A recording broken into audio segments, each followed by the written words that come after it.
The inherent drive for survival is a fundamental aspect of human existence. A landscape of death, littered with skeletal remains, served as a grim reminder of this. The sheer number of fallen bodies emphasized the brutal reality. Had it not been for that primal urge, the protagonist wouldn't have found himself here. He wouldn't have endured the immense hardships that brought him to this desolate place. The path had clearly been fraught with peril. Each step was a testament to his will. After 99 grueling attempts, marked by suffering and perseverance, he had finally reached his destination. This time felt different. He was determined to see his mission through to the very end. His gaze fell upon a legion of imposing, golem-like guardians. Their forms shimmered, densely packed in front of a distant doorway. Their sheer number and positioning suggested they were protecting the entrance. He knew overcoming them wouldn't be easy. Dark, ethereal energy began to coalesce around his hands. The energy swirled like tendrils of shadow. The guardian's eyes flared, emitting a golden light. They unleashed a barrage of energy blasts. He swiftly evaded the initial volley. A sinister skill was taking shape, Seal of Death. A crimson, eye-shaped symbol materialized above one of the guardians. He unleashed a barrage of attacks, each strike imbued with the dark power. The strikes landed with devastating force. The seal amplified his attacks. The Seal of Death increased the damage of any successful attack by 100%. He knew the power he now possessed. It was substantial. Each hit was critically enhanced. Realizing the guardians were converging, he knew he had to act decisively. He unleashed another ability, Night of Death. The area was plunged into an unnatural, impenetrable darkness. The darkness was complete. The guardian's vision was useless. He moved with impossible speed, striking at the blinded foes. His attacks found their marks with ease. Frustration briefly surged through him. He couldn't afford to be overwhelmed. The relentless onslaught, a mixture of ice and flame, was incredibly fast. The attacks came nonstop. He resolved to increase his own speed. His movements became a blur. He would match their pace. The burning and cold attack missed. He moved like lightning. The attacks felt weak. He has dodged all of it. He knew the battle would become extremely difficult if he didn't maintain this pace. Suddenly, he noticed something that made him pause, a subtle magical seal on the ground. He found himself trapped, unable to escape. A massive structure of ice began to form, moving quickly to enclose him. The ice surrounded. He was encased in a frigid prison. With defiant power, he activated Moonlight Destruction. Destructive energy erupted from within, the power immense and overwhelming. The ice shattered, fragments scattering. He breathed a sigh of relief. That had been close. Even he would have sustained significant damage. Recognizing that a protracted fight would be endless, he chose a new strategy, a single, all-encompassing strike. Ignoring incoming attacks, he focused his might. His power grew. He activated Moonlight Destruction again and infused it with Red Moon. The combined energies unleashed a devastating wave, finally silencing the guardians. He proceeded toward the doorway. He stepped carefully. The space beyond was enigmatic, resembling a temple. A large, imposing portal stood at the far end, shimmering. Unsure whether to proceed or if something would emerge, he hesitated. There was only one way to find out. He took a step, a golden light surrounding him. Would he finally be able to complete the game? He hoped so. A notification appeared. Boss room. Entrance condition. 1 of 5. At least 5 players were required. He realized he was alone. Shock and disbelief washed over him. Another message stated that there was only 1 player present, and failure to meet the requirements would result in death in 5 seconds. The message continued detailing the consequences. He was stunned. What was happening? No one had ever mentioned this. He cursed the system. The countdown began. 5. 4. He felt a sense of despair. Was this how it ends? 3. He could do nothing. 2. He cursed his fate. 1. You are dead, the system declared. But then another message. You have fulfilled the conditions. To activate the rune of regression. Time rewound, reverting to the state before the first round. The rune of regression had been fully utilized. Its 100 uses exhausted. The rune vanished. The system announced the commencement of the 100th regression. The long-awaited moment had finally arrived. A large crowd gathered before a traditional Korean building, illuminated by the modern cityscape at night. An announcer's voice boomed, instructing everyone to count down from 5. The protagonist, amidst the excited crowd. The countdown started. 5, 4. A grim realization washed over him. He was back, returned to the time before he had been swept away into the cursed game. He was reliving the past. 3. If he could, he would halt time itself. But the rune of regression, its power now fully depleted, offered no escape. 1. This was his final chance, and he intended to finish the game. To do so, he needed allies for the final round. He discreetly began evaluating those around him, searching for potential companions. A short time before, a group of young men had been discussing their futures. Their conversation revolved around typical concerns, girls and careers. Their worries were ordinary. One declared his intention to become a gangster, proudly embracing a life of crime. His friends responded with derision and threats. They mocked another. A gloomy individual called him their shuttle. What will he be after graduate? They kept mocking him. They did not show any respect. One of them soon spotted the protagonist their shuttle. The countdown began anew, marking the new year. Excitement filled the air. The protagonist remained among the crowd. One of the young men noticed the protagonist's intense stare. It was unsettling. The protagonist's gaze lingered. He looked different. The young man's unease grew. The new year also. The day had finally come to confronting the protagonist. The one who was staring at him let him pass by. After all, they all are adults now. An angelic being appeared, seemingly amused by the humans, oblivious to their impending doom. She found their celebrations pathetic. One of young men talked to his friend. What did she say? She disregarded their trivial concerns, comparing them to caged animals. Some, captivated by her beauty, mistook her for a cosplayer or a promotional stunt. The protagonist, having endured this ordeal 99 times, recognized the angel's appearance as an ominous sign. The angel, seemingly able to hear their thoughts, reacted to the human's love-struck gazes with disdain. She could clearly perceive their inner voices. Someone dared to question her, asking if she was cosplaying. It was a foolish mistake. The protagonist watched from the sidelines, knowing what was coming. The angel was clearly annoyed. With a chilling smile, she unleashed a wave of power, instantly killing him. His lifeless bodies, covered in blood, served as a horrifying testament to her power. Panic erupted. Screams filled the air as people tried to flee. The angel mocked the victims and those who dared to question her. She reveled in their terror. How could such weak creatures challenge her? She began to explain the brutal game, making sure they understood every detail. It was a game of souls. The angel detailed the rules. 20 rounds, played monthly, where their souls would be transported to another dimension. Completing quests would earn rewards and a return to the real world. Confusion spread among the crowd. What was she talking about? The angel clarified that not everyone would survive. She would eliminate half, based on completion order. The protagonist felt a familiar dread. The cruelty was unbearable. Some started to panic. The angel offered a small consolation. Not all would die. She commanded silence. Only those between 15 and 29 would participate. Brief relief spread among those outside the age range, followed by renewed panic. Someone tried to calm another down, a futile gesture. Did they not witness the angel's power? The angel, finished with her explanations, prepared to begin the game. Everyone was transported to individual spaces. They were now isolated, each in their own world. The protagonist found himself alone, preparing for soul transfer. He had one chance to customize his avatar, a critical decision. He chose to keep his existing appearance, familiar from the 12th round. His nickname, Black Scythe. He materialized in a lush, green field. His avatar felt strong and familiar. It was time. He will use his 100th tooth. His 12th round appearance took hold. Others, newly transformed, marveled at their bodies and the strange new world. Black Scythe commented on the prevalence of attractive avatars, a foolish choice in a world where strength was paramount. Attractiveness made one a target.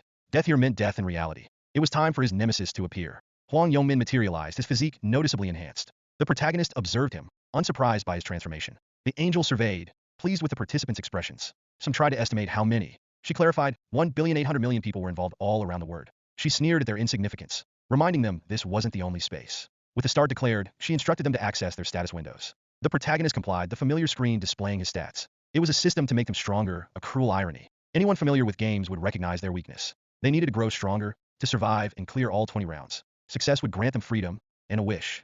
Doubt and excitement rippled through the crowd. A wish? Was it even possible? The angel presented a gift, a random, single-use rune, available only at level 1. One man, receiving his, looked disappointed. This was the only initial item. He used it immediately. The result was clearly unsatisfactory. The angel, reading his expression, confirmed his displeasure. With the runes distributed, the first round began. The angel prepared to initiate the quest. Everyone checked their status window one more time. The quest: kill 100 goblins each. A monstrous goblin appeared, a terrifying sight. People questioned and speculated, comparing it to a virtual reality game. The angel made clear all goblins aren't yet appeared. Panic surged, numbers didn't add up, and what does it mean? The angel callously revealed the truth. 10,000 humans against 50,000 goblins, a fight to the death. The goblins attacked, their roars deafening. People screamed, fleeing the onslaught. They scattered in terror. The protagonist, however, calmly advanced. Others watched, bewildered by his approach. His eyes glowed red with a swift, precise movement. He effortlessly dispatched a goblin. First impressions are crucial when joining a group. To avoid being overwhelmed and establish dominance, he needed to project overwhelming power. He swiftly dispatched a goblin, crimson streaks marking its demise. The goblin fell, sliced apart by his rapid movements. He had to demonstrate his strength, immediately. His presence and composure were essential for his plan. He had a specific goal: to capture the angel's attention. This required a dramatic performance. He unleashed a flurry of attacks, decimating a group of goblins with a blur of deadly precision. The other humans watched in awe and fear, recognizing his extraordinary power. They whispered his nickname, Black Scythe, impressed by both his skill and his moniker. They started discussing how weak goblins are supposed to be as monsters. They reasoned that they should also be capable of killing them, even if not as effortlessly as him. One of the young men, emboldened, was charged by a goblin. He was swiftly overpowered and brutally killed. The harsh reality of their situation crashed down upon them. Screams and desperate cries for help filled the air as the goblins swarmed again. The protagonist effortlessly cut down another goblin, adding to the carnage. The scene was a chaotic inferno, with bodies strewn across the field. Only one thing occupied people's minds: survival. Fear was etched onto their faces, a stark display of their terror. They fled aimlessly, their movements driven by pure, unadulterated instinct. The protagonist recalled his first, naive attempt, a mistake he vowed not to repeat. It had taken 2 agonizing deaths to realize there was absolutely no escape from this dimension. He observed another person running, panting heavily. He saw a golden light surrounding that man. He asked himself what that was. In a situation like this, it was all too easy to question one's own sanity. He knew that, theoretically, even those who had never hunted could kill a goblin. The body is proof of that. However, to survive this ordeal, they needed to overcome their inherent limitations. The angel observed the carnage, a look of amusement playing on her lips. She commented on their vulnerability. particularly when facing opponents armed with weapons like daggers. A hint of anticipation flickered across her face. The protagonist swiftly dealt with another goblin. His quest progress updated, 70 out of 100 goblins slain. Black Scythe, the angel mused, acknowledging his progress. She expressed irritation with the system's limitations, which concealed player information and only revealed quest progress. Nevertheless, she found it interesting to observe the unique individuals among the mortals. He swiftly cleaved through another goblin. Notifications flashed. A kill, experience gain, gold acquisition, and a level up. His quest progress updated again, 75 out of 100. He effortlessly dodged the goblin's clumsy attempts to retaliate. The ground was now littered with the bodies of the slain. He cleaned his weapon with a practiced, almost casual motion. Another goblin charged towards him, its eyes filled with rage. It met a swift and brutal end. He saw his opportunity, now that the goblins had momentarily backed off. However, they attacked again. He took a moment, a brief respite to catch his breath. He checked his status window. It displayed his stats. Name, Rehuman. Nickname, Black Scythe. Rank, Beginner. Level 4 Class None. Stats, Strength 3, Intelligence 3, Agility 3, Luck 3. Stat points, 6, Rune, none. Additional skills? None. He allocated all his accumulated stat points to agility. Agility, he knew from experience, was paramount in the early stages, increasing both attack and movement speed. His rapid progress should be sufficient to draw the angel's attention. He pondered if there was a quicker way to end this, a way to truly stand out. He unleashed another powerful strike, issuing a silent challenge to the remaining goblins. They hesitated, their initial ferocity waning. He calmly stated that if they wouldn't come to him, he would take the fight to them. Who will be the one who come? He charged, dealing swift blows, gaining experience, gold, and levels with each fallen foe. His quest was complete. He stood within a golden circle, a visual representation of his success. The first round was an easy victory, a calculated maneuver. He had focused on catching the angel's attention, not just on the goblins, to secure the top rank. He had achieved rank 1 in his zone, and then astonishingly across all zones. The time is shown in the rank. His swift completion was entirely intentional, a strategic move to gain a significant advantage. Rewards were granted based on ranking up to 3rd place. He received a weapon selection coupon for his zone and a special reward box for his overall rank. The rewards were generous. He chose the weapon selection, opting to view all available options. 3 rare weapons appeared: blue-edged longsword, stiletto, and javelin. He selected the stiletto. It was a practical choice, though unspectacular. The stiletto, a rare dagger, materialized. Its stats: attack power 15, effect, agility +1, durability 150 to 150. He promptly discarded it, deeming it unnecessary. He decided to keep the special reward box unopened, saving it for a later, more opportune moment. The others were still struggling, desperately fighting for their lives. He noticed something new, something unexpected in his status window, a title he hadn't encountered in his previous 99 attempts. Last time regressor hidden. He decided to use his random rune fragment, curious about its effects. The fragment shattered, revealing the rune of regression. The rune's remnants were detected in his soul, but the imprinting process failed, due to the inherent traits of the rune itself. The results were fairly obvious. A new rune would have granted him infinite regression, a power he already knew intimately. The title Last Time Regressor was acquired. He was stunned. What was the meaning of this? Titles in this game held greater power than runes. The title's conditions: obtain the 100th rune of regression. Effect: upon death, stay in soul form for 1 minute. Resurrection at any desired point in time, restoring full health. Single use, disappearing after resurrection. Furthermore, resurrection was typically a skill exclusive to priests, and even then, it only restored a mere 30% of health. He smirked, a flicker of dark amusement in his eyes. This was a resurrection that restored all health, a far superior power. He had stumbled upon something truly extraordinary, a game changer. This newfound title, Last Time Regressor, was something he intended to keep secret. The title's visibility could be toggled, public or private. Even when hidden, its effects would remain active, simply not displayed alongside his username.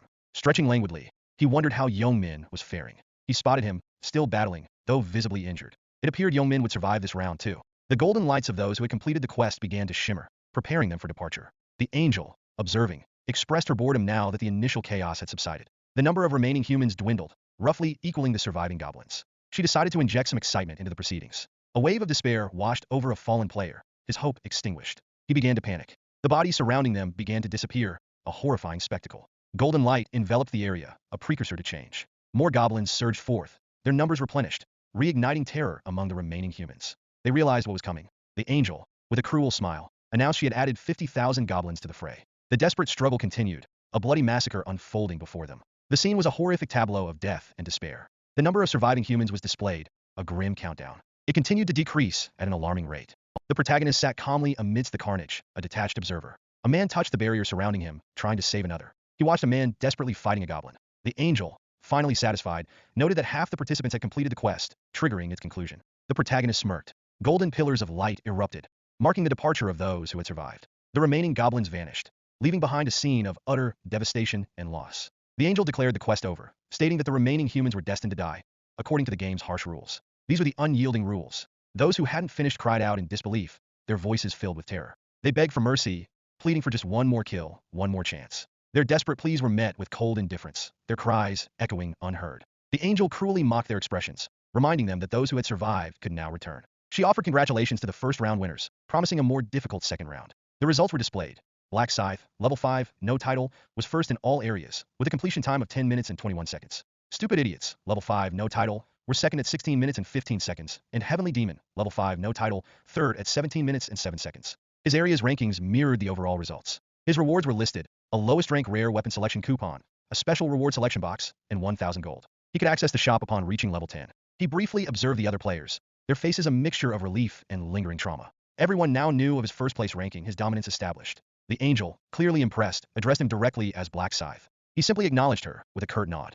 She questioned his strength, her curiosity piqued by his performance. She inquired if he had obtained any special runes, probing for information. He confirmed that he could, of course, view his runes through his status window. The angel, feigning omniscience, claimed she already knew that. He responded with a subtle, almost imperceptible smile. Then, he boldly addressed the angel, asking for a favor. A favor?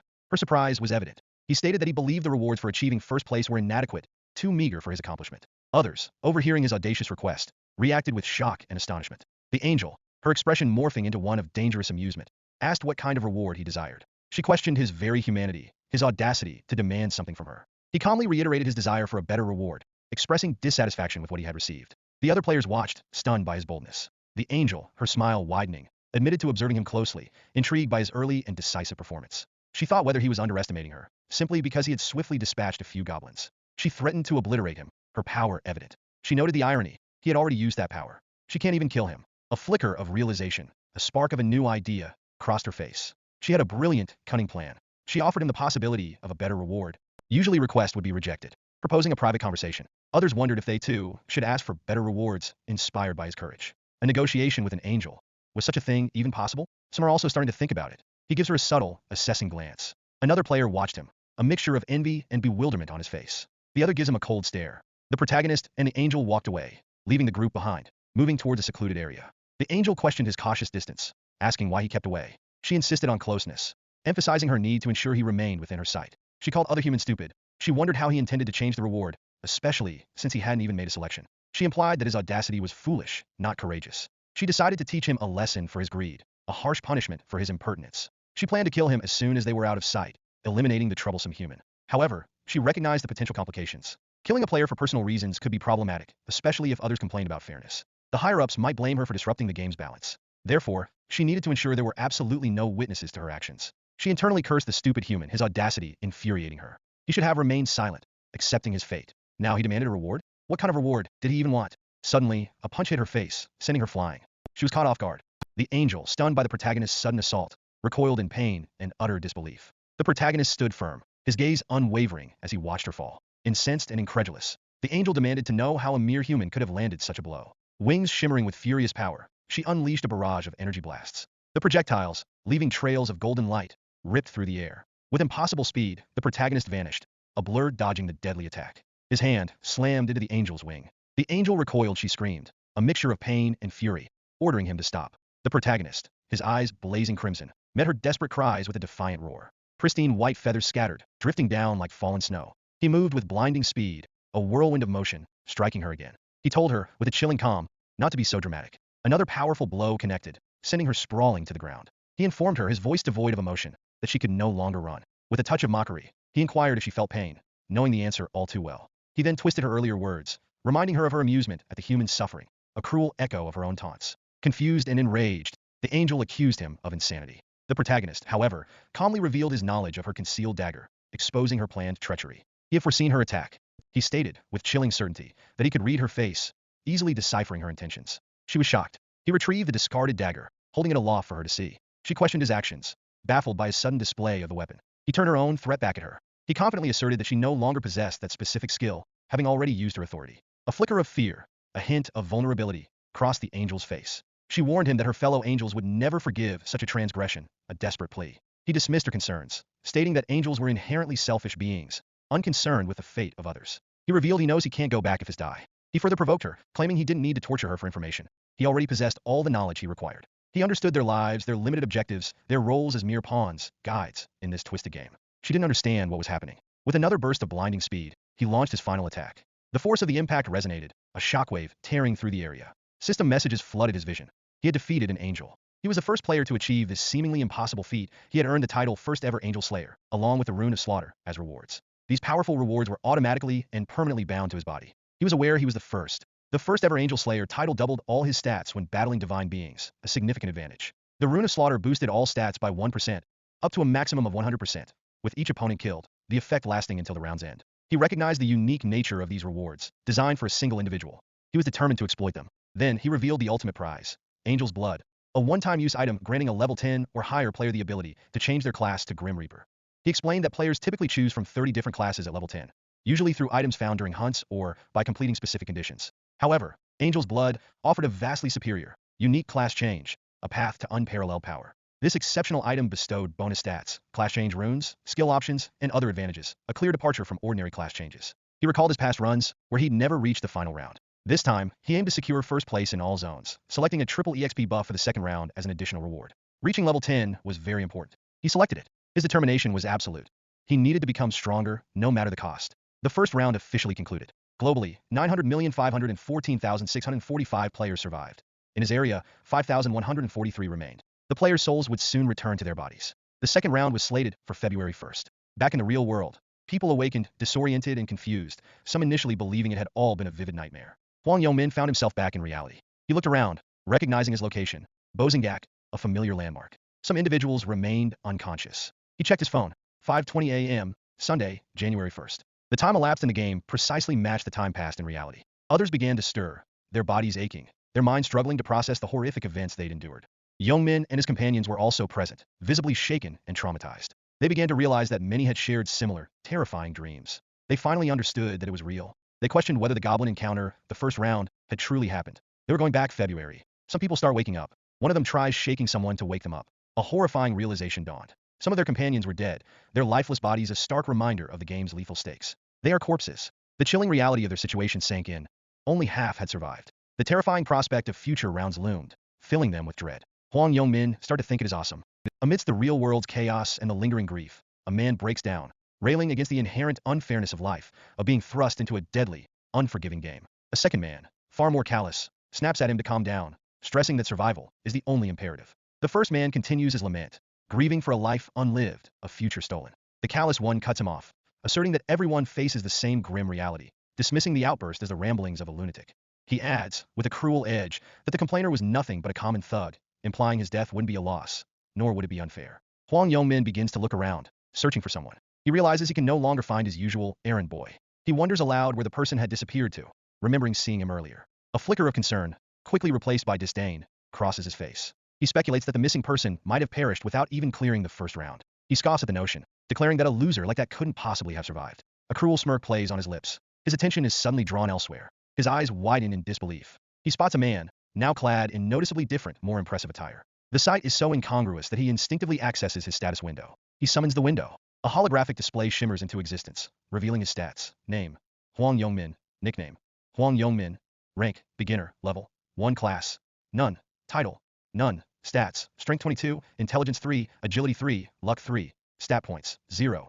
He stares dumbfounded at the information. Another person, catching sight of the glowing status window, reacts with open astonishment. Others nearby begin to manifest their own status windows, a shared, unbelievable phenomenon amongst the survivors. A profound realization hits them. They could utilize these game-like abilities in the real world, and they could do it from the start. The implications are immense. Stats and items acquired within the game were now tangible and operational in reality. The man gets excited about what he is seeing. A fist, imbued with newfound power, smashes effortlessly through solid concrete. This shocking display vividly demonstrates the reality of their augmented abilities. The man responsible for the destructive act marvels at the sheer force he now wields, a gleam of excitement in his eyes. He proclaims the situation to be nothing short of awesome. News reports begin to flood the media, detailing the extraordinary and unsettling events.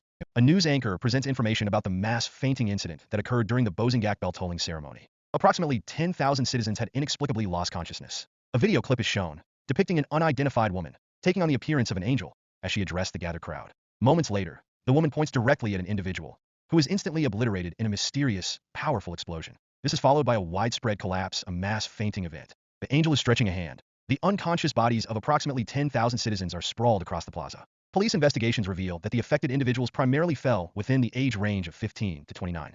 Disturbingly, similar incidents are reported in 128 other countries worldwide. Online comments explode, with many dismissing the reports as elaborate hoaxes, fake news, or April Fool's jokes out of season. The protagonist, taking in the unfolding events, calmly acknowledges that the game, the shift in reality, had truly commenced. He reflects on the aftermath. Around 5:20 a.m., half of those who had fainted regained consciousness. The remaining half were discovered dead, having suffered cardiac arrest at the scene. This marked an unprecedented event in the nation's history. So many simultaneous deaths. News articles continued to proliferate, documenting the unfolding tragedy. He understands that the core issue, the true danger, lies elsewhere. The survivors are now being labeled players, and their numbers are being tallied. Weapons, clothing, and, crucially, abilities acquired during the game had now materialized in the real world. While their current stats might be relatively low, the potential for growth is staggering. As these players leveled up, they would evolve into transcendental beings, wielding extraordinary power. This would inevitably lead to the creation of literal human weapons, individuals possessing strength far exceeding any conventional weaponry or military force. He is determined to prevent the world from spiraling into complete anarchy.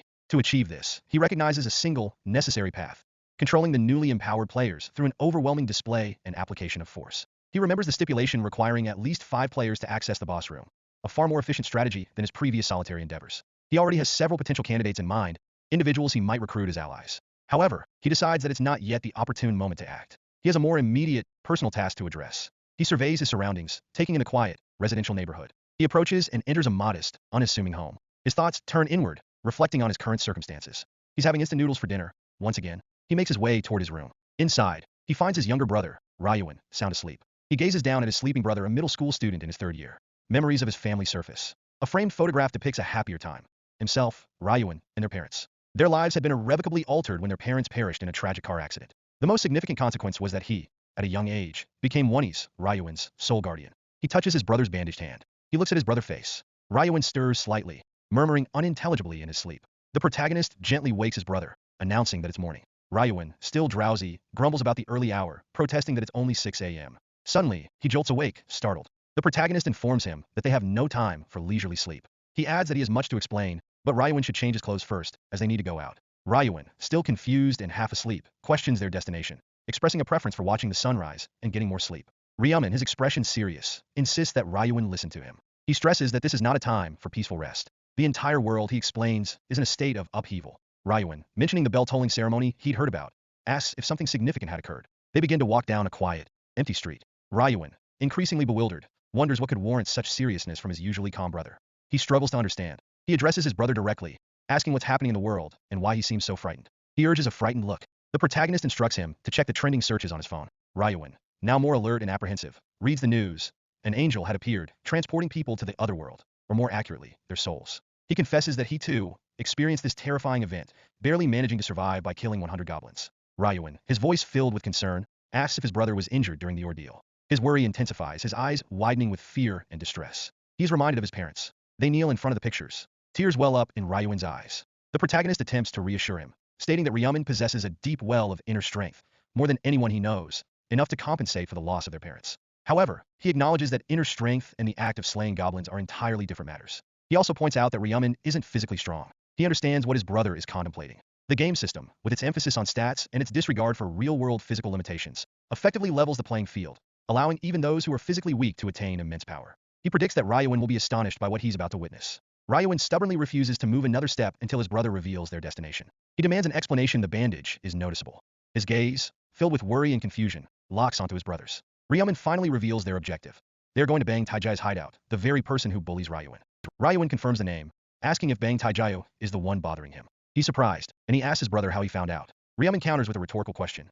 Did Ryuan really think he wouldn't know? Ryuan admits he tried to keep it hidden, not wanting to add to his brother's burdens. He apologizes, his voice filled with remorse. Ryuman confesses that, honestly, he wasn't initially aware of the bullying. He explains that he learned the truth just a few hours after returning from the first round. He describes Ryuan going out for a bit. A ringing phone interrupts the flashback. Ryuman, lying in bed, answers. The caller identifies himself as the guardian of student Ryuan. The voice on the other end urgently requests his presence at a hospital. He rushes out of the house. He arrived to find his brother, Ryuan, blind, having been severely beaten by Bang Taijai. It was then that he realized his own weakness and his failure to protect his younger sibling. He clenches his fist, overwhelmed with guilt and self-reproach, apologizing to Ryuan in his thoughts. Back in the present, Ryuman assures Ryuan that he will never let anyone harm him again. No one will. They approach a dilapidated building, presumably Bang Taijai's hideout. A forceful kick sends someone sprawling. Inside, a group of young men, Taijai's lackeys, are harassing others, demanding money, 200,000 won each. One of the victims pleads, his voice trembling. Another lackey, growing impatient, demands an answer. Bang Taijiao, a large, imposing figure, delivers a swift, brutal kick. Taijiao's henchmen discuss his ruthlessness, even toward those they consider losers. They acknowledge that even other school bullies grovel before Taijiao, reinforcing his fearsome reputation. They caution each other against getting involved with him, regardless of the circumstances. Taijiao, frustrated, complains about the lack of funds. His plans to buy a motorcycle thwarted. He grabs one of his underlings, demanding to know if there's any other way to get money. The henchmen brainstorm, struggling to come up with a solution. One of them suddenly has an idea. He suggests calling Taijiao's errand boy, the tall, curly-haired one, Ryuan. Taijiao agrees, mentioning he was planning to call Ryuan anyway. He believes Ryuan needs another beating to start the new year off right, suggesting they can extort money from him. They'll get it. Another lackey calls Ryuan a bum, highlighting his low social status and lack of resources. He mentions that even after a severe beating, Ryuan couldn't produce any money, and that he lives in a rundown place. He adds that Ryuan is an orphan, living only with his older brother. Taijiao, seemingly distracted, asks what's wrong. Ryuan and his brother approach. One of Taijiao's minions notices them, exclaiming in surprise that it's Ryuan. He jokes about speaking of the devil, calling Ryuan a bastard. Taijiao yells he doesn't like Ryuan. Ryuan apologizes again, grabbing on his brother's shirt. Taijiao, annoyed, questions Ryuan's presence, and he found the other brother annoying. He asks if Ryuan brought another errand boy to alleviate his boredom. The protagonist calmly identifies himself as Wonnie's older brother. Taijiao sneers, warning Ryuan to watch his mouth, threatening both him and his brother. The atmosphere shifts. Taijiao's gang marvels, almost in disbelief, that Taijiao's usual target, a mere nerd, has someone standing up for him. They question if Ryuan's brother is good at fighting. They suggest a confrontation. Ryuan throws a powerful punch, connecting with devastating force. The impact sends the recipient flying, blood splattering. Another lackey yells curses. The protagonist retaliates with a swift, powerful kick, sending another opponent crashing to the ground. He lands another devastating blow, silencing the aggressor. More sounds of impact and groans of pain fill the air. Taijiao, enraged, screams at the protagonist, demanding to know how he dares to attack them. A blinding light emanates from the protagonist's hand, unleashing a powerful energy blast. The remaining gang members fall, incapacitated. Taijiao, with a sinister grin, dismisses Ryuan as a mere nerd. He speculates that Ryuan's brother must have learned boxing somewhere, daring to challenge him with such rudimentary skills. He calls Ryuan. Taijiao continues his taunts, claiming that the protagonist must not have learned the importance of weight classes in boxing. The protagonist cuts him off, suggesting that if Taijiao had been watching the news, he would understand the situation. Confused, demands to know what news he's referring to. The protagonist delivers another swift kick, sending Taijiao stumbling. He unleashes a flurry of attacks, declaring the victim a flying squirrel. The protagonist stands, seemingly distorting, as he exerts his newfound power. Taijiao, now terrified, struggles to understand why he can't land a single hit. The protagonist, his voice calm and menacing, explains that if Taijiao had been paying attention to the news, he wouldn't dare attack a player like him. Ryuan, moving with preternatural speed, strikes Bang Taijiao again. Taijiao, reeling, curses him, calling him a lunatic. He searches, he can't find Ryuan. He realizes with a dawning horror that Ryuman's abilities might be real. Another blow lands, this time a powerful chop to the neck. Taijiao boasts that he could defeat Ryuman with a single punch, but he's cut off mid-sentence. He clutches his hand, injured, blood trickling from a wound. He shouts in rage, promising to kill the protagonist. Ryuman strikes again, grabbing Taijiao's hand. Another energy-charged blow impacts Taijiao's face. He coughs, staggering backward. Taijiao is targeting his face. Taijiao's frustration mounts. He desperately wishes he could land just one punch on the elusive Ryuman. Ryuman effortlessly throws Taijiao to the ground. Taijiao is about to beg. He clutches his arm, injured and in pain. The protagonist moves with blinding speed, delivering another blow. Taijiao stumbles and coughs. The protagonist mockingly asks if it hurts, a question tinged with dark satisfaction. He reflects that even after countless regressions, he can't forget the emotions of that day. The helplessness, the rage, the desperation. He wants to prevent that from happening again. Taijiao, battered and bruised, warns Ryuman to stay away. He pleads for him to stop, his voice filled with terror. Ryuman grabs Taijiao's other hand. He delivers a chilling warning. Taijiao shouldn't have messed with his brother. Taijiao is terrified. He crackles with blue energy, his power unleashed. With a final, devastating strike, Ryuman renders Taijiao unconscious. The remaining gang members attempt to flee through the back door, but he swiftly intercepts them. Ryuan cries out, witnessing the brutal display. Ryuman reminds Taijiao that he knows what will happen if he touches his brother again, and Taijiao, barely conscious, confirms he understands. He states that's how it should be, but adds a chilling caveat. People can change their minds. He needs to be absolutely certain. With another swift, brutal kick, he reaffirms his point, silencing Taijiao's desperate pleas. A fiery explosion occurs. The two brothers walk away from the hideout. Ryuan, still shaken, questions his brother's actions, asking how he learned such brutal fighting techniques and if he had been studying martial arts. Ryuman reminds him to read the news articles properly, explaining that players can use their in-game abilities in the real world, too. When asked how he shows his abilities, he demonstrates, his hands crackling with golden energy. A sleek, black knife materializes from thin air, shocking Ryuan. He explains that they can even summon weapons from the other world in this way. Ryuan connects the dots. The protagonist's swift movements were also otherworld powers, derived from his agility stat of 11. The protagonist confirms this, explaining the concept of stats as they function in games. He elaborates that a normal adult has a stat of around 3, while an athlete might have a stat of 10. Ryuan wonders what happens when they level up, but the protagonist admits he doesn't know, having never reached that level before. He confesses that this was a lie. He reveals his true motivation. He does not plan on letting his little brother die, and his determination to protect Ryuan, and that he had avenged him. He explains that in future fights, he must prepare. Ryuan suggests getting breakfast at the convenience store, mentioning he's hungry. They approach a convenience store. Ryuan points out that the instant noodles are in the opposite direction, but he tells him to wait a moment. He approaches an ATM and inserts a bank card. He withdraws his cherished savings, a total of 133,001. Ryuan, surprised, asks why he withdrew so much cash. Ryuan explains he has a specific use for it. They enter the convenience store, and Ryuan suggests choosing something to eat. He complains that the prices are high, all over 5,001, but he tells him to eat whatever he wants. Ryuan worries about their expenses, reminding his brother that they'll need money if they eat there. Ryuan reassures him, saying they'll find a solution quickly. Ryuan, excited, chooses grilled red chili paste pork belly, declaring it delicious. Ryuan promises that they'll soon eat at a proper restaurant, suggesting Hanwoo, Korean beef. Ryuan, understanding their financial constraints, says he's more than satisfied with the convenience store meal. Ryuan expresses his desire to provide for Ryuan, promising that he'll make sure they eat well and that Ryuan won't tire of their meals. They enjoy their meal together, Ryuan savoring the pork belly. He exclaims how tasty it is, and Ryuan tells him to eat plenty. Ryuan thanks his brother and then asks if he's going somewhere, instructing him to wait. He is seated. The protagonist approaches the lottery ticket counter, startling Ryuan. Ryuan is shocked to see that the protagonist plans to spend all the withdrawn money, 100,001, on lottery tickets. Questioning the wisdom of spending so much on lottery tickets, pointing out the low odds of winning. The protagonist simply replies that he'll find out. Ryuan, bewildered, watches as his brother marks every single number on 20 lottery tickets, one after another. When asked why, the protagonist smiles. He explains that these are the winning numbers. The scene unfolds during the 1049th Natto lottery draw. Ryuan, filled with doubt and pessimism, expresses his certainty that they've wasted their money, lamenting the loss of 100,001. As the lottery balls begin their dance, Ryuan advises Ryuan to stop biting his nails, a nervous habit. The winning numbers are revealed. First 3, then 18, followed by 9, 38, and 21, with the final number being 1 and the bonus ball 5. These numbers perfectly align with the ones meticulously marked on Ryuan's tickets. Ryuan is stunned, overwhelmed by the realization that they've won the first prize. Incredulous, he asks his brother to pinch his cheek, a desperate attempt to confirm he's not trapped in a dream. Ryuan, ever calm, suggests Ryuan pinch himself instead. He assures his younger brother, with a quiet confidence, that this is not a dream. Ryuan acts like a kid. He firmly reiterates the reality of their situation. Ryuan, overcome with joy, leaps into the air, a vibrant display of his excitement. Ryuan, concerned about potential disturbance, gently reminds him to keep his voice down, mindful of their neighbors. He then inquires if Ryuan is happy, and Ryuan responds with an enthusiastic affirmation. Ryuan, a subtle smile playing on his lips, admits that he too is happy. He reflects on his past experiences. After so many regressions, checking the lottery numbers had become almost routine, a yearly event, a reliable method for quickly accumulating wealth. He explains the broader context. With over 900 million deaths worldwide, the global economy is teetering on the brink of collapse. He anticipates that item trades among players, fueled by the readily available cash they now possess, will soon escalate in intensity. Ryuan, still processing the magnitude of their win, wonders aloud about the prize money for winning first place in an all-100-game scenario. Ryuan muses that it's undoubtedly a world-altering, life-changing sum, a jackpot of the highest order. Their next destination is the non-heap bank, where they intend to claim their substantial winnings. Ryuan, having experienced winning the first prize numerous times before in previous regressions, displays no trace of nervousness. He confidently approaches a bank teller, stating his purpose, to collect his first prize winnings. The teller, with a professional smile, offers her congratulations. Another bank employee, overhearing the exchange, remarks that the winner appears to be quite young, perhaps still a student. Ryuan provides the name of the store where he purchased the tickets, QS24 Yonwi. The name elicits a surprised reaction from the teller. He's then informed of a remarkable statistic.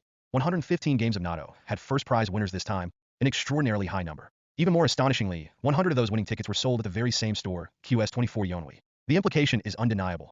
One person, presumably Ryuan, purchased all 100 winning tickets. The bank employee, recognizing the significance of the situation, immediately contacts the bank's president. He informs the president that the winner purchased the tickets at QS24 Yonwi, automatically elevating them to VVP customer status. He was asked to wait. Shortly thereafter, the bank president, Kwon Juno, personally arrives to greet Ryuan. He shakes Ryuan's hand, introducing himself. He extends his congratulations for winning the first prize. He then offers to escort him to a more private and comfortable setting. They proceed to the designated office for the lottery ticket business team. The president's unexpected appearance in the office surprises a female employee. She wonders who could possibly be accompanying him besides his own son. The president introduces Ryuan as their VVP, very important person customer, instructing the staff to ensure his utmost comfort. The staff is taken aback. She cannot believe it is a VVP. The revelation that this young man is the winner of 100 games sends a ripple of astonishment through the room. The employee recovers her composure, telling to calm herself. He is offered a seat and refreshments, coffee, juice, or green tea, but he politely declines, prioritizing the collection of his winnings. The female bank teller, maintaining a professional demeanor, requests to verify his winning Natto tickets. He presents the stack of tickets. The teller, examining them, is astounded to find that all the tickets are marked with the identical set of numbers. She wonders if he possesses some form of precognitive ability. The verification process is completed, confirming that he is, indeed, the winner of all 100 games. She then inquires about the total amount of his lottery winnings. After a brief pause, she informs him that his winnings amount to approximately 22.5 billion won. A transaction slip is shown, displaying a transfer of 15,133,217,831 after taxes to his newly established account. Following the successful receipt of his prize money, everything proceeded smoothly. His first action was to secure a house for himself and Ryuin to move into.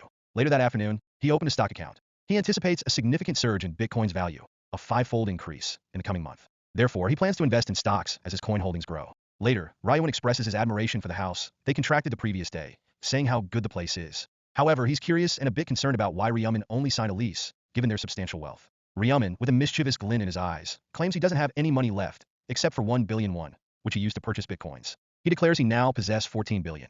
Ryuin is understandably bewildered. Ryumin, sensing his brother's confusion, playfully reassures him that he's not acting recklessly. He reminds Ryuin that they can always acquire more money through the lottery. He explains that he saw a total of 4 numbers in his dream, a clear reference to the recurring precognitive dream about the lottery numbers. He remembers what the dream is. Ryuin, relieved, jokingly reminds his brother not to forget those numbers. Ryumin assures him that he couldn't forget them even if he tried, the memory etched indelibly in his mind. He announces that it's time to get lunch and prepare for their move. He informs his brother that they are moving that very day. Hwang Yongmin is punching a wall, testing his strength. He's pleased with the results, attributing his power to prioritizing strength stats. He mentions the muscular strength rune, which doubles his already impressive strength. He considers himself lucky to have drawn such a beneficial rune. He boasts that even Mike Tyson would be jealous of his nuclear fist. Satisfied with his strength test, he declares it's time to focus on the real deal, the task at hand. Hwang Yongmin, Ryumin's former classmate and a known bully, is seen searching for Ryumin, his footsteps echoing in the urban landscape. He mutters to himself, expressing disbelief that Ryumin would have simply gotten away with their previous encounter. He suspects Ryumin is actively avoiding his calls and hiding somewhere. Yongmin, still harboring resentment from the confrontation, clenches his fists. His gaze intensifies as he thinks about Ryumin's cold demeanor during their last meeting. Consumed by a desire for revenge, he vows to inflict harm, even imagining himself as the one to end Ryumin's life. He acknowledges a grim reality. Even with both of them being players, a direct confrontation would likely result in his defeat. Yongmin aggressively searches Ryumin's former residence, pounding on the door and assuming his target is cowering inside. His frustration mounts as he contemplates his next move, the silence behind the door fueling his anger. Deciding on a forceful approach, he threatens to break the door down. However, his tirade is abruptly interrupted by an elderly neighbor, who emerges from a nearby apartment. The neighbor, with a calm but firm demeanor, inquires about Yongmin's disruptive behavior at someone else's door. Yongmin, dismissive and rude, questions the man's concern. A flicker of surprise crosses Yongmin's face when the elderly man identifies himself as the homeowner. He stammers, attempting to cover his aggression with a flimsy lie, claiming to be visiting a friend. The homeowner sees through the deception, stating that he is indeed a friend. He cannot get in touch with his friend, and will do it if he opens the door for him. The old man realizes what is happening. The homeowner calmly reveals that the previous tenant, a student, had moved out that very day, leaving the apartment empty and Yongmin's efforts futile. Yongmin, frustrated and embarrassed by this revelation, retreats without another word, his bravado deflated. Meanwhile, Ryumin and Ryuin find themselves in front of a strikingly luxurious apartment building. Ryuin, gazing upwards, is awestruck by the building's sheer height. They enter the building, the automatic revolving door a symbol of the opulence within. Ryuin is further impressed upon discovering the building's security system, complete with individual access cards. After their identities are verified by a receptionist, they proceed towards the elevators, Ryuin marveling at the level of security. The elevator smoothly ascends, carrying them upwards to the 42nd floor, the numbers rapidly changing on the display. Finally reaching their apartment on the 43rd floor, they step out and are greeted by a breathtaking panoramic view from their expansive new home. The sheer size of the apartment is almost overwhelming. Ryuin expresses initial concern, questioning whether such a large space is truly necessary for just the two of them. Ryumin, however, reassures his brother, justifying their extravagant choice by emphasizing the building's exceptional security, a critical factor in the dangerous world they now inhabit. Ryuin, ever practical, inquires about the financial implications. Ryumin reveals the substantial deposit and the eye-watering monthly rent, a staggering 5 billion won down and 22 million won each month. Ryuin, visibly shocked by the exorbitant cost, momentarily drifts into nostalgia. He remembers a time when even a 2001 convenience store lunch felt like a significant expense. He gently suggests that perhaps a more affordable residence would be wiser. Ryumin, however, remains resolute, firmly believing that their safety is paramount and worth the considerable expense, given the building's robust security measures. Ryumin then explains a crucial, recurring danger. On the first day of every month, all players are afflicted by a condition called hypnolepsy, rendering them extremely vulnerable and weak. This vulnerability exposes them to a variety of threats. These range from natural disasters like fires and earthquakes to more sinister dangers, targeted assassinations orchestrated by rival players. Ryumin emphasizes the harsh reality. A death in the real world is final and irreversible, unlike the game. Ryuin, clearly enjoying the luxurious amenities, is shown relaxing in their new bathtub, a picture of contentment. However, a subtle shift in his expression occurs, a hint of remorse or perhaps guilt clouding his features. He seems to be reflecting on his own carefree happiness, contrasting it with the dangerous world outside and the heavy burdens his brother carries. He apologizes to his brother for being too thoughtless. Ryumin, noticing his brother's downcast demeanor, is initially surprised. His expression softens with concern, reassuring Ryuin and urging him not to be so hard on himself. They decide to shift their focus and head out to eat at a nearby Korean restaurant, seeking a moment of normalcy. As they prepare to leave, Ryumin's phone rings, a jarring interruption to their plans. He glances at the caller ID, a flicker of annoyance crossing his face. The caller is none other than Hwang Yongmin, who has somehow managed to track him down, the name displayed clearly on the phone screen. The following morning, Ryuin awakens early, filled with a sense of purpose. He's eager to embrace a neighborly custom. He explains to his still sleeping brother that he has ordered rice cakes, a traditional gift to be shared with their new neighbors as a gesture of goodwill and introduction. Ryumin, initially taken aback by this uncharacteristic display of social initiative, acknowledges the thoughtfulness behind the gesture. He admits it's a good idea, recognizing the potential benefits of establishing positive relationships with their neighbors, given their precarious circumstances. Ryuin is happy that his brother thinks it is a good idea. Ryumin instructs Ryuin to change his clothes, and he'll handle the distribution of the rice cakes himself.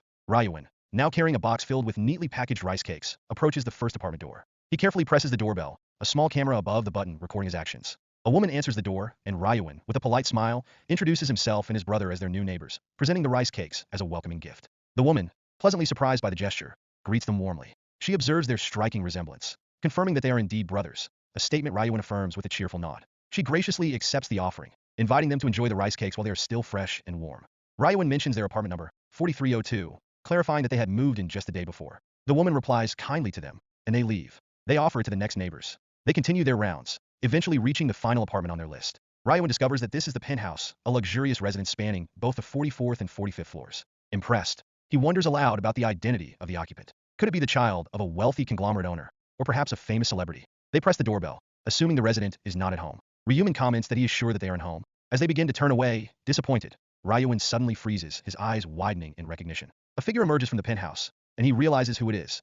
The renowned actress, Seo Arin. Seo Arin, a renowned actress, emerges from the penthouse, catching Ryumin and Ryuin by surprise. Ryuin, starstruck, marvels at her beauty, comparing her to an angel. Ryumin, however, remains composed. Arin's manager approaches them, his demeanor questioning. He inquires if they are fans of the actress. Ryumin, maintaining a calm facade, explains that they are new residents, having just moved in on the floor below. The manager, upon hearing this, seems to relax slightly. Ryuin, still holding the rice cakes, politely offers them, explaining that they are introducing themselves to their new neighbors. The manager, however, curtly dismisses the offering, stating that Arin doesn't eat such things. He slides a card into the electronic door lock, the mechanism clicking open. Arin, who had remained silent, now speaks, her tone polite but firm. She requests that they take the rice cakes, contradicting her manager's dismissal. She glances briefly at the two brothers before stepping inside the penthouse.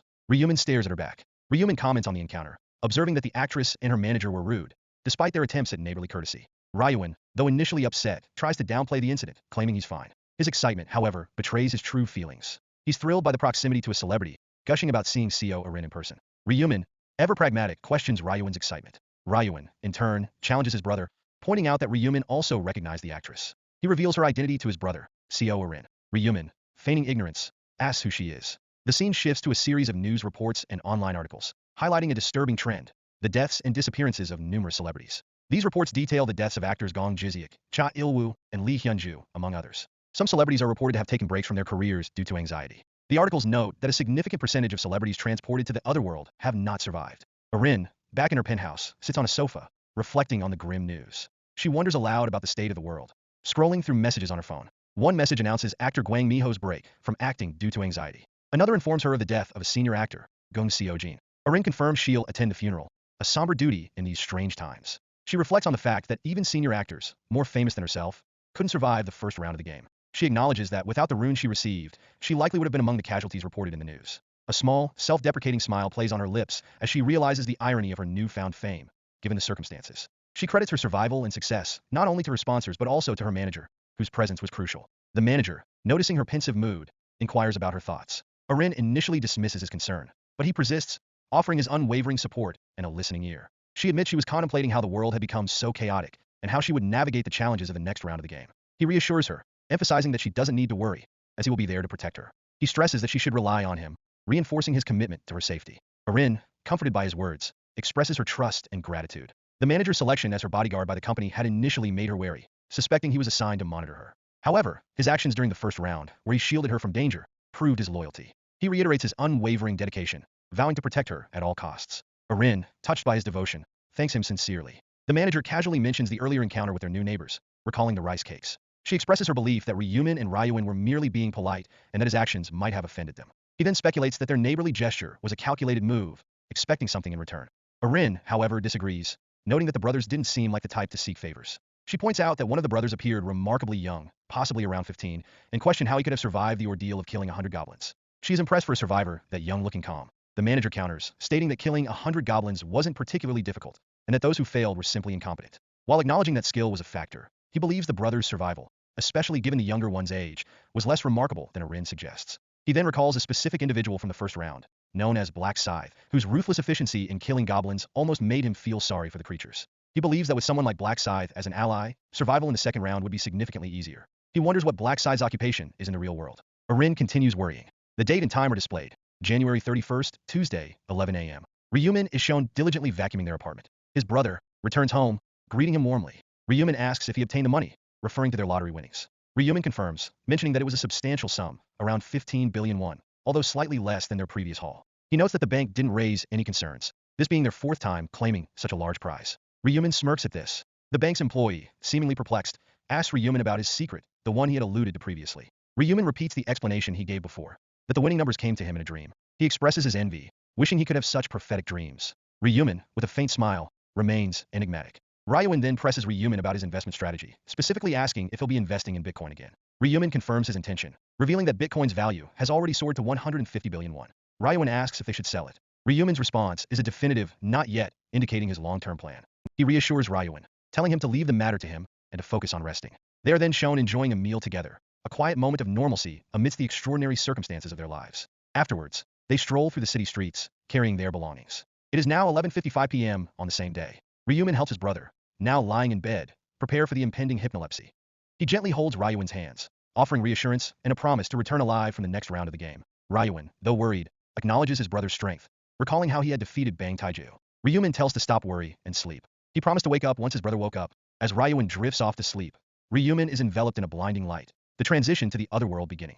He finds himself once again in the familiar, yet terrifying, landscape of the game, surrounded by other players, all disoriented and confused. One woman recognizes the area, realizing they've been transported back. She recognizes Black Scythe. Another player spots Ryumin, identifying him as Black Scythe, the top-ranked player from the previous round. The other players, recognizing Ryumin, instinctively keep their distance, a mixture of fear and awe in their eyes. They speculate when the angel will appear. Ryumin, his eyes glowing red, stands calmly amidst the apprehensive crowd, his reputation preceding him. Suddenly, a brilliant light heralds the arrival of an angel, but it's not Brielle. The players are surprised, recognizing that this is a different angel from the one who had overseen the first round. They speculate that Brielle had an accident, preventing her return. The new angel, with a condescending smile, instructs the humans not to panic. The angel, radiating golden light, announces that she will guide them from this point forward. With another blinding flash, she declares that she will now reveal the second round's quest. Golden information windows materialize before the players. These windows display the details of the second round's main quest. Pick a zone representative. The quest text instructs players, across all zones, to select a representative within the next 3 hours. The global player count is vast, displayed as 900,514,645, with a stark zero indicating that none have yet completed the quest. Ryumin's specific zone, designated YesKS 45-5, shows 5,143 participants, mirroring the global status with 0 completions. The players react with a mixture of confusion, surprise, and apprehension. They murmur amongst themselves. They had anticipated another round of brutal combat, perhaps involving the slaying of monstrous creatures. The display, starkly showing that 0 players had passed the quest, raises a collective eyebrow. Some begin to speculate. Perhaps this round, despite its apparent lack of direct combat, might not be as straightforward as it initially seemed. The angel, observing the players' bewilderment with a faint, knowing smile, allows the silence to linger for a moment. She then clarifies, her voice resonating with an otherworldly quality. Unlike the previous round, she explains, this one does not involve fighting or bloodshed. The sole requirement is the selection of a zone representative, a seemingly simple task. The angel proceeds to elaborate on the significant implications of becoming a zone representative. Such individuals, she states, gain the power to control others within their zone, to compel obedience. This authority extends to the point of forcing others to comply with even the most demeaning commands, including the chilling order to crawl or die. One player, intrigued by this revelation, furrows his brow, pondering the scope and extent of this newly described authoritative power. The angel, in response, clarifies the mechanics of the voting process. Players have a 3-hour window to discuss, deliberate, and ultimately choose their zone representative. Another player, questioning the apparent simplicity of the task, raises his hand. He wonders aloud if there's more to the quest, some hidden complexity beneath the surface. The angel confirms that voting is, indeed, the only requirement for successfully passing the round and being returned home. She characterizes it as a rest round, a welcome and much-needed respite from the brutal, life-threatening combat of the first round. A wave of relief washes over the assembled players, a palpable shift in the atmosphere. They celebrate the comparative ease of this quest, a stark contrast to the harrowing experiences of the previous round. Some express their joy and relief at not having to engage in combat or face the imminent threat of death. As the timer begins its countdown, starting from 3 hours, the players begin to discuss their options and strategies. Many are drawn to the potential benefits of becoming the zone representative. They revel in the enticing prospect of wielding such authority over their fellow players. However, not everyone shares in this optimistic outlook. Huang Yongmin, who had strategically invested heavily in his strength stat, expresses his frustration and disappointment. The lack of opportunity to utilize his painstakingly cultivated combat prowess leaves him feeling cheated. His companion attempts to soothe his discontent, pointing out that the ease of the round is a benefit to everyone, but Yongmin remains unconvinced. He feels deprived of a chance to demonstrate his hard-earned power, his frustration palpable. He specifically regrets his decision to prioritize the strength rune, now seeing it as a disadvantage in this non-combat scenario. Ryumin, observing the unfolding situation and Yongmin's reaction, makes a crucial realization. He understands the significance of Yongmin's rune choice and the intricate, overarching dynamics of the game itself. He reflects on how events are unfolding predictably, aligning with his past experiences and knowledge. He notes that while the main quest explicitly involves a simple voting process, the existence of a hidden, unannounced subquest is highly probable. This subquest, as he recalls, is class selection, a critical opportunity for advancement. To seize this opportunity and obtain a class, a specific condition must be met, reaching level 10 as quickly as possible. He grips his knife. He has to hunt monster. Without hesitation, Ryumin swiftly dispatches a nearby hobgoblin, his movements precise and lethal, honed by countless repetitions. The strike is clean and efficient. The hobgoblin falls. The game system immediately confirms the kill, a digital acknowledgement of his action. Simultaneously, it announces the activation of his previously chosen triple EXP buff. He receives a substantial surge of experience points, a bonus to his gold reserves, and a 1% increase to all of his stats, thanks to the effects of his Rune of Slaughter. He pauses, surveying the surrounding forest. He decides that venturing deeper into the dense woods is the most strategically sound course of action. He knows, from grim experience, that the presence of a single goblin almost always indicates the presence of more. True to his expectation, he soon encounters a group of goblins lurking in the shadows, their eyes glowing menacingly. A grim, almost sinister smile touches Ryumin's lips. With practiced ease and ruthless efficiency, he eliminates the group of goblins, his movements a blur of deadly grace. Each strike finds its mark. The game system confirms each kill with a digital chime, and announces that his stats have been boosted by a remarkable 50% due to the powerful effects of the Rune of Slaughter. He levels up, the notification appearing in his field of vision. Checking the remaining time allocated for the voting process, he notes that only half an hour has elapsed since the start of the round. He mentally accesses his stat window, reviewing his progress. The display reveals his current level is 9, his in-game nickname as Black Scythe, and his various hidden titles, a testament to his unique past. He contemplates the optimal allocation of his newly acquired stat points, carefully weighing his options. He considers increasing his strength, especially given Huang Yongmin's likely choice to specialize in that area. However, he recognizes the inherent limitations of relying solely on brute strength. He knows that speed and agility are crucial for survival, even for characters with immense power, as a swift, well-aimed attack can often overcome raw strength. He mentally reviews the 4 core stats that govern a player's abilities: strength, intelligence, agility, and luck. Strength governs physical damage output, stamina reserves, and defensive capabilities. Intelligence influences magical damage potential, mental fortitude, and the speed of complex calculations. Agility determines attack speed, movement speed, and the ability to evade incoming attacks. Luck affects the probability of landing critical hits, the frequency of valuable item drops, and the acquisition of extra gold. He understands that all 4 stats are fundamentally important, each contributing to a player's overall effectiveness. He is thinking of his future class, Grim Reaper. Suddenly, Ryumin pauses, his senses tingling. He detects a subtle presence behind him, a disturbance in the otherwise quiet forest. He acknowledges, with a hint of self-reproach, that he had been too engrossed in combat, too focused on his immediate goals, to notice the approach sooner. However, he's now acutely aware that he's not alone. He demands that the unseen person reveal themselves, his tone sharp, laced with a clear threat. He warns them to prepare for death if they fail to comply with his command. The unseen presence should show their intentions. A rustling sound in the nearby undergrowth breaks the silence, followed by the appearance of Co. Rin, stepping cautiously into view. She moves slowly. Ryumin immediately recognizes her as the famous actress he had encountered in the apartment building. She offers a hesitant apology for following him, her voice soft and slightly apprehensive. She is sorry. Arin's manager, On Senkyol, quickly steps forward, attempting to de-escalate the situation. He explains with a placating tone that they had no malicious intentions in following Ryumin, seeking to reassure him. Ryumin recognizes Senkyol. He identifies him as the right-hand man of Ma Giantrock, a name that carries significant weight. Giantrock, he knows, is the eldest son of the nation's largest and most influential corporation, and a formidable player known by the intimidating moniker Heavenly Demon. He realizes that having an alliance with someone as powerful and well-connected as Giantrock would undoubtedly be advantageous, providing him with increased strength and influence within the game. He also recalls a crucial piece of information: the necessity of having a priest-class player to form a strong connection with Giantrock by the 20th round, further highlighting the potential significance of this encounter. He admits to himself, with a flicker of surprise, that he hadn't expected to encounter Giantrock's right-hand man so early in the game. Ryumin continues to observe Arin and her manager, his mind racing. He analyzes the connection to Giant Rock and tries to discern their motives for seeking him out in the depths of the forest. He recalls hearing rumors about Giant Rock's complicated relationships with various celebrities, adding another layer of intrigue to the situation. He demands to know how long they've been following him. Arin responds, admitting that they have been tracking him from the very beginning, ever since he first entered the forest. She reiterates her apology, hoping to avoid any further conflict. Ryumin presses further, his gaze intense, questioning why they had chosen to follow him in the first place. Arin, sensing an opportunity, seizes the moment. She reveals that she and her manager are aware of Ryumin's impressive achievement, securing first place in the previous round. Building on this, she proposes forming a team, suggesting a mutually beneficial alliance. Ryumin, however, responds with a dismissive smirk, his expression conveying skepticism and a lack of interest. He bluntly states that he doesn't need their assistance and intends to continue on his own, his solitary path. He curtly advises them to leave him alone and to stop wasting his time. He turns his back on them, preparing to resume his hunt, a clear gesture of dismissal. He walks away. On Sankyol, visibly taken aback and offended by Ryumin's arrogant and dismissive response, expresses his disbelief. Arin, however, seems to physically recoil, almost collapsing to the ground, seemingly overwhelmed by Ryumin's powerful aura. Sankyol tries to reassure her and rationalize. He says that it wasn't meant to be and that they should be fine. Arin confesses her disappointment, her hope of forming an alliance with Ryumin now dashed. Sankyol, ever the pragmatist, reminds her of his previous warning. Individuals with strong egos and a penchant for solo play, like Ryumin, rarely function effectively within a team dynamic. While acknowledging the missed opportunity, Sankyol suggests a shift in focus. He proposes that they concentrate on hunting monsters during the remaining time, maximizing their gains before the voting period concludes.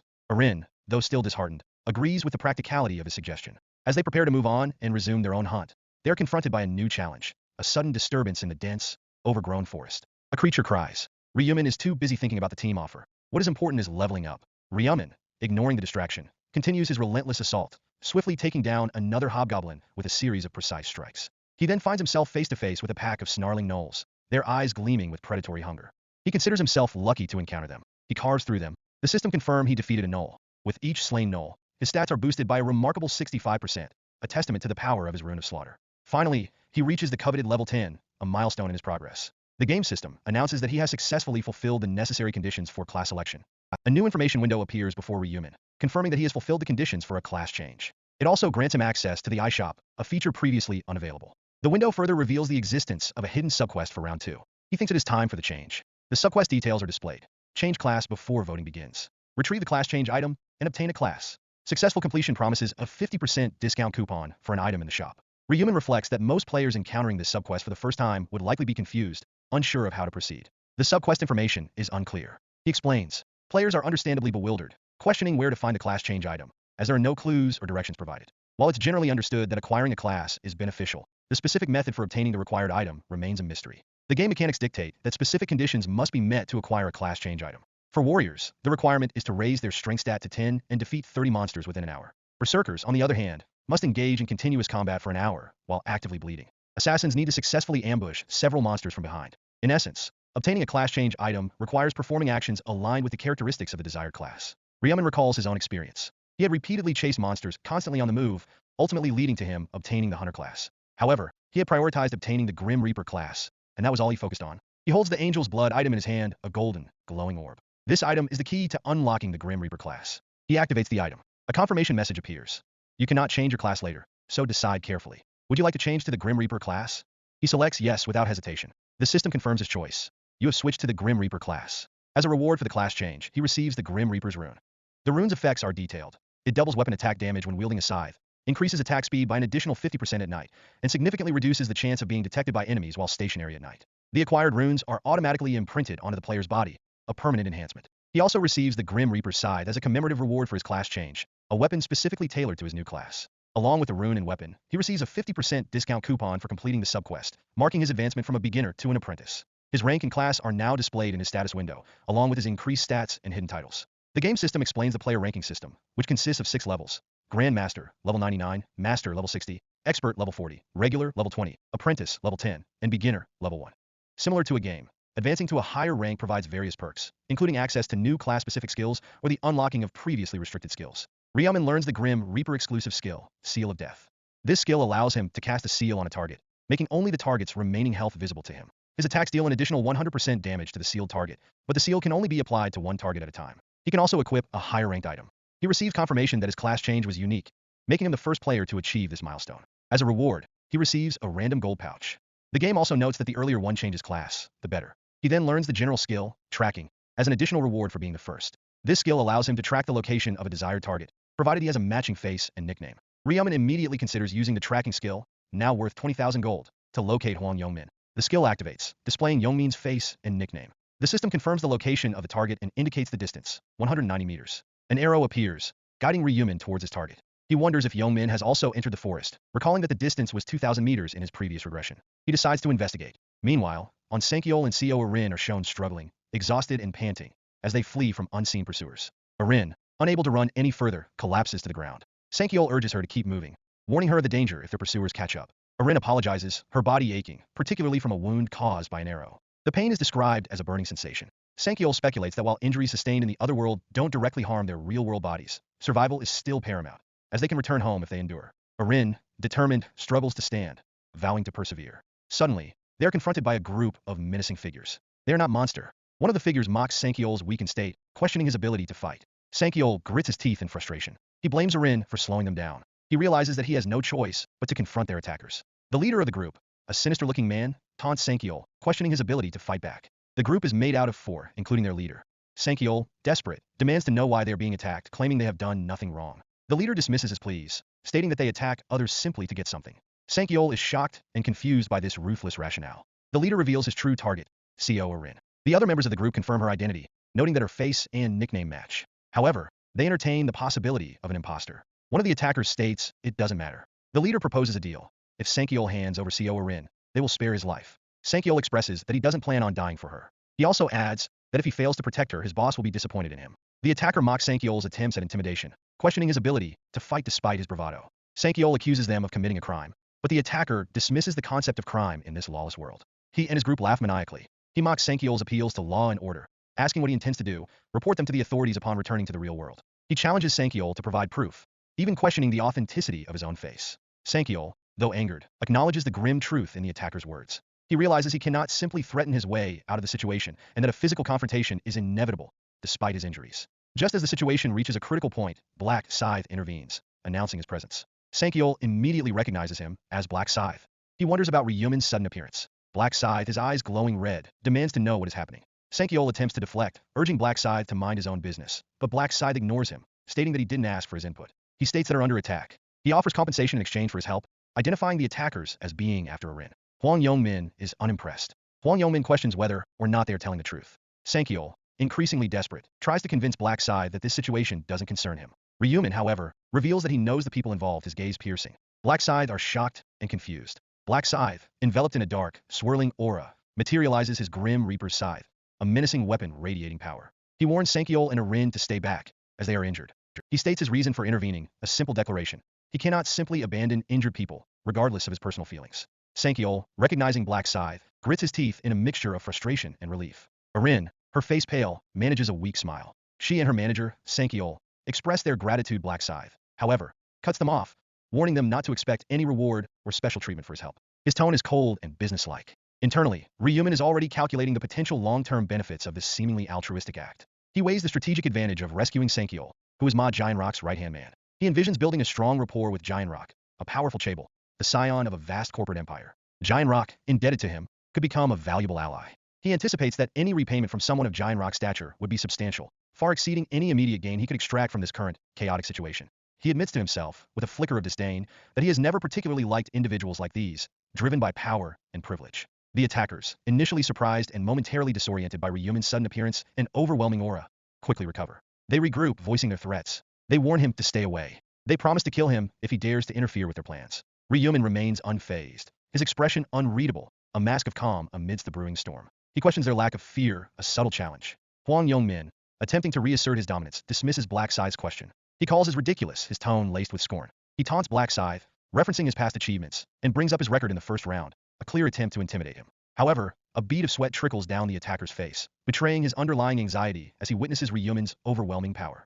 Huang Yongmin, desperate to regain control and salvage the situation, tries a different tactic. He proposes a twisted deal.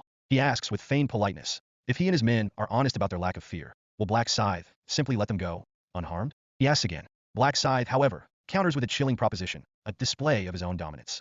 He suggests, his voice devoid of warmth, that they kneel and beg for their lives. If they grovel sufficiently, he might consider sparing them, a deliberate humiliation. Huang Yongmin is stunned, his face a mask of disbelief and outrage. He questions whether Black Scythe seriously expects them to debase themselves, to crawl before him like worms. He glances nervously at his companions, and at Arin, acutely aware of being watched, his pride wounded. He admits, internally, that he would much rather avoid a direct confrontation with this unexpectedly powerful foe. He pauses, his mind racing, calculating his options. The leader of the attackers, fueled by a desperate cocktail of arrogance and fear, attempts to regain the upper hand through boasting. He declares that he is strong enough to shatter walls with his bare hands. He fantasizes about defeating Black Scythe in single combat, envisioning himself sending the famed Black Scythe flying through the air with a single, devastating punch. A smug, self-satisfied smirk spreads across his face. He announces his defiance, stating that he will not be humiliated, that he will not kneel. He reiterates Black Scythe's demand to get down on his knees and beg, his voice dripping with mock incredulity. He adds a threat, warning Black Scythe of dire consequences if he refuses to comply. With a sneer, Huang Yongmin says he plans to close the distance and land a sneak punch. He is confident. He launches his attack, moving with surprising speed, aiming a powerful blow at Ryumen's face. He's confident that Black Scythe, caught off guard, will be unable to react, that he will be helpless against his superior strength. However, Black Scythe, with preternatural speed and reflexes, effortlessly counters the attack. The attacker feels an immense, bone-jarring force, as if he's run headfirst into an unyielding wall, a testament to Ryumen's overwhelming power. Black Scythe, now radiating an intense, almost tangible dark aura, unleashes a furious barrage of attacks. His scythe becomes a blur of deadly, silver light, a whirlwind of destruction. He pointedly declares that this will be a hands-only fight, a deliberate choice that adds a layer of humiliation to the impending defeat. He finds no satisfaction in easy victories, preferring a challenge, a test of his skills. Huang Yongmin, incredulous and enraged, questions Black Scythe's audacity. Black Scythe counters with blinding speed, a blur of motion too quick for the eye to follow. Huang Yongmin, momentarily stunned, realizes his grave mistake. He had underestimated Black Scythe, dismissing him as a mere wielder of a weapon, a fool to discard his advantage. Now, facing Black Scythe's raw power, he understands the depth of his error. Huang Yongmin, his voice cold and devoid of mercy, shouts, "Die!" the word a chilling command. The force of the blow is immense, overwhelming, sending Yongmin reeling backwards, his body contorted in pain. Yongmin is shocked, his senses reeling. He feels as though he's been struck by a massive hammer. Yongmin, battered and broken, crashes heavily to the ground, defeated and humiliated. Ryumen's companions, witnessing their leader's swift and brutal downfall, panic. They scatter, attempting to flee, their courage broken. Ryumen, standing amidst the chaos he has wrought, calmly adjusts his stance. The downed Yongmin, groaning in agony, curses Black Scythe. Black Scythe, weary of the incessant insults and threats, tells him to be quiet. He delivers another swift, brutal kick, silencing Yongmin's complaints with a sickening thud. Yongmin groans again. Another powerful kick. Ryumen continues his relentless assault, each movement precise and devastating, a dance of death. Yongmin is bewildered, his mind struggling to comprehend the source of Black Scythe's seemingly limitless power. He feels as though he's being pummeled by a massive hammer, not mere fists, the blows resonating through his very bones. Black Scythe, his body radiating a palpable, almost visible aura of power, stands over his defeated foe. He is as strong as the attacker. Yongmin has a rune, but still cannot mock his power. Black Scythe gives a faint smile. The remaining attackers, seeing their leader's complete and utter defeat, make a desperate decision. They choose to target Ryumen, recognizing him as the most immediate and dangerous threat. Arin cries out, warning Black Scythe to dodge the incoming arrows, a desperate plea for his safety. One of the attackers, wielding a wickedly sharp knife, shouts a desperate, urging Black Scythe to die. Ryumen, with effortless grace and preternatural reflexes, deflects the volley of arrows, his movements fluid and precise, like a dancer weaving through a storm. The attacker who fired the arrows is stunned. He questions how Black Scythe could possibly deflect projectiles that were intended for powerful monsters. Black Scythe, with a chilling, almost predatory smile, remarks that the attacker's misfortune was simply crossing paths with him. Their luck runs out. The archer is terrified. The attacker with the knife, screaming in agony and terror, cries out as Black Scythe severs his arm with a single, swift, impossibly precise strike of his scythe. The blade slices through flesh and bone, as if they were mere air. The remaining attackers, horrified and desperate, curse Black Scythe. They vow revenge. Ryumen, unmoved by their curses and threats, continues his relentless assault. He is not sure about finishing them off. He then activates his newly acquired Seal of Death skill, marking one of the attackers with a sinister, skull-shaped sigil. The mark glows with an ominous red light, a symbol of impending doom. The dark aura surrounding Ryumen intensifies, swirling and crackling with energy, a visible manifestation of his overwhelming power. The attacker, clutching a knife that seems pathetically inadequate against such power. He attempts to retaliate, to find an opening, but it's futile. Ryumen's movements are too swift. With a cry of pain and shocked surprise, the attacker is struck. His leg, slashed open, gushes blood, the crimson staining the forest floor. Another player, witnessing the brutal of Black Scythe's attack. Ryumen intercepts another desperate attack. The attacker's knife clangs uselessly against the shaft of Black Scythe's scythe. Black Scythe rebukes the attacker for his foolishness. He points out the obvious. Approaching someone wielding a weapon, especially one as formidable as his scythe, is an act of suicidal recklessness. Ryumen unleashes another devastating strike. His scythe tears through the air with terrifying force, a whistling harbinger of pain. The attack, empowered by the sinister Seal of Death, is devastatingly effective. Its single, focused blow possesses enough concentrated force to penetrate even the most robust armor, leaving the victim utterly defenseless. The attackers, battered, bleeding, and broken, cough and wheeze. Their bodies, once symbols of arrogant strength, are now racked with pain. Black Scythe, his expression cold, resolute, and devoid of any trace of mercy, states his grim determination. He will not end things here, not yet. He wants more. He wants to ensure with absolute certainty that they will never dare to crawl back, to threaten him or those he considers under his protection, ever again. The attackers, their bodies mangled, their spirits crushed, continue to cough and wheeze. Their struggles, once defiant, are now growing weaker, more pathetic with each passing moment. One of them, his leg a twisted, bloody mess, pleads desperately for Black Scythe to stop. He begs for his life, his pride shattered, his former arrogance completely replaced by abject, quivering fear. Ryumen, however, remains utterly unmoved by his pleas. He tells the attacker to stop his whining. He delivers a chilling promise. The attacker will not die alone, a clear indication of further violence to come, a threat that hangs heavy in the air. Ryumen surveys the scene, his gaze sweeping over the defeated, broken forms of the attackers. His eyes, like those of a hunting hawk, scan the surroundings. A rustle in the undergrowth, a desperate attempt at concealment. He deflected. He states that trying to hide is useless, he declares. With blinding speed, a movement too quick for the eye to follow, he unleashes another devastating blow. His scythe tears through the air. Youngmin, caught completely off guard, cries out in agony, his body reeling from the impact of the unseen strike. Ryumen advises Youngmin not to be such a crybaby. He points out with brutal honesty that the pain the attacker is currently experiencing is nothing, a mere trifle, compared to the suffering they had so readily inflicted upon others. A flicker of memory, a scene of past humiliation, crosses Ryumen's mind. Himself, kneeling, surrounded by jeering bullies, a stark reminder of his own vulnerability. This pain, he thinks, the pain he's inflicting now, is insignificant, a mere scratch compared to what he endured. Arin and Sankiol, standing at the edge of the clearing, witness the brutal, one-sided attack, their faces etched with a mixture of shock and awe. Sankiol mutters about Ryumen's impossible strength and brutality, unable to comprehend how someone could so easily dismantle opponents who had already lost their will to fight. Black Scythe, his aura of power intensifying, unleashes another powerful blow. Sankiol muttering that he must be comparable in strength to the president. Sankiol, regaining some composure, turns to Arin and asks if she's all right. She nods, her gaze still fixed on Ryumen, and expresses her gratitude once again. Ryumen comments that there's no need to worry about these defeated foes any further.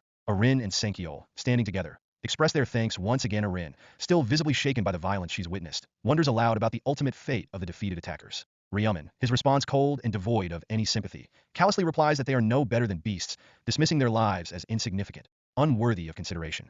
Arin flinches slightly at his harsh words. Ryumen, misinterpreting her concern, criticizes her for worrying about their well-being. He questions her empathy, suggesting she's being too soft-hearted, perhaps overly concerned with maintaining a good public image as a celebrity, a profession that often demands a carefully cultivated persona. Sankiol, his face still bearing the marks of the earlier struggle, addresses Ryumen respectfully. He asks if he might pose a question. Ryumen simply asks what the question is. Sankiol, his voice still slightly strained from his injuries, questions why Ryumen chose to spare the attackers, instead of killing them outright. He clarifies, emphasizing the context of their current situation, that he means within the other world, within the brutal confines of the game. He looks down at the blood on his clothes, a stark reminder of the violence they've just witnessed. Ryumen, a sly, almost imperceptible smile playing on his lips, explains his reasoning with cold, calculated logic. He states, simply and directly, that killing them wouldn't have benefited him in any tangible way. There was no strategic advantage to be gained from their deaths. Sankiol, initially confused by this seemingly counterintuitive answer, questions how it could possibly benefit Ryumen to spare them, to allow potential enemies to live. He raises a practical concern, suggesting that the spared attackers might, in the future, cause trouble, seeking revenge or spreading discord amongst the remaining players. His mind races, considering the potential ramifications. Ryumen, with a dismissive smirk that conveys his utter lack of concern, doubts the attackers' capability to cause any significant trouble. He questions their competence, implying they are too weak, too thoroughly broken, both physically and mentally, to pose any real threat. He also points out, with a chillingly pragmatic logic, that killing them would reduce the overall player population. Sankiol, finally grasping the strategic brilliance of Ryumen's seemingly ruthless decision, acknowledges his point. He admits, with a hint of self-deprecation, that he hadn't considered such intricate details. Arin, who has been listening intently, finally understands Ryumen's reasoning. Ryumen, seemingly satisfied with their comprehension, turns to depart. Sankiol, however, stops him with a hesitant request. He asks, his voice polite and deferential, for Ryumen's account number, so he can compensate him, at least financially, for his invaluable assistance. Ryumen, with a dismissive wave of his hand, simply states that it's not necessary, refusing any form of payment. Sankiol says that he'll report this to his president. Sankiol admits he wants to finish the attackers. They leave. The scene shifts abruptly, transitioning from the tense quiet of the forest to a large, chaotic gathering of players. They are being urged with increasing urgency and volume to vote, to choose a zone representative. The calls for votes intensify, echoing through the space, promising rewards and benefits for those who participate. However, some players express dissent, questioning the fairness of the process and suggesting alternative candidates. An argument breaks out, escalating quickly, with players hurling insults at each other and questioning their qualifications. The scene is a cacophony of voices, a swirling vortex of chaos and discord, with various factions arguing and vying for power, their individual agendas clashing. Some individuals, their voices calm and reasoned, attempt to quell the unrest, suggesting cooperation and a more structured approach. But their pleas for calm are largely ignored, drowned out by the rising tide of anger and frustration. One player, his voice filled with self-importance and boasting of his father's political connections, attempts to nominate himself as the representative. He believes his lineage makes him a suitable choice, but he's met with widespread skepticism and open ridicule. Other players question the validity of his claims, demanding proof of his credibility and his father's supposed influence. The crowd grows restless. A player identified as ManhwaCapped steps forward, his voice amplified, urging everyone to vote quickly. He reminds them of the rapidly approaching deadline, his tone both authoritative and persuasive. He is immediately questioned about the method of selecting a representative, the crowd demanding clarity. He confidently claims to have a solution. He announces calm down. He reveals his unique ability, the Rune of Persuasion, which he claims will ensure a smooth and efficient voting process. ManhwaCapped reflects on his initial disappointment upon receiving the Rune of Persuasion as his first random rune fragment. He'd initially considered it a weak and useless ability. The rune's description details its effects, increasing the likelihood of successful persuasion when communicating with others. However, it explicitly states that the rune has no effect on monsters or on opponents with a higher level than the user. He admits that he soon learned how to utilize its unique properties effectively, adapting it to his own advantage. He uses it to get a goblin pinned. He then instructs a group of players to disregard the pinned down goblin and instead focus on rescuing a woman who is in immediate danger. He urges them to prioritize her safety above all else. The players, seemingly swayed by his words, quickly agree and rush to assist the woman, leaving the goblin behind. He thinks to himself that he could have easily gained 100 kills by exploiting the situation with the goblins. He smugly reflects that with clever utilization of the Rune of Persuasion, securing the position of zone representative will be a simple task. He proposes a structured approach to the selection process. First, they will decide on a pool of candidates, and then they will hold a vote to choose one representative from that smaller group. He suggests a manageable number, around 5 or so, to streamline the process. Several players agree with his suggestion, recognizing the logic and efficiency of his approach. They acknowledge that arguing amongst themselves without a clear plan will lead nowhere. ManhwaCapped then calls for nominations, inviting anyone with a recommendation to raise their hand. The man who had previously boasted about his father's political connections immediately raises his hand, eager to nominate himself. However, he's quickly reminded that self-nominations are not permitted, as it would lead to everyone vying for the position. He expresses frustration, clicking his tongue in annoyance, but ultimately concedes. ManhwaCapped, seeing an opportunity, subtly suggests that persuading these swines, referring to the other players, is remarkably easy, hinting at the influence of his rune. The players struggle to come up with suitable nominations, admitting their lack of familiarity with each other. ManhwaCapped observes that at this rate, the person who simply speaks up the most conspicuous individual, will likely become the candidate by default. He then steps forward, subtly influencing the situation, and suggests himself as a candidate. ManhwaCapped. He's promptly met with agreement, with another player recognizing his leadership qualities and logical thinking. The player subtly implies that ManhwaCapped has already been subtly leading them, highlighting the rune's influence. ManhwaCapped, pleased with the progress, appreciates the recognition. He then opens the floor for further recommendations. A player immediately suggests Black Scythe, praising his first place ranking in the previous round as justification. Another player chimes in, recommending Life is a Documentary, who placed second. A third nomination follows, proposing Black Flame Dragon in Hand, who secured third place. The nominations are based purely on previous performance rankings. With 4 candidates now selected, ManhwaCapped suggests closing the nominations there, despite there being one remaining slot. The suggestion is met with a moment of silence. Then it is agreed to leave the candidacy to 4. The players decide to hear the candidates before voting. ManhwaCapped confidently declares that he'll go first, believing it to be a simple matter to persuade the others. However, before he can elaborate, another player interrupts, dismissing his promises and intentions as insincere. A different player, noticing something, points towards someone approaching. The attention shifts to Life is a Documentary, who is approaching, announcing his second place ranking in terms of zone rankings. He interrupts ManhwaCapped's speech. Life is a Documentary confronts ManhwaCapped directly, questioning his intentions and approach to the situation. He challenges ManhwaCapped's assumption that everyone will blindly follow his lead, questioning his arrogance and manipulative tactics. ManhwaCapped, visibly surprised and flustered, wonders how Life is a Documentary is aware of his skill, the Rune of Persuasion. He doubts the possibility, dismissing it as mere conjecture. He accuses ManhwaCapped of hypocrisy, calling him out for his manipulative behavior and his attempt to control the selection process. ManhwaCapped, taken aback by the harsh words, questions the need for such accusations, attempting to maintain a facade of civility. He suspects that his rune should be working, and that something is wrong. Life is a Documentary presses his attack, questioning ManhwaCapped's intentions and threatening him. ManhwaCapped, visibly shaken, realizes that his skill, the Rune of Persuasion, has failed to work on this individual. Life is a Documentary, fueled by rage, orders everyone to vote for him, threatening dire consequences for anyone who disobeys. He's immediately called stupid. ManhwaCapped mocks his crude and aggressive approach, telling him to stop embarrassing himself. His words have no effect. With a swift, brutal motion, Life is a Documentary attacks, splattering blood across the scene. ManhwaCapped, caught completely off guard, is struck, coughing up blood in shock and pain. Life is a Documentary reiterates his threat, promising death to anyone who refuses to vote for him.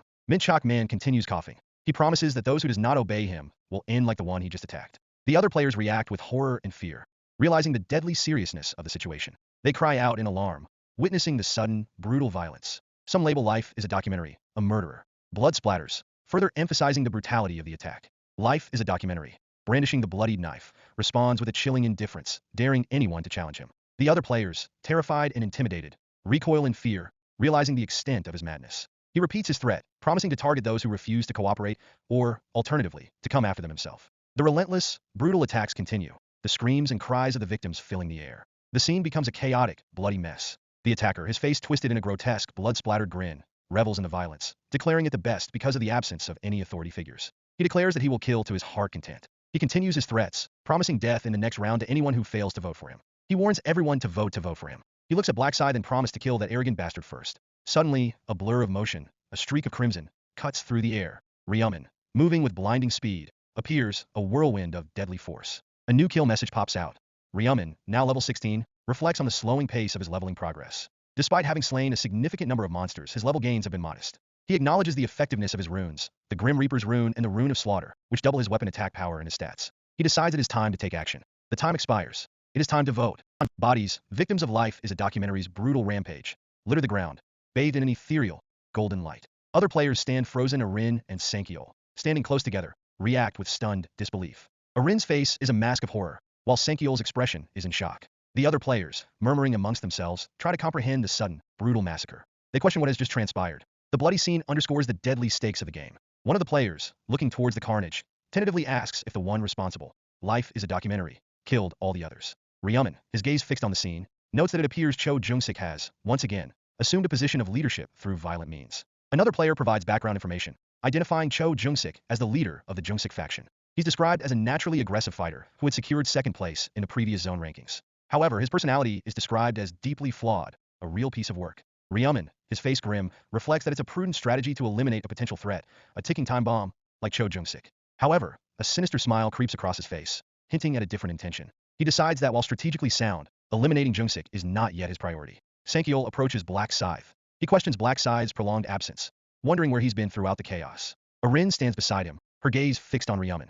Ryuman, turning to face them, responds curtly, inquiring about their intentions. Cho Jung-sik, his clothes and hands stained with blood, his face twisted in a cruel, self-satisfied grin, breaks the tension. He states his purpose bluntly.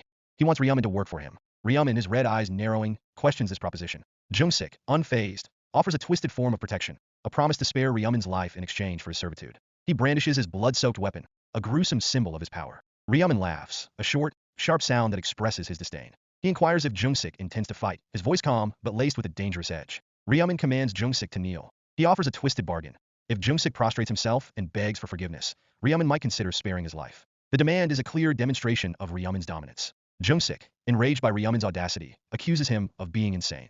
He brandishes his knife, clearly failing to grasp the gravity of his situation, the immense power disparity between them. He starts talking of his future role. Ryuman lets his power known, a visual display showcasing his dominance. Jung-sik, finally realizing the extent of Ryuman's power and the mistake he's made, is shocked and terrified. He questions how Ryuman acquired such a weapon. Ryuman demands an answer, questioning if Jung-sik has suddenly lost the ability to speak. Jung-sik, completely cowed, can only manage a choked, silent whimper, his bravado utterly shattered. Ryuman introduces himself as Cho Jung-sik, the leader of the Jung-sik faction. He challenges the notion that someone like Ryuman, a seemingly insignificant player, would dare to order him around. He brandishes his weapon, a desperate attempt to reassert his dominance. Ryuman, his face impassive, comments on Jung-sik's bravery, noting that it mirrors his behavior in past regressions. He decides that enough time has been wasted playing around. He states that since nobody would vote, he needs him to win. He needs Jung-sik as zone representative to make him his tool. Ryuman anticipates the imminent arrival of the Angel, signaling the next phase of the game. The Angel appears. Jung-sik thinks he got lucky.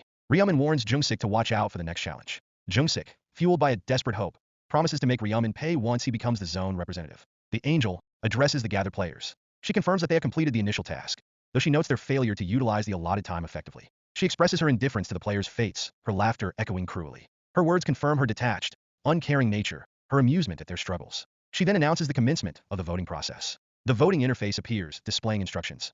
Each player can cast only one vote, and the individual with the most votes will be declared the zone representative. A stark warning is also displayed. Any player who fails to vote within the 5-minute time limit will automatically fail the round and die. The timer begins its countdown, adding to the tension. The players are instructed to focus on the individual they wish to vote for and visualize the word vote in their minds. Jung-sik, his face a mask of smug anticipation, observes that everyone is looking at him, interpreting it as a sign of their impending submission. His expression is strained, hinting that his earlier bloodthirst has started to fade. He yells and a player flinches, The timer ticks down, marking the final seconds. The angel announces that it's time. She expresses her amusement at the lack of abstentions, revealing her twisted enjoyment of the players' desperation. She prepares to tally the votes. The results are displayed, revealing Life is a Documentary as the winner with 2,412 votes, followed by Black Scythe with 2,077 votes. Jungsik, initially triumphant, is stunned to discover that, despite his violent coercion, he still only managed to secure first place by a relatively small margin. He's further shocked to see Black Scythe in second place, realizing that many players defied his threats. He expresses his rage and disbelief. Ranting about the players' defiance, the angel confirms the result, declaring Life is a Documentary as the zone representative. Jungsik, his back to the viewers, is bathed in the angel's light. The angel grants him the authoritative position, an exclusive ability bestowed upon the zone representative. Jungsik vows to make Ryumin regret not being killed, unaware of Ryumin's true power and intentions. A system notification appears. The authoritative position allows the user to issue commands that other players cannot disobey. However, it has limitations. Only 10 uses, only one order per player at a time, and it's ineffective against players who have already acquired a class. Jungsik, initially thrilled, is dismayed to discover the restrictions, realizing his power is not absolute. He questions the limitations. The angel addresses the players again, hinting at a hidden quest within the current round. The subquest is revealed. Obtain a class before the time to vote. The reward is a 50% discount coupon for the day's item in the iShop. The players, confused and surprised, question the meaning of the subquest, wondering about the class selection item and the concept of acquiring a class. The angel, with a touch of sadistic amusement, reminds them that they would have received the quest window upon reaching level 10. They question how they were supposed to level up without monsters. The angel reveals that monsters were indeed present throughout the forest, mocking their lack of awareness. She adds that only a limited number of players, around 80,000 across all zones, managed to acquire a class during this round, highlighting the difficulty of the hidden quest. A player exclaims that their zone is won. The angel confirms. The subquest results are displayed, revealing Black Scythe, level 16 Grim Reaper, as the only player in their zone who successfully completed it. The other players, including Arin and Sankiol, are shocked to learn that Ryumin was the sole individual in their zone to achieve this feat. They realize, with a mixture of awe and apprehension, that he possesses a class, making him immune to Jungsik's authoritative position. Ryumin, his Grim Reaper class now public knowledge. The other players, now fully aware of Ryumin's possession of the Grim Reaper class, begin to speculate amongst themselves. They question the nature of the class, what abilities it might grant, and remark on its apparent strength, a strength that seems almost overwhelming. Jungsik, his face contorted in a mask of frustration and barely suppressed rage, realizes the full extent of his miscalculation. His meticulously crafted plan to utilize the authoritative position to force Ryumin into self-sabotage, to cripple him from within, has been utterly, irrevocably foiled. The angel clarifies the rules that govern the rankings for round 2. She explains that the final standings were determined solely by the speed at which players managed to complete the hidden subquest, the acquisition of a class. She observes that Black Scythe not only completed the subquest within his own zone, but also secured the top ranking across all zones, a truly remarkable feat of speed and efficiency. The angel, curious, addresses Ryumin, praising him. She addresses Ryumin directly, acknowledging his extraordinary achievement and the unique nature of his Grim Reaper class. She notes the uncanny, almost preordained connection between the class and his nickname, a synchronicity that seems to defy mere chance. She inquires about the origins of his nickname. She pushes further, questioning whether he somehow possessed foreknowledge, whether he knew beforehand that he would ultimately acquire the Grim Reaper class. Ryumin admits, with a carefully measured tone, that he hadn't anticipated receiving a class that so perfectly, so completely, aligned with his chosen nickname. The synchronicity was, as far as he was concerned, unexpected. Other players, overhearing the exchange, murmur amongst themselves, speculating that the matching of class and nickname might be nothing more than a remarkable, albeit improbable, coincidence. Ryumin subtly implies that the angel is unaware of the process, the specific, intricate steps he took to obtain the Grim Reaper class. The angel, her interest clearly piqued by Ryumin's subtle implications, muses on the ever-present, often elusive concept of fate. She finds the entire situation remarkably intriguing, the confluence of events almost too perfect to be mere chance. She confirms with a matter-of-fact tone that, as a direct result of his success, Ryumin is the only player in their entire zone who is completely immune to the effects of the authoritative position, a fact that significantly alters the power dynamics of the game. A nearby player, seeking clarification, asks about the meaning. The angel, ever eager to explain the intricacies of her cruel game, elaborates on the limitations of the authoritative position.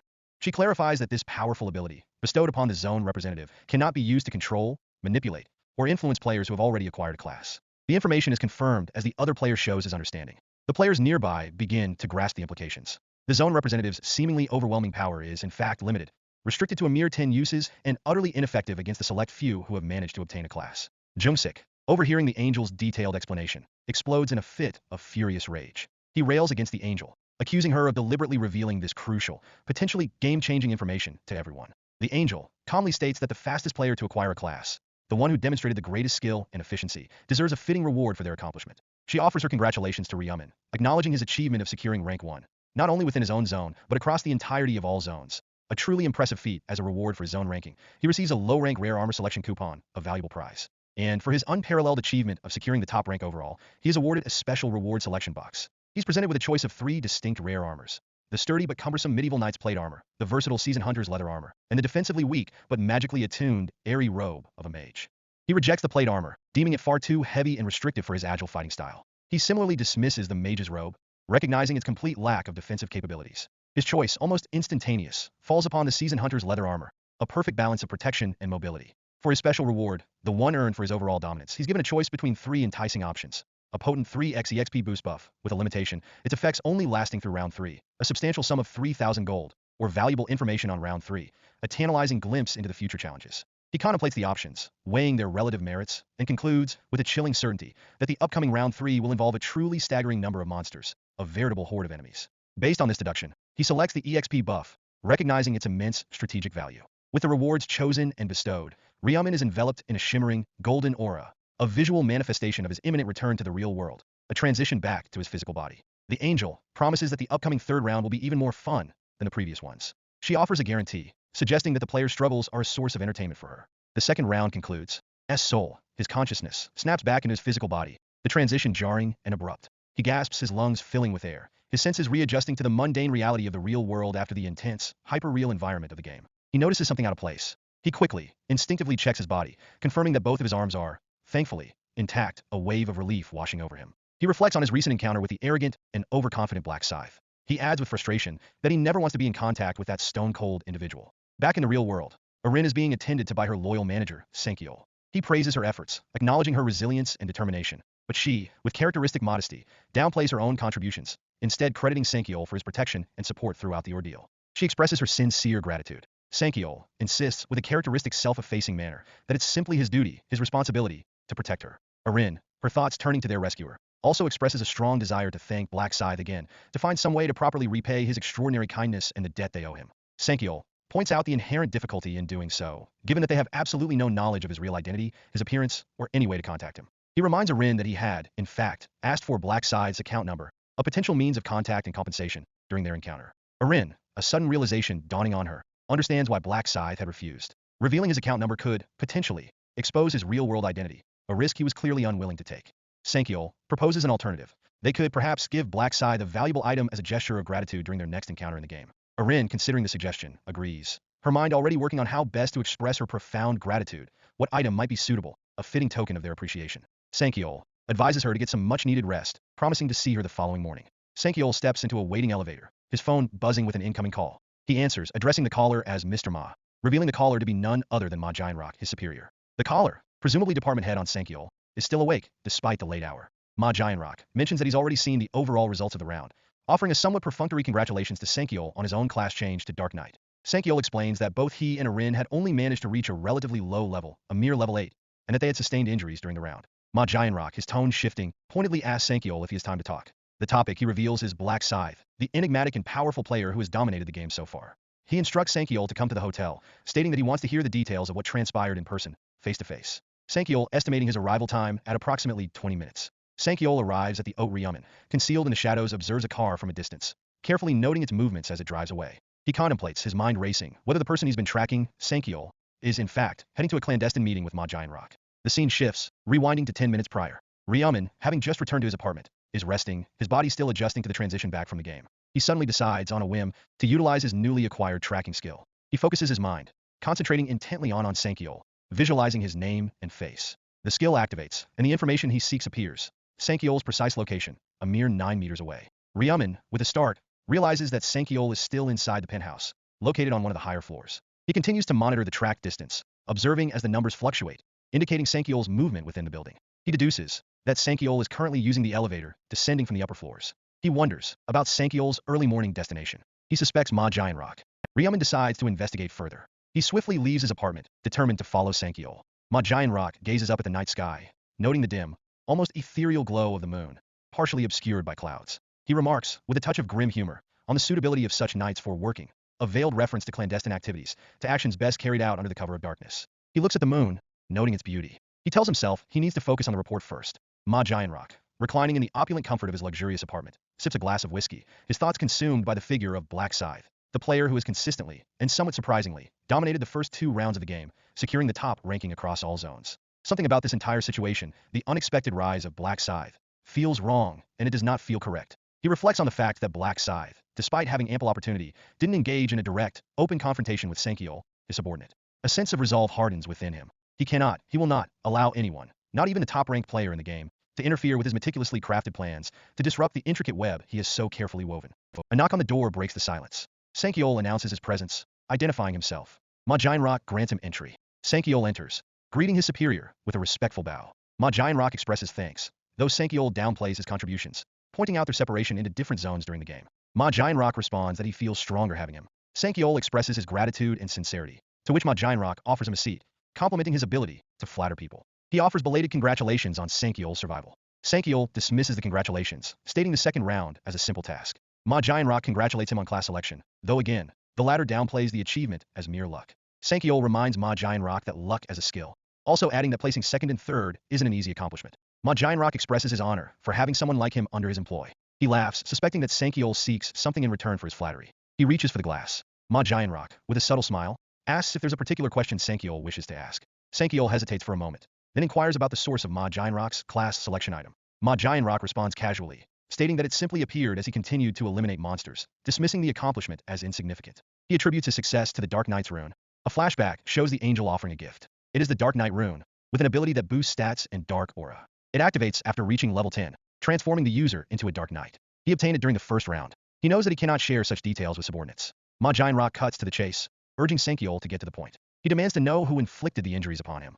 He pointedly asks if it was Black Scythe, his gaze intense. Sankiol, flustered, vehemently denies it, clarifying that Black Scythe actually saved both him and Arin. Ma Jianrock, intrigued, presses for further details, his interest clearly piqued. Sankiol explains that they were nearly killed by a group of hooligans who attempted to harm Arin. He emphasizes that without Black Scythe's intervention, both he and Arin would likely have perished. He believes Arin would have suffered a mental shock. He expresses his worry about Arin and the loss of business. Ma Jianrock inquires about the fate of the attackers, questioning whether they are truly dead. Sankiol confirms that Black Scythe inflicted near-fatal injuries but deliberately refrained from killing them. He states that when asked about this, Black Scythe explained there was no benefit in killing them, citing the reduction in player numbers and its impact on future rounds. Ma Jianrock, while acknowledging the logic, questions the wisdom of allowing such individuals to potentially repeat their crimes. He expresses his sense of indebtedness to Black Scythe, recognizing the strategic advantage he now holds. He acknowledges Sankiol's earlier mention of expressing gratitude and the rejection of compensation. Ma Jianrock asks whether it's related to anonymity. Sankiol states he will convey Ma Jianrock gratitude and keeping an eye on Black Scythe. Sankiol reminds Ma Jianrock that he forgot to ask an important matter. He states that he needs the usernames of the attackers. The scene shifts to Ryuman, standing outside the imposing Imperial Hotel. He observes Sankiol's departure, remarking on his loyalty to Ma Jianrock. He decides to head back, reasoning that lingering would only raise suspicion. Ryuman reflects on the unexpected presence of a celebrity, Arin, in the same apartment building, attributing it to his brother's actions, distributing rice cakes to their neighbors. He also realizes he hadn't known about Sankiol being Arin's bodyguard. He hopes to leverage this newfound neighborly connection to build trust with Ma Jianrock, although he acknowledges the uncertainty of Sankiol's long-term survival in the game. A flashback reveals the power of Ma Jianrock's Dark Knight's rune, a rune received as a reward for class selection, forcing the user to become a Dark Knight. It's described as overpowered, but with a significant drawback. The rune requires a special type of mana, dark mana, which cannot be replenished through conventional means.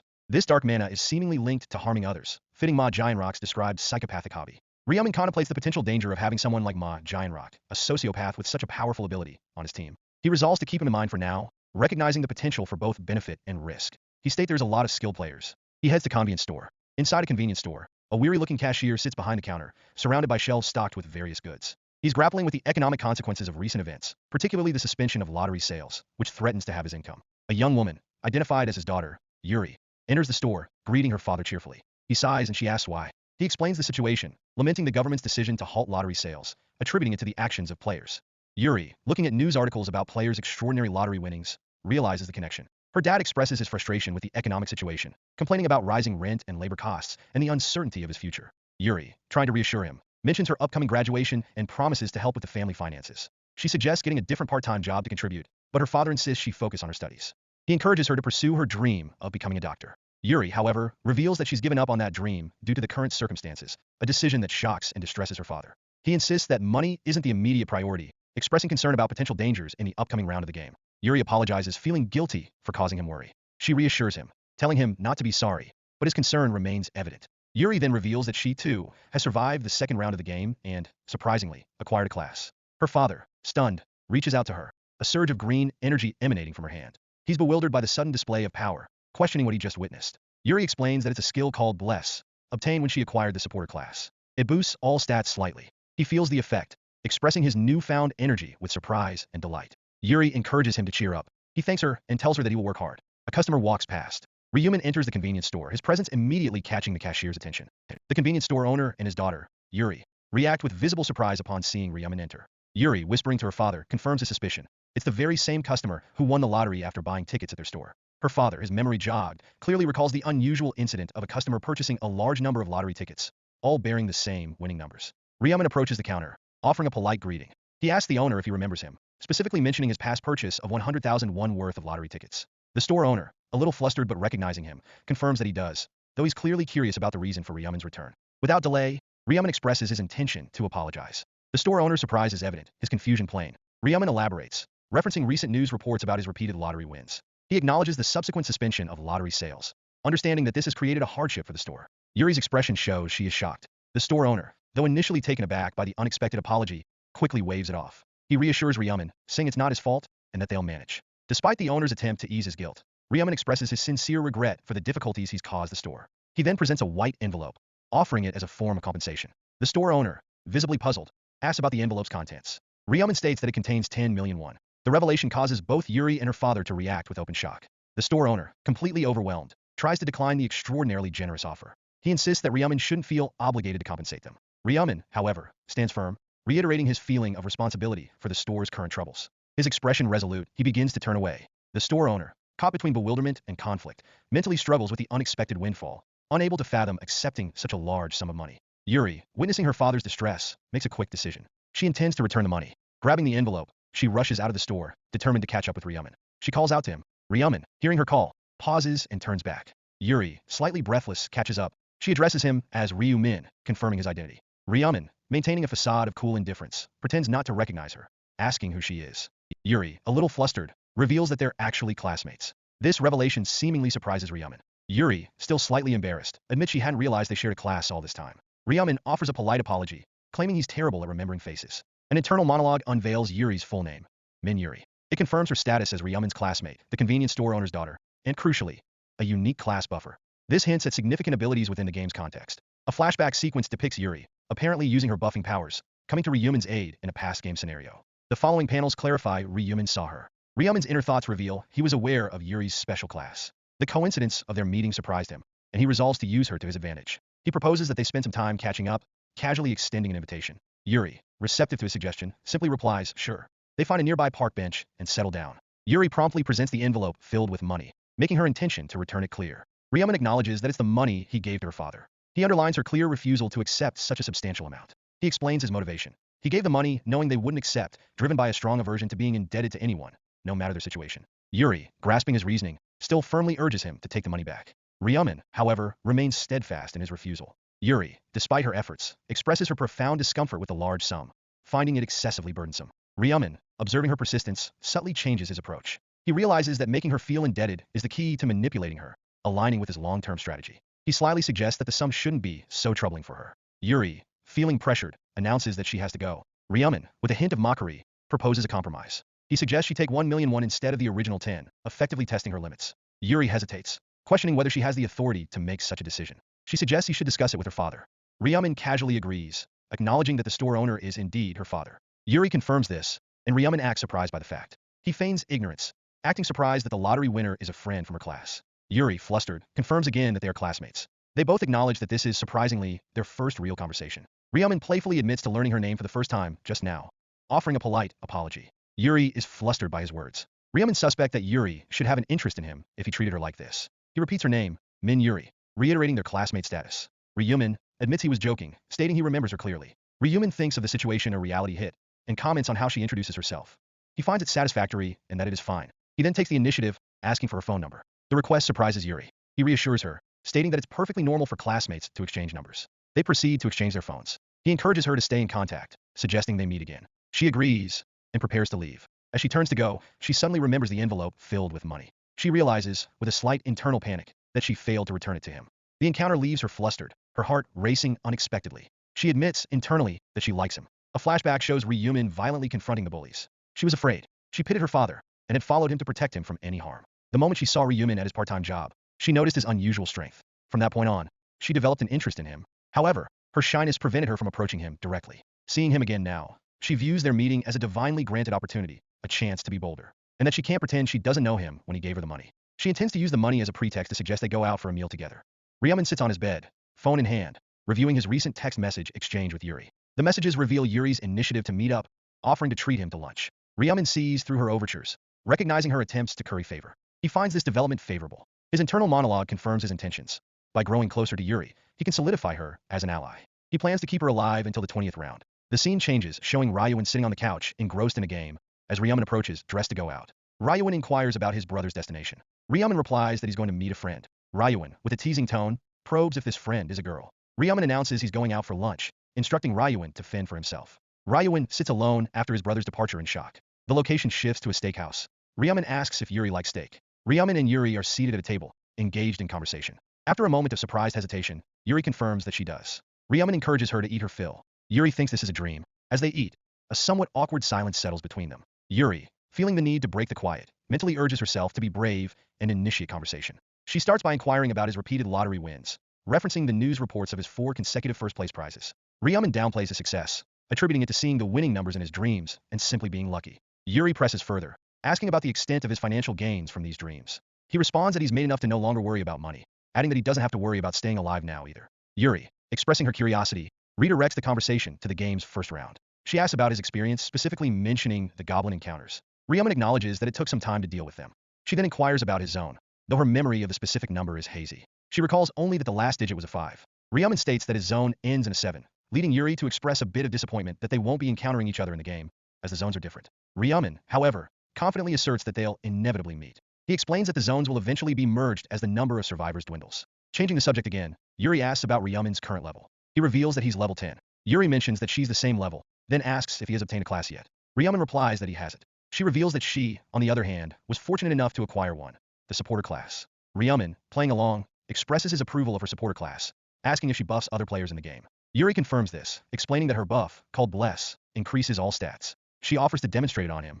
Ryaman readily agrees. She casts the Bless skill, a visible green glow emanating from her hand and enveloping Ryaman. A system message appears, detailing the effects of Bless.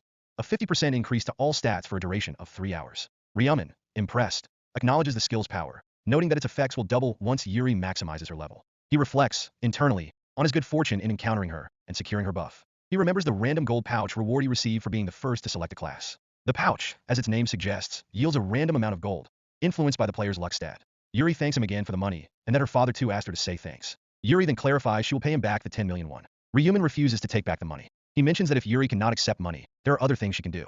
She presents a purple mana stone to Ryaman, acquired during his hunts in the other world. She insists he accept it, especially since he refused the money. They say goodbye and confirm taking care of each other. He returns back. He opens his inventory. The description of the lowest rank purple mana stone he received from Yuri is displayed. It's a one-use item that provides mana. He reflects on the unexpected gift, unsure of its precise function due to the vague description.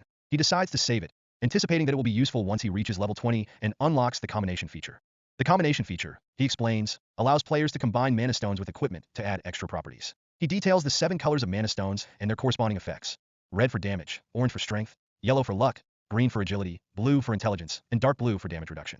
The purple mana stone is identified as the most potent, capable of increasing all stats. It's noted to have a low drop chance, but will increase all stats. He reflects on his current high luck stat, which contributed to obtaining the rare stone for free. He decides to save the stone and utilize the buff before opening the gold pouch. He strengthens himself by using the Rune of Slaughter, which increases his status by 1% of any killed opponent, including bugs. He hunts for mealworms and proceeds to kill.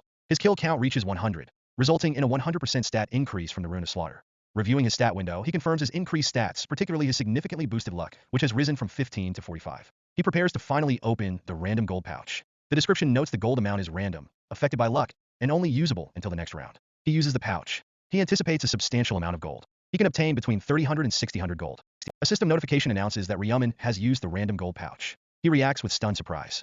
Another notification appears, congratulating him on receiving 9,999 gold. He's astonished by the amount, realizing it's the maximum possible yield from the pouch. He smiles, acknowledging the significant benefit of receiving Yuri's Bless buff beforehand. He checks his total gold, now standing at an impressive 16,249. With this substantial sum, he realizes he could purchase almost any item and still have money left over. He considers an item that will be available in 2 weeks, but decides to save his gold for now. The scene transitions to a tall, modern building.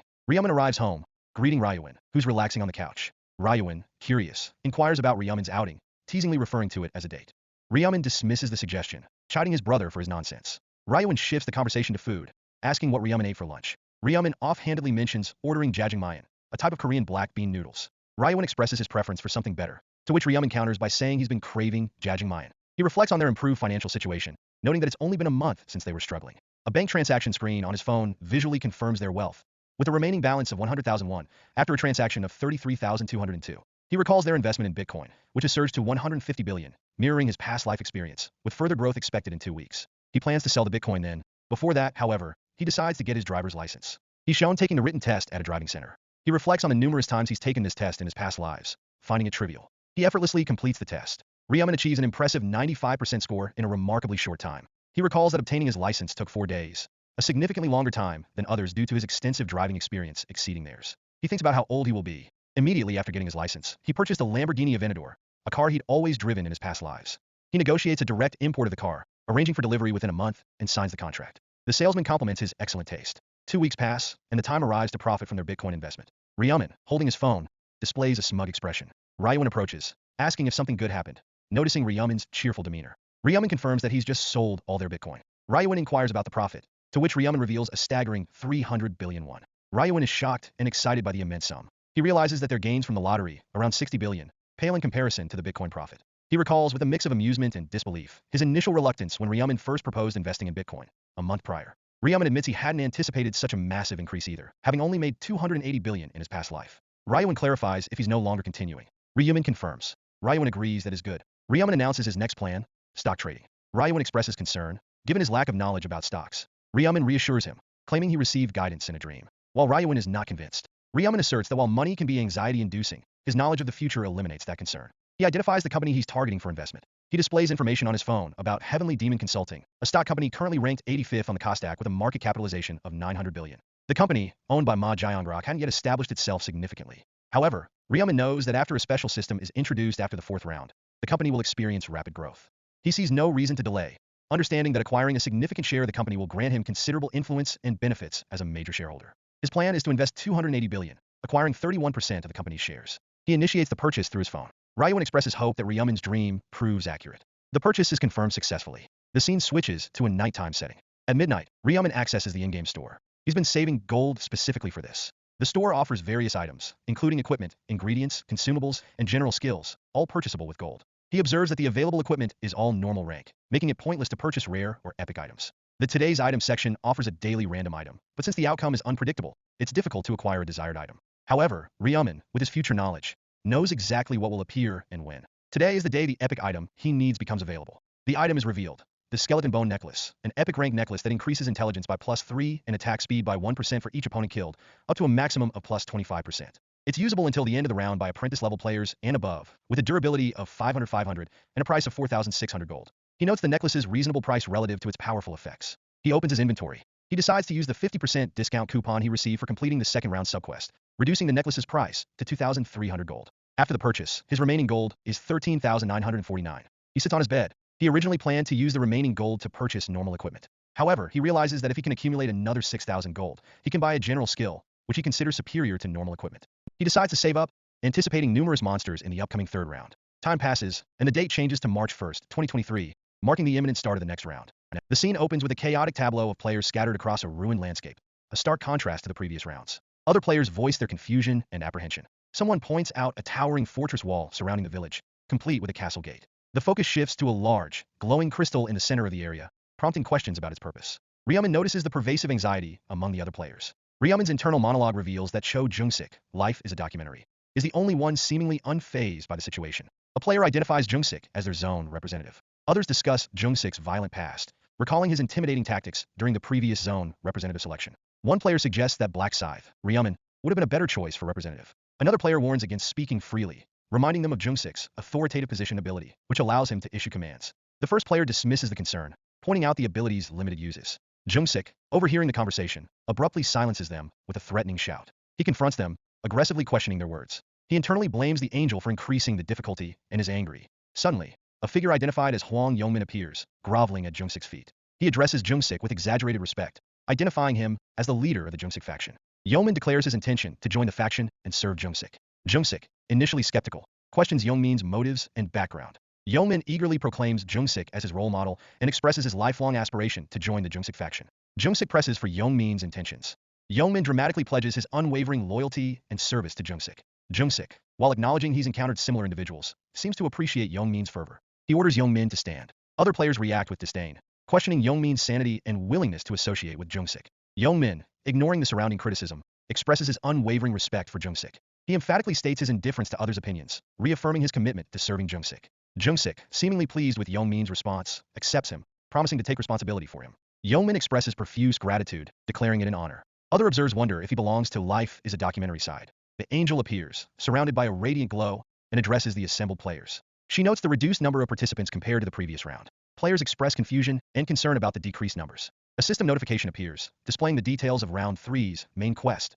Protect the relic for 3 hours. The notification reveals a significant drop in the total number of participants across all zones, as well as a decrease within their specific zone. Players react with shock and disbelief at the drastic reduction in numbers, realizing that only a quarter of the previous round's participants remain. The angel, with a mocking tone, dismisses the concerns, reminding the players that they are fighting each other, and the reduction in newcomers. One player points at the achieved number and expresses concern. She laughs at the player's reaction, questioning their claim of an error. She callously states that it's not an error and reminds them of the fundamental rule. Only half of the participants can survive each round. Given that all present survived the previous round, she states that it's logical for only a quarter to survive this one. The players react with horror and fear. Brielle encourages them to strive to be among the top 25% to survive. She proceeds to explain the mechanics of the third round. Monsters will emerge from the 4 castle gates every 30 minutes, targeting the relic at the center of the village. There will be 5 waves of these attacks. Players must combine their powers to protect the relic. Successfully defending the relic for 3 hours will result in an additional reward, while failure will lead to a severe penalty. Regardless of the relic status, players will receive a ranking based on their individual monster kills. The number of monsters will increase with each subsequent round. The angel clarifies that while the monsters are weaker in this round, making it easier, the experience and gold rewards will be correspondingly lower. Jungsik confidently asserts that all he needs to do is kill many monsters, leveraging his authoritative position to ensure an easy victory. The angel, almost as an afterthought, reminds them that Life is a Documentary was the previous zone representative. Jungsik, pondering the implications. Brielle clarifies how authoritative position works during this round. Jungsik wonders about the consequences of the zone representative's death. Brielle explains that if the representative dies from a monster attack, the position becomes vacant. However, if another player murders the representative, the murderer automatically inherits the position and receives 10 uses of the authoritative position ability. Brielle announces that the monster waves will commence in 10 minutes, urging them to collaborate for survival. She expresses doubt, however, about the likelihood of genuine cooperation. Jungsik, enraged, curses the situation and the imminent attack. He is angry. Jungsik declares his intention to eliminate anyone who approaches him first. Several players, lurking nearby, express their desire to kill Jungsik and claim the representative position for themselves. Yeoman and other players walk by. Yeoman approaches Jungsik calmly, holding his weapon. He reassures Jungsik, stating he only wishes to talk. Jungsik, skeptical and aggressive, demands that Yeoman get to the point. Yeoman states that if Jungsik intends to threaten, he should do so after he spoke. He proposes an offer, acknowledging Jungsik's difficult situation. Yeoman positions himself in front of the crystal, declaring his intention to protect Jungsik. Jungsik is visibly surprised by Yeoman's offer. Yeoman clarifies his proposal. He will protect Jungsik's flank, preventing other players from attacking him. He intends to stay by Jungsik's side, acting as his guard. Other players react with confusion and disbelief, questioning why Black Scythe would protect Life is a Documentary. They realize that this alliance means they'll have to contend with Yeoman's strength as well. Some express hesitation, unsure of how to proceed. Others are tempted by Black Scythe. Jungsik, wary, acknowledges that deals always have a price. He demands to know Yeoman's condition for providing protection. Yeoman initially downplays the request, claiming it's nothing much. He then states his sole condition. Jungsik must follow all of his orders. Jungsik is taken aback by the phrasing, recognizing that Yeoman essentially wants him to become a subordinate. He questions the offer and the nature of the orders. Yeoman refuses to elaborate, simply reiterating that Jungsik must completely obey his commands. Jungsik, struggling with the decision, questions Yeoman's insistence on complete obedience. He wonders internally what will happen if he refuses. He feels like his pride is hurt. The situation emphasizes the pressure on Jungsik, with Yeoman reminding him that others are waiting for his answer. Jungsik hesitates, torn between his pride and the potential danger. He ultimately rejects Yeoman's offer. Yeoman, his eyes glowing ominously, states he anticipated this response, noting Jungsik's stubborn pride. Other players discuss Jungsik's refusal, speculating about the impact on his ability to hunt peacefully. Some suggest that Jungsik's pride was wounded by the demand for obedience. A man states that pride is more important than life. Yeoman thinks, internally, that Jungsik is acting as he did in his previous life. He calmly informs Jungsik that since the offer has been rejected, he's no longer concerned with him. He explicitly states that Jungsik's survival is no longer his concern. Players comment about Yeoman words. Jungsik regrets his decision, realizing he might have made a mistake. A system notification announces the imminent start of the first monster wave.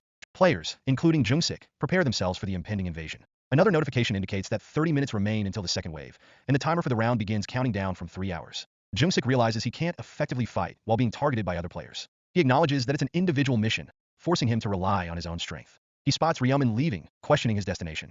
Ryumin walks toward one of the entrances. He speculates whether Ryumin intends to fight alone at the entrance. The first wave begins, heralded by a system notification and the sound of shattering gates. The notification reveals the daunting numbers: 4,900 players versus 9,800 weakened goblins. The goblins pour out of the gate. Jungsik, overwhelmed by the sheer number of enemies, expresses his shock. The goblins are confirmed to be weaker than usual for this round, accompanied by a message of good luck. Jungsik, panicking, decides to hide and assess the situation. He notices Ryumin standing at the entrance, seemingly alone. Despite the narrow entrance, it's still wide enough for multiple players to pass through simultaneously. Jungsik wonders if Ryumin is confident enough to face 10 opponents at once. He dismisses Ryumin as a confident fool, predicting he'll get scared and run away. The goblins charge. Ryumin, wielding his scythe with a dark, swirling aura, stands ready. He effortlessly slashes through the approaching goblins, their bodies dissolving into black mist. His eyes glow with an intense, red light. He continues his relentless assault, cutting down goblins with swift, precise movements. Jungsik, witnessing Ryumin's extraordinary power, is stunned. He questions how someone can achieve such strength at level 16. Jungsik, witnessing the carnage, feels compelled to act.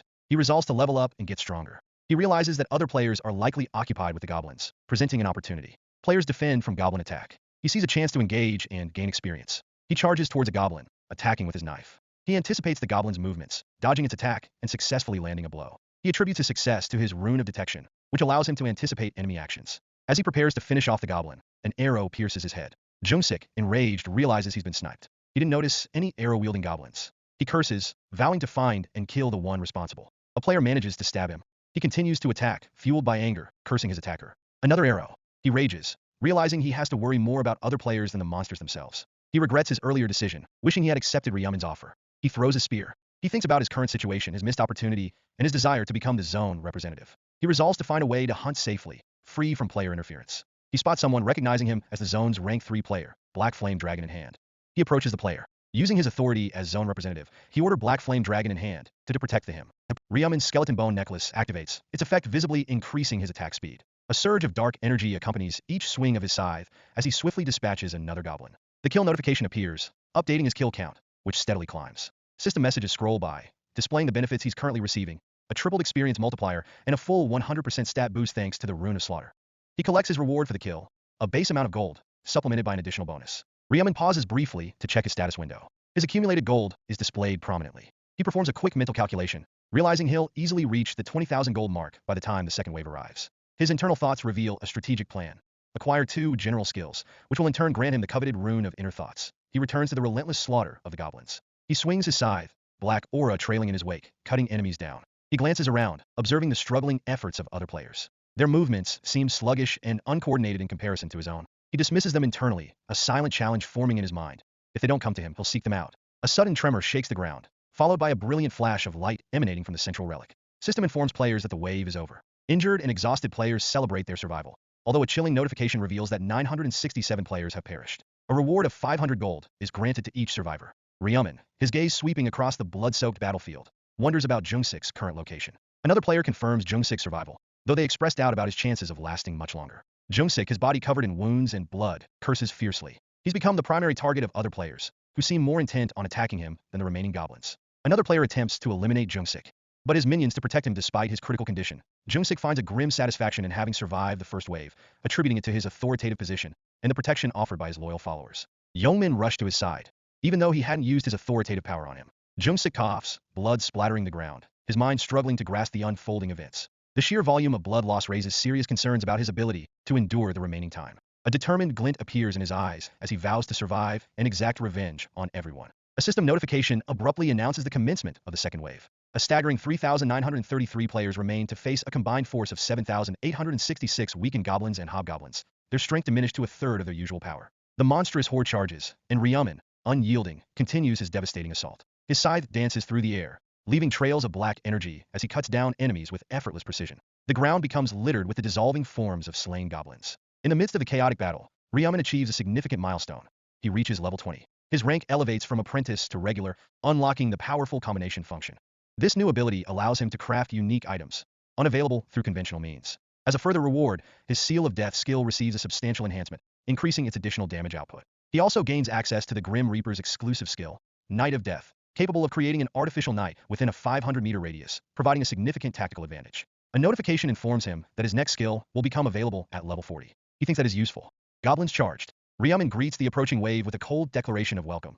He is happy to use the new skill. He activates Knight of Death, and a wave of inky blackness washes over the battlefield. The goblins, suddenly enveloped in darkness, are thrown into disarray. Ryaman's scythe continues its deadly work, cutting down the disoriented creatures with ease. Their bodies vanish into ethereal mist upon death. Corpses all around. The system announced the wave end. With the second wave defeated, Ryaman opens the in-game shop interface. He navigates to the General Skills tab, his intention clear, to purchase the Presence Detection skill. He selects the skill, its description highlighting its ability to sense any presence within a 30-meter radius. Currently, only goblins and corpses fall within his detection range, indicating the absence of other players nearby. The calm is short-lived as the third wave begins. A reduced number of players now face a horde of weakened hobgoblins. The battle rages on, eventually culminating in the player's victory. The fourth wave follows swiftly, introducing gnolls alongside the weakened hobgoblins. The relentless fighting continues, the players pushing themselves to their limits before finally overcoming the fourth wave. Jungsik, clinging to life, observes that only 1 hour remains in the round. He admits to having exhausted all uses of his authoritative position, but maintains a desperate hope for survival, relying entirely on the protection of his remaining followers. The fifth and final wave commences, a daunting challenge. 2,700 players against a staggering 10,800 weakened gnolls. The battlefield erupts in a frenzy of violence. Jungsik, battered and bruised, fights with the desperation of a cornered animal, driven by a desire to set a record. He yearns for strength, fueled by a burning desire for revenge against those who have targeted him. He coughs blood. Recognizing him as a major threat and potential zone representative, other players converge on Jungsik, determined to eliminate him.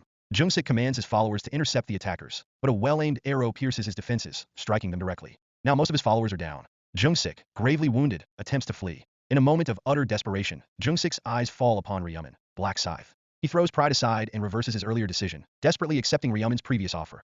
Complete obedience in exchange for protection. Ryaman simply refuses. He coldly reminds Jungsik of his earlier words, stating that his survival is no longer any of his concern. He emphasizes Jungsik's now useless authoritative position. Jungsik, his face contorted with anguish, realizes the terrible mistake he's made. Other players, witnessing the exchange, express a mixture of relief and mockery.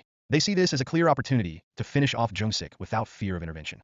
Jungsik, resigned to his impending death, vows to take at least one more enemy with him. Suddenly, Hwang Yongmin appears, rushing to Jungsik's side and offering his aid, addressing him with the respectful title of Sunbeam. Recognizes Yongmin, a flicker of twisted satisfaction crossing his face. He promises to compensate Yongmin later, if he survives. Suddenly, Yongmin landed a punch on Jungsik. Yongmin, fueled by a sudden surge of treacherous intent, strikes Jungsik down. Jungsik, already weakened, crumples to the ground, coughing and gasping for air. Yongmin, a sinister smile spreading across his face, declares his intention to deliver a painless death. Jungsik, enraged and in agony, curses Yongmin's betrayal. He strikes again a brutal, decisive blow. Jungsik is hit again. Blood splatters as Yongmin delivers another blow, ending Jungsik's suffering. He expressed his shock before dying. Yongmin delivers the final blow. A system notification flashes, announcing the death of Zone Representative. Life is a documentary. The representative authority is immediately transferred to his murderer. Player Hwang Yongmin is declared the new zone representative of ESKS 45-5. Yongmin, reveling in his newfound power, declares himself the king of the zone, his face flushed with a triumphant, bloodthirsty grin. He receives the zone representative's inherent power, authoritative position. Yongmin immediately fantasizes about using his new authority over Co Rin, revealing his twisted desires. Other players, witnessing the swift and brutal power shift, comment on the situation. One player finds Yongmin's actions embarrassing, while another clicks their tongue in disapproval. Some players, however, express their support for Yongmin, acknowledging his decisive action. Some are astonished to see a man kill another with their bare hands. Others discuss the implication. They are creeped by how the new zone representative achieved the position. Players start to change representative. Yongmin laughs that he has a backup plan. Ryaman, observing the unfolding events, is approached by a player who wonders about his intentions, given Yongmin's new status and the previous offer. The player reminds Ryaman of his earlier offer to Jungsik, and how Yongmin now holds the authoritative position. Yongmin repeats Jungsik's earlier plea, offering complete obedience to Ryaman in exchange for protection. He acknowledges that Jungsik was abandoned due to his lack of the authoritative position, but claims he, Yongmin, possesses that very power. Ryaman, however, expresses his disdain for Yongmin's attitude. He demands that Yongmin kneel and beg if he truly desires protection, clarifying that Yongmin, not him, is the one in need. The other players around watch the exchange intently. Yongmin, swallowing his pride, complies with Ryaman's demand, dropping to his knees and pleading for Ryaman to use him as a subordinate. He addresses Ryaman with exaggerated respect, begging for his assistance. Ryaman admits that the sight is disgusting, but acknowledges that Yongmin, unlike Jungsik, has value. With a curt nod, he accepts Yongmin's offer. Yongmin, visibly relieved, expresses his gratitude. Ryaman looks coldly to Yongmin. He looks at his followers. Another player, questioning the sudden turn of events, wonders if they should all target Ryaman at once. He's reminded of Ryaman's terrifying combat prowess, having witnessed him single-handedly defeat hundreds of monsters. Ryomen steps forward, presenting the onlookers with two clear choices. Abandon the idea of becoming zone representative and resume hunting monsters, or face his wrath. He clarifies that anyone who attacks him will not be considered human, subtly displaying his weapon. The other players, intimidated by Ryomen's power and the implications of his words, quickly back down. They scatter, leaving Ryomen and his new subordinate, Youngmin, alone. The remaining players are impressed, and some even relieved, by Ryomen's display of dominance. Ryomen, assessing the situation, concludes that things are nearing their end. He believes the fifth wave can be cleared without further complications. A flicker of regret crosses his face, suggesting he'd hoped for a different outcome, but he quickly regains his composure. Turning to Youngmin, Ryomen commands him to use all 10 uses of his authoritative position to break the central relic. Youngmin is taken aback, questioning the order and pointing out the severe penalty for failing to protect the relic. The angel's image appears, a sinister smile on her face, warning of the consequences. Youngmin, despite his confusion, voices his primary motivation for wanting the authoritative position: to enslave one person. Ryomen, unfazed, simply orders Youngmin to obey, questioning his willingness to comply. Youngmin, with a look of resignation, agrees to carry out Ryomen's command. Ryomen reminds him to use all available uses, also mentions some names of other players. Youngmin, bewildered, questions Ryomen's decision to include his own allies in the order, implying that it was done intentionally. Ryomen provides no explanation, simply urging Youngmin to hurry and apologize to the targeted players. He listed more names. The 10 selected players, including Youngmin's allies, begin their assault on the relic. System notifications blare, warning of the relic's imminent destruction. Players react with shock and disbelief, some trying to intervene, while others are paralyzed by fear. The relic shatters. A final system message confirms the relic's destruction and the failure of the main quest. As a consequence, the Agent of Divine Punishment is summoned for 30 minutes. A hidden subquest is triggered. Survive against the Agent of Divine Punishment for the duration. A system notification confirms the activation of the hidden subquest.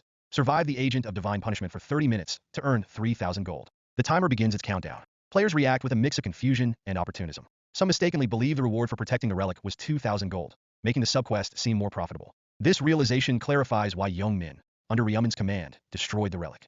Ryomen stands calmly amidst the reacting players. A separate notification confirms that the players who attack the relic are identified and will receive a penalty. The 10 penalized players, including Youngmin's former allies, express shock and dismay as they learn their stats will be permanently reduced by 50%. One player curses Youngmin, while another laments the unforeseen consequences of their actions. As zone representative, Youngmin also faces a penalty for failing to protect the relic, a 50% permanent stat reduction. He stares in disbelief at the notification, his face a mask of shock. He decides to prepare for the arrival of the Agent of Divine Punishment, accessing the in-game shop. He browses through the equipment section, considering his options and their potential combinations. He proceeds to the combination interface. Ryomen selects his skeleton bone necklace as the base item, then combines it with a mana stone. The combination is successful, adding the option +1 to all stats to the necklace. He repeats the process, combining his Seasoned Hunter's leather armor with a mana stone, successfully adding +1 damage reduction. Finally, he enhances his Grim Reaper's side with a mana stone, adding +2 strength. He acknowledges that while a low-grade mana stone isn't ideal, it's better than nothing. Suddenly, the area starts shrouding in darkness. Some players express their nervousness, while others suggest simply staying put for the 30 minutes. Another player proposes running away, a suggestion met with skepticism. Ryomen, reflecting on his past experiences, recalls that only 200 out of 2,700 players survived this encounter in his last life. He understands the Agent of Divine Punishment's power, noting that it could easily overwhelm even 5 level 40 players. However, he intends to kill it and claim a substantial reward. His unique title, First Ever Angel Slayer, obtained from killing Brielle in a previous life, grants him doubled stats when fighting divine-type entities. The Agent of Divine Punishment, a being of light and divine power, materializes. Some players initially believe that surviving will be easy, thinking they can simply avoid the agent. One player feels that they got scared without reason. The agent resembles a humanoid figure with feathered wings. It wields staff. It also has golden eyes looking around. The agent casts a spell. A magical barrier, a restriction field, encompasses the area, trapping the players. A notification informs them that escape is impossible unless the caster disarms it. Panic erupts as players realize they're trapped. A notification reveals that all players within the field have suffered a 50% stat reduction. They shout and demand to be released, but their pleas are futile. Ryomen observes the trapped players, estimating that nearly 300 were caught, a loss he regrets. The Agent of Divine Punishment unleashes a barrage of light-based projectiles, its wings glowing brightly. Ryomen acknowledges that the battle has begun. Players are struck by the projectiles, screaming in pain and falling to the ground. Some try to dodge, but the speed and intensity of the attack make it nearly impossible. The restriction field is noted to make evasion even more difficult. Ryomen seizes the opportunity presented by the chaos and the agent's focus on the trapped players. He views this as a chance to strike, planning to ambush the agent once the barrier is lifted. He shadows the agent. With a swift movement, he launches his attack. He doesn't need to worry about the angel hearing, because the agent does not have ears. Ryomen closes the distance, his scythe poised to strike. He activates Seal of Death, the skull marking appearing on the agent. He aims for a fatal blow, striking at the agent's head. He slashes, confident of a clean strike. The attack lands perfectly, striking the agent directly in the eye. Ryomen steps back after the hit. He follows up with another swift movement. Due to Seal of Death, The agent's stamina is halved, making it significantly weaker. Ryaman anticipates that the agent will cast another restriction field to trap him. The agent of divine punishment indeed casts restriction field, but Ryaman, having anticipated this, uses the field to his advantage. As soon as the agent realized that Ryaman had not caught in the field, it would be too late. Ryaman attacks swiftly. Now that the angel has lost one eye, Ryaman intends to claim the other, viewing it as a mere sandbag without its sight. He delivers another precise strike, successfully blinding the agent. The agent casted the field once again, lowering the status of the players. He realizes that the blinded agent is now harmless, reduced to firing projectiles aimlessly. He concludes that its strategy is to kill indiscriminately since it can no longer see. Ryaman activates Night of Death, enveloping the battlefield in darkness. The agent's projectiles are obscured by the shadows. The agent is surprised. Ryaman declares that light cannot overcome darkness within the world system. He prepares for the final blow, ready to end the encounter. Ryaman swings his scythe, the blade meeting the agent of divine punishment in a shower of sparks and light. The agent cries out in pain, the sound echoing across the battlefield. The agent, now completely blind, stumbles, its movements erratic. Ryaman circles his weakened foe, delivering another sweeping blow with his scythe. The dark energy of his attacks clashes with the agent's remaining light, creating a vortex of clashing powers. The agent lets out another agonizing scream as Ryaman's attack severs one of its wings. He takes a step back, assessing the damage. A system notification appears, indicating that the agent's remaining stamina is at a mere 10%. Ryaman, seeing his opportunity, decides to create some distance between himself and the weakened angel. As the agent's stamina drops below 10%, a new passive skill, Last Radiant Flare, activates. The agent becomes invincible. Ryaman recognizes this phase, knowing that if he'd attacked the throat directly, he might not have been able to kill it before it could flee. The agent, enveloped in a blinding golden aura, unleashes a final, desperate attack, sending out waves of dark projectiles. Ryaman calmly observes this last struggle. The duration of Last Radiant Flare counts down. 50 seconds, 30 seconds, 10 seconds, 5 seconds. Ryaman waited. Finally, 1 second remains. The invincible state is dispelled. Ryaman seizes the moment, lunging forward with his scythe. He prepares to use the skill. He unleashes a devastating final blow, his scythe cleaving through the agent's defenses and ending its existence. System notifications flood in, announcing Ryaman's victory. He has murdered the agent of divine punishment. He levels up 3 times and receives a substantial amount of gold, along with a bonus. He's confirmed as the first player to kill the agent of divine punishment, earning him the title Opposer of Divine Punishment. This title reduces damage received from divine-type entities by 80%. As further rewards for being the first to slay the agent, Ryaman receives a condensed ether and the Rune of Radiance.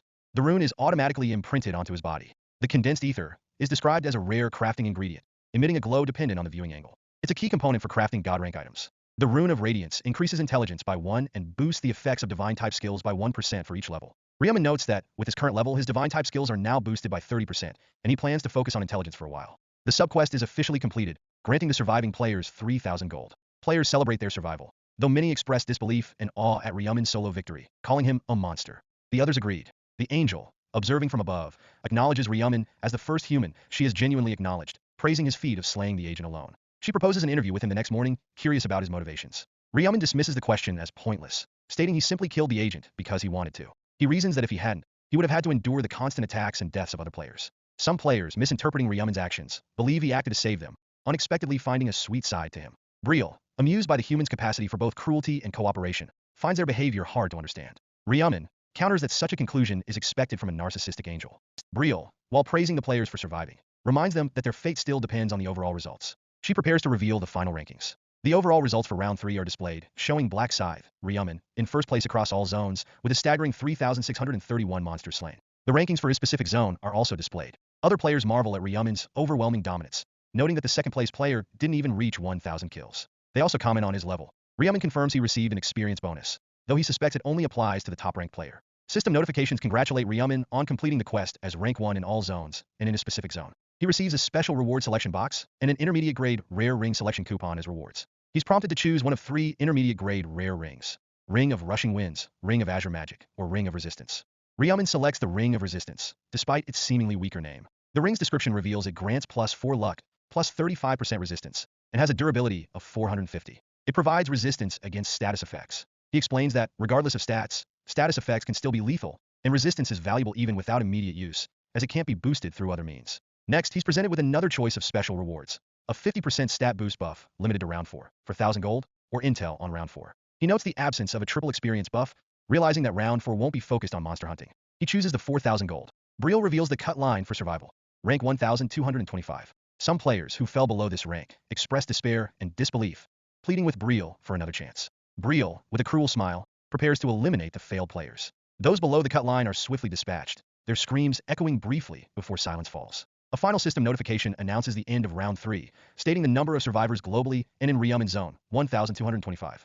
Player souls will be transferred back to their bodies, with Round 4 scheduled to begin on April 1st, 2023.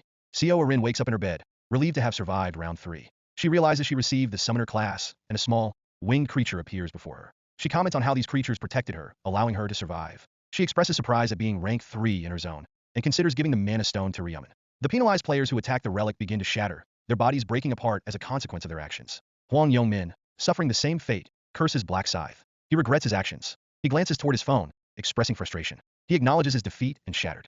Huang Yongmin receives a phone call from Kim Sunghan. He answers and Sunghan, enraged, confronts him about his actions. He berates Yongmin, accusing him of betraying their group and using the authoritative position on his friends. Yongmin defends himself, claiming he had no choice and would have died if he hadn't followed Black Scythe's orders. Sunghan rejects this excuse, suggesting Yongmin should have died instead of betraying his friends. He continues to berate Sankyol, pointing out that he only got nerfed because he coveted the zone representative position. He emphasizes that he was the one who was harmed. Sunghan declares he will never speak to Yongmin again, warning him not to act familiar, regardless of whether it's in real life or the game. He threatens to kill Yongmin if they ever meet again. The call ends abruptly. Yongmin, frustrated and angry, questions his actions, claiming he's also a victim. He vows to inform the others and crush that bastard, presumably referring to Ryumen. However, his attempts to contact others are unsuccessful, as the numbers are unavailable. He throws his phone in anger, realizing he's been abandoned. He decides that he doesn't need friends, embracing a solitary path. He expresses murderous intent towards anyone who crosses his path. The scene shifts to the Imperial Hotel. Sankyol is greeted by a man who acknowledges his survival. Ma Jianrock, seated at a desk, remarks that round 3 must have been difficult. Sankyol confirms it wasn't too troublesome due to the weakened monsters. Jianrock inquires about Sankyol's level and class. Sankyol replies that he's level 11 and a knight. Jianrock then reveals that Seo Arin has the same level but a different class, Summoner. He finds this remarkable, as Summoner isn't a common class. Sankyol explains that Arin's class change allowed her to summon fairies and create protective shields, aiding his survival. Jianrock expresses interest in order to be friendly with her. He allows him to date her, clarifying that dating can help uncover weaknesses. Sankyol, flustered, considers the proposition. Jianrock laughs, noting Sankyol's reaction. Sankyol claims Arin wouldn't have feelings for him, as she still treats him formally. Jianrock then shifts the conversation to the urgent reports Sankyol had for him. Sankyol apologizes for failing to carry out Jianrock's orders to assist Black Scythe and deliver a message. Jianrock assures him there must have been a reason. Sankyol recounts the events. Jianrock deduces that Black Scythe defeated the Agent of Divine Punishment, a formidable opponent with overwhelming skill, as if he knew how to win. He concludes that Black Scythe doesn't need help and that his stats are beyond their comprehension. Jianrock expresses a desire to meet Black Scythe. He then dismisses Sankyol's apology, stating he won't hold him accountable for following his orders. He then inquires about the progress of tracking down the thugs. Sankyol reports that they've identified 5 individuals named Huang Yongmin, in their 20s living in Seoul, assuming that's his real name. However, pinpointing their home addresses would take a month. Jianrock isn't concerned about the time. He asks about Sankyol's gold, and Sankyol replies that he has around 10,000. Jianrock instructs him to learn the tracking skill from the shop as soon as he has 20,000 gold. Sankyol, forgetting, mentions that a major shareholder recently bought a large amount of stock in Jianrock's company. Jianrock clarifies that he's referring to Heavenly Demon Consulting. He asks about the percentage of stocks owned, and Sankyol replies that it's a staggering 31%. Jianrock is astonished that one person invested 280 billion won, given Heavenly Demon Consulting's market value of 900 billion won. He wonders if it's a rich person he doesn't know or one of his brothers. He picks up his phone. Ryumen concludes it is time the shareholder contacts him, not the other way around. Ryumen is suddenly shocked by Ryuan, who excitedly asks about his level. Ryuan, acting boastful, claims to be level 11, but Ryumen, unfazed, states he's level 12. Ryuan eagerly asks about Ryumen's class, but he wants to keep it a secret. Unable to get an answer, Ryuan leaves to allow his brother to rest. Then, he receives a call from an unknown number, and the caller identifies himself as Ma Jianrock, CEO of Heavenly Demon Consulting. Ryumen, acting naive, decides to play along to catch Jianrock off guard. Jianrock mentions Ryumen's large investment in his company and states that he's now the largest shareholder. He proposes a meeting in person, suggesting a meal. Ryumen agrees.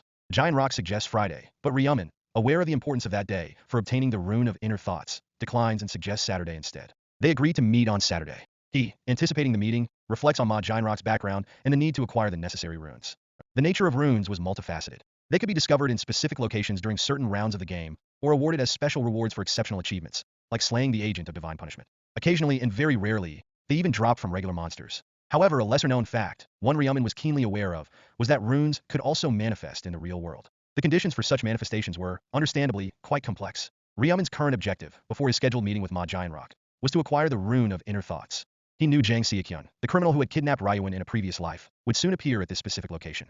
Jang Seokyun was his real name, and a deeply unforgettable one. The memory of Seokyun's voice, demanding intel on a hidden piece in exchange for Ryuan's life, was crystal clear in his mind. The demand for a hidden piece, followed by the cruel laughter of the kidnapper, who has confidently declared his ability to expose Ryuan's status as regressor. Seokyun had boasted about possessing the rune of inner thoughts, using it to probe Ryuan's mind and confirm his regressor status. This very rune was Ryuman's target. Since that traumatic incident, Ryuman's driving force from his 11th regression onward had been revenge against Jang Seokyun. He had no other overarching emotional goal. Acquiring the rune before Seokyun could was paramount. Tonight in this very place the confrontation would occur. Ryuman found Seokyun holding a terrified woman captive, her mouth taped shut. Seokyun, upon removing the tape, was met only with pleas for mercy. He scoffed, demanding more original responses than tired cliches about children and money. The woman, sobbing, attributed her predicament to a perceived slight, a misconstrued glance she'd given him days before. Seokyun, reveling in his cruelty, confirmed her fears. He'd been in a foul mood that day, and her perceived disrespect had fueled his anger. A flashback showed him 2 days prior, leering at women on the street, boasting about his ability to alleviate his problems with female companionship. He'd spotted the woman, admired her physique, and then, inexplicably, blinded her with a flash of light. The woman's screams of pain and terror echoed in the present. Her drop phone lay nearby. Seokyun enjoyed the chaos, finding it a welcome change from his previously boring life before becoming a player. He revealed the source of the blinding light, the rune of luminescence, obtained from within a correctional facility. A rune that perfectly suited his twisted desire for fun. The flashback continued, showing Seokyun entering a cafe. He leered at the woman behind the counter, who turned out to be the owner, not a new part-timer as he'd initially assumed. He ordered an iced Americano, noting that all the other part-time employees had quit due to the world's increasingly dangerous state. People were prioritizing survival over menial work. After establishing that she was 32 and not a player, he crudely asked for her number, declaring his attraction. Her visibly uncomfortable reaction enraged him. He accused her of looking down on him because of his appearance, demanding his money back for the coffee he now refused to drink. The terrified owner, trembling, returned his money. Seokyun, incensed by her perceived disdain, he ranted about her supposed arrogance, threatening her for daring to look at him with that look in her eyes. The woman, now bound and kneeling, apologized profusely. Seokyun, unsatisfied, declared her apology insincere, then brutally assaulted her. Ryuman, cloaked in shadow and wielding his black scythe, intervened. Seokyun, caught in the act, sneered that she should pay the price for her crime, and demanded she remain still. Surprised, Seokyun questioned Ryuman's presence, assuming he was alone. He cursed, unaware of the impending danger. Ryuman calmly told him he'd be doing plenty of swearing soon enough. Seokyun, bewildered by the sight of the massive scythe and Ryuman's white mask, dismissed it as a toy. Ryuman, unfazed, questioned if it truly appeared to be a mere plaything. He swiftly attacked, forcing Seokyun to realize the weapon was real and that Ryuman was a player. Ryuman told the woman she could leave, assuring her it was her only chance. Seokyun, enraged, demanded to know who gave Ryuman the authority to make such a decision. Ryuman ignored him, striking again with his scythe. Seokyun's agonized screams filled the air. Ryuman reminded him of his earlier warning about the inevitable cursing. He instructed the woman to go, leaving Seokyun to him. She fled, grateful. Ryuman turned his attention back to the now isolated Seokyun, who lay writhing in pain. Now the real game would begin. The game had truly begun. Seokyun, writhing in agony, screamed threats at Ryuman, promising violent retribution.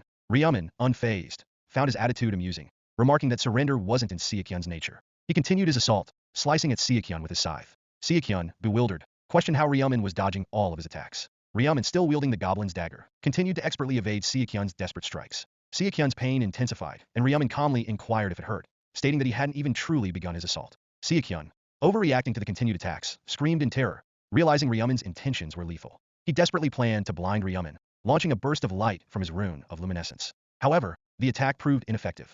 Ryuman, prepared, had preemptively activated his Night of Death skill, nullifying the light-based attack. The game's message displayed. Ryuman was beginning to enter his Night of Death. He mused that even without Night of Death, he would have simply severed Seokyun's limbs to neutralize the threat. Seokyun's screams of pain continued, questioning the injustice of his situation. Ryuman responded with a chilling analogy, comparing Seokyun to a harmful bug that needed to be eliminated. Seokyun, now a broken, sobbing mess, contemplated suicide to escape the torment. He even began to voice the desire to kill himself, only to hesitate, biting his tongue. Ryuman, anticipating this, pointed out the deception. He declared that Seokyun wouldn't die until he begged for death on his knees. Seokyun, in excruciating pain, finally relented, weakly pleading for death.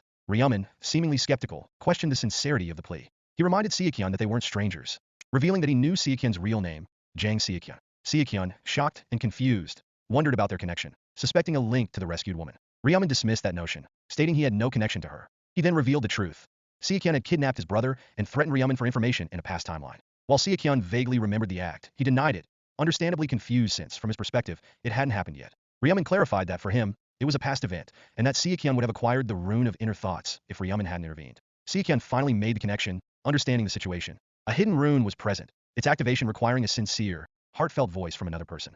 Ryuman pointed out that if he hadn't intervened, Seokyun would have continued his monstrous acts, using the rune to further his depravity. He reiterated that Seokyun deserved death, regardless of past actions. Seokyun, in a final, desperate plea, begged to be killed quickly. Ryomen coldly refused, stating he wouldn't touch him directly. Seokyun, in agony, questioned Ryomen's prolonged inaction, stating it was a test of his rune of inner thoughts. Seokyun was confused. Ryomen apologized, saying that he already obtained the rune, since Seokyun had already begged from the heart, remembering the cafe owner. The trigger condition was met, and the rune of inner thoughts was discovered. The rune was automatically implemented on Ryomen's body. Its effects explained. It allowed the user to read the thoughts and, faintly, the inner intentions of a target within a 30-meter radius. Ryomen confirmed the rune's effectiveness, having already tested it. Seokyun, realizing he'd been played, cursed Ryomen, calling him a demon. He died shortly after, his body riddled with wounds. Ryomen, with no witnesses remaining, used his newly acquired Erase Traces skill to eliminate all evidence of the encounter, including the corpse, blood, fingerprints, and footprints. Satisfied, he mused that it was best to leave no mess behind. The towering skyscrapers of the business district pierced the sky. Ryomen, impeccably dressed in a suit, was preparing for his meeting. Ryuin, still in his pajamas, questioned his older brother's unusual attire, jokingly asking if he had a date. Ryomen dismissed the notion, explaining the importance of the meeting, a crucial business partnership. Ryuin, surprised, inquired if Ryomen was starting a business. Ryomen nodded, recalling Ryuin's past anxieties about financial ventures, remembering his brother's concerns about potential losses and his emotional reactions. Ryomen found his brother's concern endearing. He reassured Ryuin, promising to share details after the meeting and urging him to trust his judgment. Ryuin, unwavering in his faith, agreed, reminding Ryomen to stay safe due to the dangers posed by other players. Ryomen acknowledged the chaotic state of the world, where players were abusing their powers and even criminals were escaping from prisons in other countries. These individuals, upon reaching the appropriate age, became players themselves, further exacerbating the instability. As the population dwindled and players grew stronger, the situation was only expected to worsen. Ryomen envisioned a future where players would become virtually untouchable by conventional law enforcement. His goal was to amass power and enhance the reputation of Black Scythe before that lawless era arrived. Ryuin, still curious, pressed Ryomen about his hidden class, but Ryomen remained secretive. He playfully told his brother to stop pestering him and eat his lunch. Ryomen knew Ma Giant Rock would choose this specific hotel for their meeting, recognizing the advantage of playing football on home turf. The hotel, owned by the Osung Group, was effectively Giant Rock's territory. The meeting's confidentiality was paramount, with likely only Giant Rock and his closest relatives aware of its occurrence. Ryomen intended to leverage this knowledge to convince Giant Rock of his value. Before entering, Ryomen decided to create a carefully crafted persona, aiming to project an image of naivete. He greeted the receptionist, announcing his scheduled meeting and following her instructions to contact the desk upon arrival. The receptionist, assuming he was meeting the CEO of Heavenly Demon Consulting, directed him to the lounge to wait. Ryomen thanked her and mentally prepared himself, adjusting his expression to appear more unassuming. On Sankyol approached, introducing himself as Mr. Ryu Min Ryomen, feigning surprise, greeted him warmly.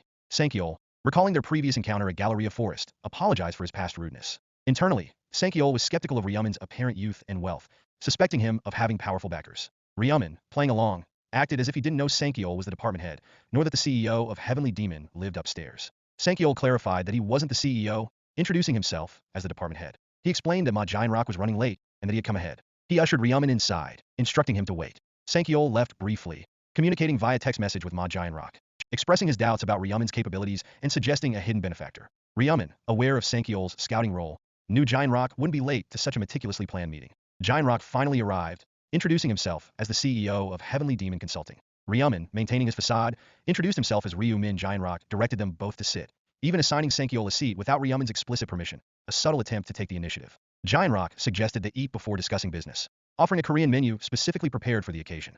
Ryomen, acting impressed, complimented the food. Internally, Giant Rock and Sankyol continued to assess Ryomen, questioning his youth, wealth, and potential backers. Giant Rock, surprised by Ryomen's young age of 20, expressed his pleasure at meeting someone in their 20s. He then directly inquired about Ryomen's source of wealth, wondering if he came from a wealthy family. Sang Cheol found his approach forward. Ryomen, feigning simplicity, denied coming from a rich background, claiming to have been an average student until recently. Giant Rock, curious, asked if Ryomen had seen the news about the lottery winner who had won 4 times consecutively. Ryomen casually admitted that he was, in fact, that lottery winner. Giant Rock and Sang Cheol were taken aback. Giant Rock followed up, asking about the significant investment in Bitcoin, noting that news reports had only mentioned the lottery winnings. Ryomen confirmed his Bitcoin investments. Giant Rock, impressed, complimented Ryomen's luck, but Ryomen corrected him, stating it wasn't luck at all. He recounted the fabricated story about seeing the lottery numbers in a dream, as reported in the news. When pressed further, Ryomen paused, creating suspense. This, he believed, was the crucial moment to secure Giant Rock's alliance. He revealed, for the first time to anyone, that he possessed the rune of future, allowing him to glimpse the future. In other words, he presented himself as a seer. Ryomen declared himself a seer, capable of perceiving the future. Giant Rock and Sankyol remained silent, carefully observing him. Giant Rock questioned the astonishing claim, wondering what kind of explanation a seer could offer. Sankyol was equally incredulous. Ryomen, maintaining his composed demeanor, questioned why he would lie about such a thing. Giant Rock pressed further, implying that Ryomen's lottery wins and Bitcoin investments were a direct result of his precognitive abilities. Ryomen confirmed this, stating that his certainty about the future had driven him to invest all his money. Rock, still skeptical, requested proof, suggesting Ryumin predict his near-future actions. Ryumin, internally acknowledging his ability to read thoughts thanks to his newly acquired rune, stated that predicting Rock's next move was trivial. However, he also noted the necessity of imposing limitations on his abilities, at least for the time being. He clarified that his powers weren't subject to his direct control. They activated autonomously. Rock, understanding the need for restrictions on such a powerful ability, acknowledged Ryumin's explanation, a flicker of realization in his eyes. Ryumin then linked his 280 billion won investment in Heavenly Demon Consulting to his precognitive abilities, claiming he foresaw the company's rapid growth. He boldly predicted the company's listing on the Kospi within 6 months. Rock's surprised expression was evident. He realized this was a significant detail, and one he wanted to keep to himself. Ryumin, continuing his bold assertions, suggested a complete restructuring of Rock's industry. Rock, taken aback by the audacity of the proposal, questioned Ryumin, supported by an indignant Sankyol, who found the suggestion absurd. Sankyol thought Ryumin should also change the company name. He questioned the seriousness of Ryumin's proposal, accusing him of jesting. Ryumin calmly countered, reminding them of their shared status as players. He highlighted the severe penalties associated with casually revealing one's runes, emphasizing the risk he had taken by disclosing his abilities. His intention, he explained, was to become a major shareholder and active participant in the company's management, fostering its growth. He directly tied his substantial investment to this partnership, emphasizing their mutual success depended on collaboration. Sankyol, still doubtful, questioned Rock's belief in Ryumin's claims. Ryumin, sensing their distrust, admitted their skepticism was understandable. He then subtly shifted the conversation, bringing up Sankyol's relocation to the house below Co. Arin's penthouse, questioning if it was mere coincidence. Sankyol was visibly startled, confused by Ryumin's seemingly random statement. Ryumin clarified, revealing that he had moved into the house below Co. Arin's penthouse approximately 2 months prior, shortly after acquiring the Rune of Future. Sankyol, increasingly agitated, demanded to know why Ryumin was only revealing this information now, despite having learned about it earlier. He reasoned that Ryumin wouldn't have invested in Bitcoin in January. He further pointed that he moved close to Arin because he was sponsoring her. Ryumin, seeing that Sankyol's reaction still indicated disbelief, offered another piece of information. Rock was the eldest son of the Osung Group, and Heavenly Demon Consulting was established to gain his father's recognition. Rock, shocked and panicked, urged Sankyol to calm down, fearing the implications of this revelation, as only Rock's relatives were supposed to know this information. Rock, after a moment of surprise, acknowledged the accuracy of Ryumin's statement. However, he remained unconvinced, arguing that this information alone didn't prove precognitive abilities, as Sankyol or his relatives could have been the source. He still suspected he may have been set up by someone. Ryumin's claims were extraordinary and, to Rock, seemingly ridiculous. Yet, he acknowledged the potential of a rune granting foresight, and understood the mutual benefit. He struggled to reconcile his skepticism with Ryumin's investment and seemingly impossible knowledge. He proposed discussing the matter further with other shareholders, suggesting a longer, more in-depth conversation was needed to convince them. Rock asked him if there was anything else. It appears the only way to prove his power was to give intel. Ryumin, sensing an opportunity, offered to provide information about the upcoming 4th round. He asserted he had foreseen the tragedy that would unfold. He claimed that this should be sufficient proof. Sankyol apologized to Rock for raising his voice. Rock confirmed that it proved Ryumin's power, and asked Sankyol if he has any more doubts. Sankyol remained suspicious about the seer's motives, since someone with the power to see the future could live the best life. So he asked Ryumin why he would want to help them. Ryumin responded by stating his desire to grow alongside the company, though Rock and Sankyol both internally recognized this as a desire for more money. Rock internally questioned the need for more money, given Ryumin's existing wealth. They both found the situation risky, questioning the existence of such a powerful rune. However, Rock recognized the potential advantage of having a seer on their side, envisioning the benefits of foreknowledge in every round. Ultimately, they acknowledged that time would reveal the truth of Ryumin's claims. Ryumin, walking outside, reflected on the meeting. He believed that after the 4th round, their perception of him would change drastically. He deliberately withheld crucial information, such as details about side quests, to maintain a degree of leverage. He reminded Rock that the 4th round was a massacre, with no monsters. It was a conflict between players. He advised them not to overlook their surroundings. He knew their respect and protection would increase once they understood his true value as a seer. He considered the benefits of having a seer as an ally rather than an enemy. He pondered how to fully capitalize on his perceived abilities, deciding to maintain contact with Rock. Min Yuri hurried along the sidewalk, worried about being late. She mentally urged the pedestrian crossing signal to change. Her attention was drawn to a red sports car parked inappropriately in front of a convenience store. Just then, Ryumin emerged from the car, calling out to her. The traffic light finally turned green, and Yuri rushed across the street. Ryumin apologized for the improper parking. Yuri, flustered, accepted his offer for a ride and a conversation. She admitted it was her first time riding in such a car. Ryumin mentioned he had just acquired it. Yuri, curious, inquired about the car's cost. Ryumin, downplaying the expense, stated it was around 900 million won. Yuri was shocked by the price, mentally calculating how many convenience stores she could open with that amount. Ryumin then compared it to his lottery winnings, making the car seem insignificant in comparison. Yuri was finding hard to process how rich Ryumin was. Yuri, finding herself in this unusual situation, felt a sense of unreality, as if she were living in a different world. The ride felt like a date, making her self-conscious. Ryumin, noticing her blush, mentioned he had something to confess. Yuri, surprised and embarrassed, braced herself, though she urged him not to misunderstand her reaction. Ryumin, observing Yuri's reaction, revealed his possession of the Rune of Future and his seer class, not a fabricated dream, as he'd previously claimed. Yuri, impressed, acknowledged the uniqueness of his class. She thanked him for his honesty, prompting Ryaman to reciprocate, acknowledging her status as a supporter. A fair exchange of secrets. Yuri, initially hesitant, revealed that she possessed the Rune of Protection, acquired during the first round. The rune created protective barriers, the number of which corresponded to the number of people within a 10-meter radius. Ryaman inquired about her sudden openness, and she explained that keeping secrets and his apparent disinterest if she hadn't reciprocated had bothered her. Yuri wondered what information Ryaman wanted to share with her, that as they drove, Ryaman cautioned Yuri to be careful during the upcoming fourth round, emphasizing the unpredictable nature of other players. Yuri gratefully acknowledged his concern, noting that he had sought her out first. She subtly expressed a hope for a deeper connection. Later, back in his apartment, Ryaman reflected on Yuri's potential feelings for him as he read her thoughts using the rune of inner thoughts, dismissing the idea as unlikely. He considered her a valuable ally, finding it easier to manipulate someone with a crush on him. He believed this would make her more receptive to his predictions. With this concern addressed, he relaxed, knowing he had little to do until the fourth round began. Time passed quickly. The date was March 31st, 11:55 p.m. Before entering the fourth round, Ryaman purchased an epic item from the item shop, Shadow Gloves of Darkness. These gloves boosted strength and agility, offered semi-transparency at night, and would synergize well with his Night of Death skill. Ryaman interrupted Ryaman's preparations, reminding him it was time. He questioned Ryaman's confidence in conquering the fourth round. He brought up Ryaman's earlier claims about possessing intel on the fourth round. Ryaman expressed his concern, reminding that his brother had to come back. Ryaman, though silently worried about the potential dangers of the fourth round, was suddenly thrust back into the game. Shifting to Youngmin, the stat windows reappeared, accompanied by a 50% permanent stat reduction penalty. Youngmin, enraged, realized this was the consequence of betraying Cho Jungsik and destroying the relic. He lamented his lack of command tokens, making it impossible to clear the round. He realized too late the implications of his actions, driven by those seeking the zone representative position and possibly former allies seeking revenge. Youngmin, now transported to an unfamiliar, white-walled location, questioned the nature of the quest and the strange surroundings. He spotted Black Scythe, recognizing him as the wicked devil who had manipulated others to destroy the relic and killing the agent of divine punishment. Youngmin fantasized about defeating Ryaman if he were stronger, but acknowledged his current helplessness. Youngmin approached Ryaman, calling out to him. He reminded Ryaman of their agreement from the previous round, where Youngmin would become Ryaman's subordinate in exchange for protection. Ryaman, with a cold smile, stated he no longer needed Youngmin as a subordinate. Youngmin, confused, pointed out his lack of command tokens and the fact that most players had already chosen their classes, rendering his position useless. He declared him worthless and a walking target.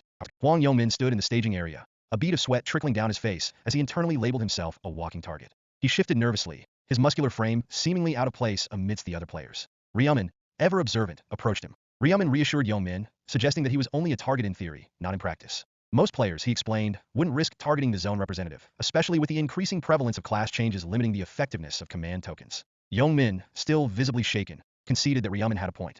He admitted he'd prefer to relinquish the command tokens if he could. As Seo Rin and On Sankyol approached, Youngmin's anxiety spiked. The pair greeted Ryaman, and Sankyol expressed their gratitude for his past assistance. Youngmin, confused, was quickly silenced by Ryaman, who curtly stated that thanks were unnecessary. Sankyol, undeterred, continued to express their appreciation, Arin added. Arin attempted to subtly offer Ryaman a reward, a lowest-ranked purple mana stone. Ryaman accepted it readily, appreciating the gesture and the item's potential. Arin felt relief that Ryaman liked her gift, unaware of its true value. Youngmin, to Ryaman's surprise, then mentioned to himself possessing a similar item called Black Diamond. Ryaman internally acknowledged the extreme rarity of the Black Diamond, especially in this early round. He wondered if Youngmin's possession of such an item was luck or not. Arin, now identifying herself as a summoner, offered Ryaman a protective barrier. Ryaman politely declined, expressing confidence in his own abilities. Arin, slightly deflated, wished him well, and she and Sankyol began to depart. Ryaman stopped Youngmin. He reminded Youngmin of his earlier statement, reinforcing the idea that Youngmin was a target. Youngmin, confused again, insisted that nobody was targeting him. Ryaman clarified, not many but some still would. He pointed out that classless players remain viable targets for command tokens. Youngmin, finally understanding the danger, anxiously asked what he should do. Ryaman offered his assistance, but not without a price. He reminded Youngmin of Arin's gift and demanded a similar thing in exchange for protection. Youngmin, although hesitant, agreed, handing over the exceptionally rare stone. Ryaman confirmed he had received item. He reassured a relieved Youngmin that he would keep his promise. Above them, the Angel Briel addressed the assembled players with a mocking laugh. Fewer players had gathered this time, a fact some attributed to real-world conflicts. Ryaman considered it stranger if players didn't cause trouble. Briel, with a flourish, announced the fourth round's main quest, a 3-hour player-versus-player deathmatch. The players reacted with shock and fear. Briel explained the simple, brutal premise, kill other players. The implication was clear, half the players had to die, though the specifics were deliberately vague. Briel refused to elaborate, enjoying the players' confusion and panic. Ryaman, internally, knew that the angels were merely guides. The true host of the game remained hidden. The selective secrecy, he deduced, was at the host's command. He understood that simply killing wouldn't guarantee success. Only the top 521 players would survive, with the ranking criteria remaining a mystery. Brielle concluded the explanation, and the countdown timer began, ticking down from 3 hours. Panic spread among the players. Yeomin, however, saw an opportunity, his predatory instincts kicking in. He planned to eliminate his former bully companions, confirming Ryomen's earlier assessment. Yeomin realized he had little reason to fear other players. He, intending to eliminate rivals, was abruptly startled by Ryomen. Mistaking Ryomen for an ally, he relaxed, only to be confronted by Ryomen's chilling reminder of his promise to protect Yeomin from being targeted. Ryomen's hand, imbued with deadly energy, moved with terrifying speed. Ryomen's swift, decisive strike took him down. Simultaneously, a system notification appeared, announcing a hidden subquest. Eliminate the zone representative within the time limit. The reward was a lowest rank mana stone draw token. With the player dispatched, the system confirmed Ryomen's completion of the subquest and awarded him the promised token. The token's description detailed its function, a rare, time-limited item that randomly granted mana stones, its effectiveness influenced by the user's luck stat. Ryomen, satisfied with the outcome, acknowledged that while killing Huang Yeomin for the subquest reward was a primary motivator, it wasn't his sole reason. Other players witnessed the sudden death, identifying Ryomen, Black Scythe, as the killer. They reacted with a mix of fear and hypocrisy, condemning Ryomen's actions despite having previously targeted Yeomin themselves. Some amongst the crowd accused him of being a murderer. Ryomen internally dismissed their outrage, vowing to continue his killing spree until round 20, emphasizing that his actions were always justified. The irony of their criticism, especially as they remained in the deadly game, was not lost on him. A group of players, sensing an opportunity to bring down Ryomen, began to plot. Ryomen scoffed at their perceived chance, finding their efforts laughable. Their accusations escalated, one branding him a psychopath. Another player pointed out the new zone representative status message. It stated player Black Scythe as the new zone representative. The sudden shift in power left the accusers speechless and confused. Ryomen, now the zone representative, questioned their sudden silence, suggesting they might be afraid or had yet to undergo a class change. One player noting something start pointing above Black Scythe's head, just as the color of Ryomen's name, Black Scythe, changed. It turned from neon to red, signifying his first kill in a round. Another player, Primordial Shotgun, killed a fellow player, his name also turning red. This highlighted the mechanic of the round. Nicknames turned red upon killing, distinguishing murderers from the innocent. It was also noted that people tended to target those who haven't killed, finding it easier and with less guilt. However, it led to a vicious cycle where those who killed became murderers themselves. Players, once again, began advocating for mutual slaughter, while others appeared lost and indecisive. Ryomen, unconcerned by the surrounding chaos, was promptly interrupted by players calling him a murderer. Ryomen mocked their accusations, reminding them of their previous attempts to kill Cho Jung-sik. He emphasized the simple principle of the game: kill or be killed. He pointed out the hypocrisy of those who would condemn him while their own lives were at stake, urging them to act instead of wasting time. Ryomen told them he was not interested in idle debate, encouraging active participation, whether through fighting each other or other means, to increase the overall survival rate. Players, witnessing the escalating tension, entered the debate. A female player, questioning Ryomen's methods, proposed a fair one-on-one showdown. A scarred player scoffed at the notion of fairness in a deathmatch. Sankiol challenged Arin if they had to kill, as Black Scythe demanded. Arin questioned who they should kill if not Black Scythe. Sankiol supported Ryomen, stating that they had to kill, and they didn't have to care about strangers. He urged Arin to be determined as murder isn't a pleasant experience. Arin retorted, questioning his experience with murder. Sankiol hesitated, acknowledging the speculative nature of their discussion, and proposed letting the situation unfold naturally. Others interjected, suggesting targeting players whose nicknames had turned red, identifying them as murderers. The impracticality of identifying criminals was pointed out, with a mocking dismissal of the idea of self-incrimination. A man, enraged, challenged a sarcastic player. Another player, fearing Ryomen's reaction, tried to quiet the instigator. Ryomen, however, claimed to hear everything. A renewed wave of moral arguments arose, with players decrying the killing of others. Another suggested targeting criminals instead, prompting a snide remark about identifying them. This led to a violent confrontation between two players, with another attempting to escalate the conflict. They began to exchange blows, leading to a mess. Ryomen, observing the chaos, remained confident that the players would soon resort to blatant killing. One player, seeing the unfolding violence and recalling the respawn mechanic, realized in horror that killed players were respawning after 10 minutes. The other players, mistaking his shock for fear, were soon alerted to the resurrected players. The realization that death was not permanent in this round sparked a new wave of discussion and calculation. A female player advised calm, suggesting that rushing into action without understanding the respawn mechanic was unwise. Suddenly, a player's screams echoed across the area as she fell victim to an attack. An assailant, brandishing weapons that resembled claws, struck repeatedly. The attacker's blood-covered hands bore testament to his ferocity. Other players, witnessing the assault, urged the attacker on, calling for her death.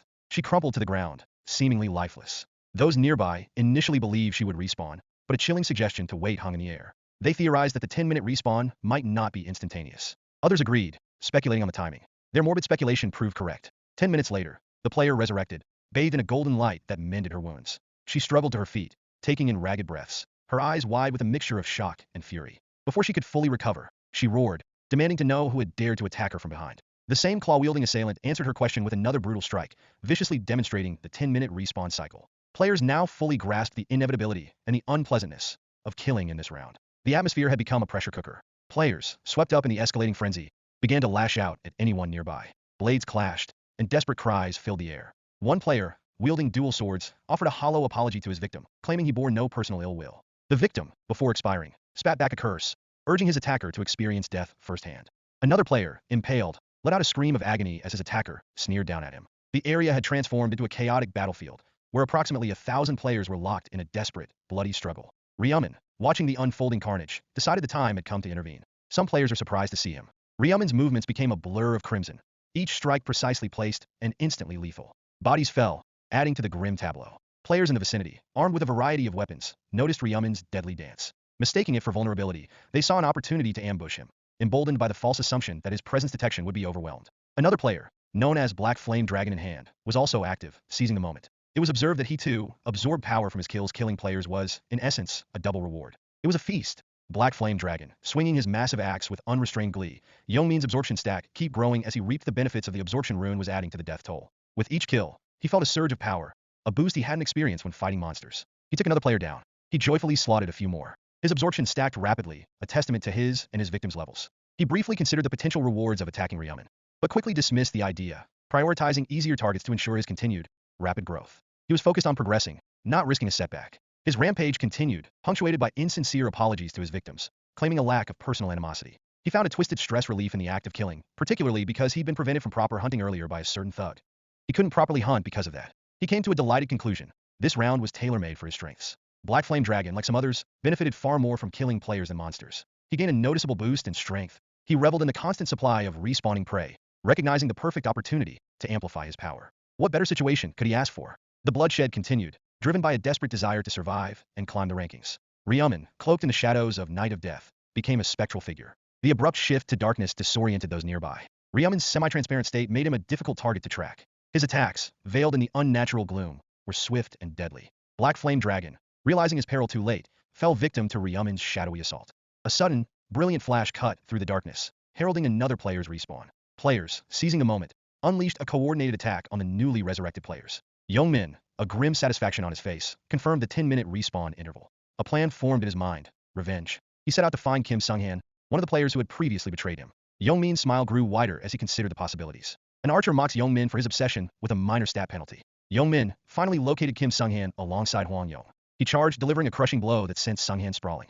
Sunghan, wounded and cursing, was quickly finished off by Youngmin's brutal follow-up. The attack was frenzied, fueled by Youngmin's rage. The encounter left Youngmin strangely refreshed. He then turned his attention to finding the rest of his betrayers. The staging area resembled a vision of hell, a gruesome panorama reflecting the fourth round's brutality. Bodies were strewn everywhere, some lifeless, some flickering back to life, all bathed in a pervasive, bloody red light. The air vibrated with the sounds of combat. Steel meeting steel, punctuated by screams and furious shouts. Erin, her elegant clothes now marred by bloodstains, stood amidst the devastation, visibly struggling to maintain her composure. Sankiol, bearing his own fresh injuries, approached. He asked if she was tired, his voice laced with a hint of concern. Erin confessed that her struggle was more mental than physical. The relentless violence was taking its toll. Sankiol's expression hardened. He voiced his concern that Erin's fragile mental state would not only impede their progress, but also prevent them from properly reporting back to Ma Gianrock, their leader. Erin, visibly flustered, attempted to gather herself. Before she could fully respond, another player lunged at her, weapon glowing with a menacing blue energy. He roared a death threat as he attacked. Sankiol reacted instantly, deflecting the blow with a swift parry. He scoffed, dismissing the attacker's feeble attempt. He blocked another strike, his hand tightening around the hilt of his sword. Their blades clashed again in a shower of sparks. Sankiol, his concern evident, shouted Erin's name. Erin stared at her own blood-splattered weapon, her expression a mixture of fear and revulsion. The tremors of fear shook her body. The unending cycle of violence pressed on around them. Sankiol, his patience wearing thin, voiced his frustration. He acknowledged Erin's other, perhaps more positive, attributes, but emphasized that her current weakness was a liability. He noted she did everything except for keeping herself strong. Erin, taking shallow breaths and with tears welling up, was clearly overwhelmed by the ceaseless carnage. Sankiol pressed her, questioning how much longer they would have to endure this brutal game. Erin, distraught, confessed her inability to comprehend the other player's seemingly insatiable bloodlust. Sankiol, with a touch of disdain, labeled her as weak, a delicate flower in a field of thorns. He curtly suggested she take a rest, citing her supposed 50 kills as sufficient. He believed that number would likely secure her a decent ranking and offered to take over the remaining fighting. Erin thanked him. Sankiol, however, brushed aside her thanks, stating he no longer needed to baby her. With Erin ostensibly out of the fight, Sankiol focused on his own efforts. He glanced at the timer. A little over 10 minutes remained. Ryumin, taking a moment to catch his breath, acknowledged the draining nature of this round. Still, he knew he couldn't afford to falter. He was driven by a singular purpose: to acquire the resources and perfect his new weapon before the 20th round. He needed to reach that milestone, knowing the potentially overwhelming power of the final boss. He was resolved to become as strong as humanly possible. Out of the corner of his eye, he spotted a terrified player. Ryaman moved, a blur of lethal motion, ending the player's fear with a single, decisive strike. Ryaman mentally reviewed the rules. He understood there was no strategic advantage to repeatedly killing the same player. The ranking system prioritized unique kills. Slaying the same opponent multiple times only counted as one. It was a waste of time and energy to target individuals that you have taken down already. Nearby, Young-min, consumed by desperation, continued his violent spree, shouting threats at his victims. It was painfully obvious that Young-min was repeatedly targeting 3 of his friends. Another player shimmered into existence, bathed in the golden light of resurrection. Young-min, his face contorted with frustration at the constant respawns, yelled at the newly revived player, demanding a quick death to prevent any chance of them making a mark on the leaderboard. The timer ticked down to 1 minute, ratcheting up the tension. Sankiol, a grim smile playing on his lips, announced that he had secured another kill, and then another, though he didn't bother to identify the latter. He has taken down a player he does not recognize. He urged his next target to succumb quickly, as time was rapidly expiring. Ryaman, moving with lethal precision, continued his hunt, the golden glow of yet another respawn illuminating his path. The angel Brielle, a picture of cruel amusement, observed the unfolding chaos. She sarcastically inquired if the players had enjoyed their murderous rampage. She mocked the notion that killing different individuals held any real significance, claiming the system handled all the calculations. Ryaman, internally, resisted the urge to scoff at her blatant manipulation. Brielle surveyed the blood-soaked staging area, offering a sarcastic commendation for the players' hard work in killing each other. Brielle dramatically announced it was time to tally the deaths and bring the resurrected back for a final count. Players, momentarily bewildered, began to reappear, surrounded by halos of golden light. One player voiced his astonishment at the sudden revival. A voice, thick with rage, cursed Hwang Young-min, blaming him for his current predicament. Young-min is called even worse than Cho Jung-sik, who he replaced. Brielle, with a flick of her wrist, silenced the increasingly vocal players. She declared it was time to unveil the final results. She reminded them of the sub-quest, the one that required eliminating the zone representative. Of course, there would be one. The reward, as had been previously announced, was a lowest rank Mana Stone draw token. She revealed that only one player in their zone had successfully completed the sub-quest. A wave of murmurs swept through the surviving players. They quickly pieced together the events, realizing that Black Scythe had killed Hwang Young-min at the very beginning of the round. One player bitterly lamented that he would have targeted Young-min himself had he known about the hidden objective. Another player realized, with a sinking feeling, that he had been killed by Black Scythe, resulting in the loss of his zone representative title and his temporary command token skill. He lamented his loss. He mentally cursed Ryaman, who had taken his title, and offered him help. Brielle moved on, clarifying the intricacies of the ranking system. Players were ranked based on the order in which they had killed unique individuals. It wasn't simply a matter of accumulating the highest body count. She chided the players for their naive assumption that it would be so straightforward. Finally, with a dramatic flourish, she displayed the round's results. The rankings appeared, stark and clear. Black Scythe, level 30 Grim Reaper, dominated both the global and zone leaderboards, boasting a staggering 722 kills. Stupid Idiots, level 13 Shaman, held the second global position with 521 kills, while Heavenly Demon, level 13 Dark Knight Brielle, a smug expression on her face, noted Black Scythe's unsurprising victory. The sheer scale of Ryaman's accomplishment, over 700 kills, left the surviving players in stunned disbelief. They whispered amongst themselves, questioning the possibility of such a feat. Some calculated that he must have killed a significant portion of their entire zone. Brielle, with her characteristic theatrical flair, applauded Ryaman's achievement. She announced that such a feat deserved a reward. System notifications appeared, congratulating Ryaman on his first-place ranking, both within his zone and globally. His reward for topping his zone was an intermediate rank rare armor selection coupon, while his global victory granted him an intermediate rank special reward selection box. Ryaman acknowledged the need to upgrade his armor. He examined the options presented by the armor selection coupon: polished bronze armor, blood red assassin suit, and robe of darkness. He chose the blood red assassin suit, noting its stats: rare rank, 60 defense, and boosts to agility, attack speed, and overall speed. The description mentioned its blood-colored appearance and a lingering scent of blood. Next, Ryaman considered the special reward options. He could choose between a 50% stat increase buff, limited to round 5, 5,000 gold, or information about round 5. He recognized that round 5 had a valuable, albeit difficult, sub-quest. Given his current strength, he opted for the 50% stat increase, anticipating it would be highly beneficial. Brielle confirmed that everyone had checked their rankings. She then delivered a chilling pronouncement. Only the top 521 players in their zone had survived. Everyone else would be eliminated. With a cruel laugh, she initiated the annihilation. Players who had believed themselves safe, having survived the initial deathmatch, were horrified. They pleaded with the angel, begging for their lives, but their cries were ignored. One player managed to survive, albeit barely. Another player cried and begged for their lives. Ryaman watched with a silent intensity. System announcement of his victory. The system confirmed the end of round 4, announcing the number of survivors globally and in their zone. Souls would be transferred back to their bodies in the real world, and round 5 would begin at midnight on May 1st, 2023. The players were wished congratulations on surviving. The scene shifted to the Imperial Hotel. Sankiol rushed through the doors. He was immediately greeted by a man in a suit. The scene changed to Ma Giant Rock resting in a lavish suite, was interrupted by Sankiol's hurried entrance. Sankiol rushed in, despite not being called. Giant Rock, unfazed, questioned whether Sankiol had died in round 4. Sankiol confirmed he had survived and ranked.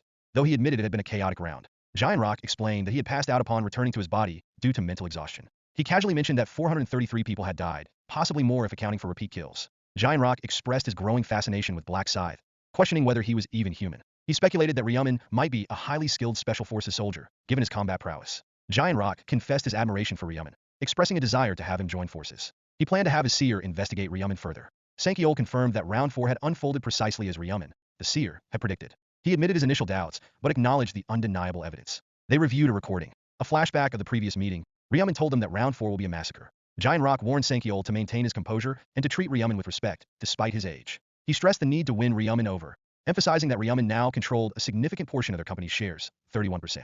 The company could potentially skyrocket. Only then they could receive the benefits. Giant Rock instructed Sankiol to be careful in his dealings with Ryumin, emphasizing the potential rewards of having a seer on their side. He ordered Sankiol to contact Ryumin immediately and arrange a celebratory gathering. Giant Rock wants to include the celebrity. The location shifted to Café Scala. Ryumin, now in casual clothes, greeted Min Yuri, who also looked well. Ryumin complimented Yuri, though she playfully deflected the praise. Yuri offered to treat Ryumin to lunch as a celebration of their survival. She blushed slightly, suggesting she might be taking advantage of having a rich friend. Ryumin thanked Yuri for her help in preparing for round 4, acknowledging that without her advice, he would have been dead. Yuri, trusting Ryumin, didn't question his potential deception, to which he expressed his gratitude. Yuri, in turn, playfully chided Ryumin, pointing out that she should be the one thanking him, given his warning about needing at least 30 kills. Ryumin reminded her of her valuable rune of protection, and he sees her resourcefulness. They sat down at a restaurant called Hanjiansik. Ryumin began to eat, while they had conversation. Yuri thanked him for the food many times. She hesitantly ate, her chopsticks shaking slightly. Ryumin finds her actions odd. He questioned her lack of appetite, suspecting she might still be feeling guilty about killing someone. Yuri admitted to feeling unwell, confirming Ryumin's suspicion. Ryumin advised her not to blame herself, emphasizing the need for survival. Yuri acknowledged his words but continued to struggle with the guilt, admitting she had killed someone. Ryumin stopped her from dwelling on it, pointing out that such guilt could lead to future problems, even jeopardizing her family. Yuri remembered her family, specifically her father's potential sadness if she didn't return. She realized her family was the reason she had persevered for so long. Yuri thanked Ryumin for his comforting words, and he told her eat. She finally began to eat, the delicious food seemingly chasing away her exhaustion. She thanked Ryumin again. Yuri, feeling better, stated her intention to share information about round 5 with Ryumin.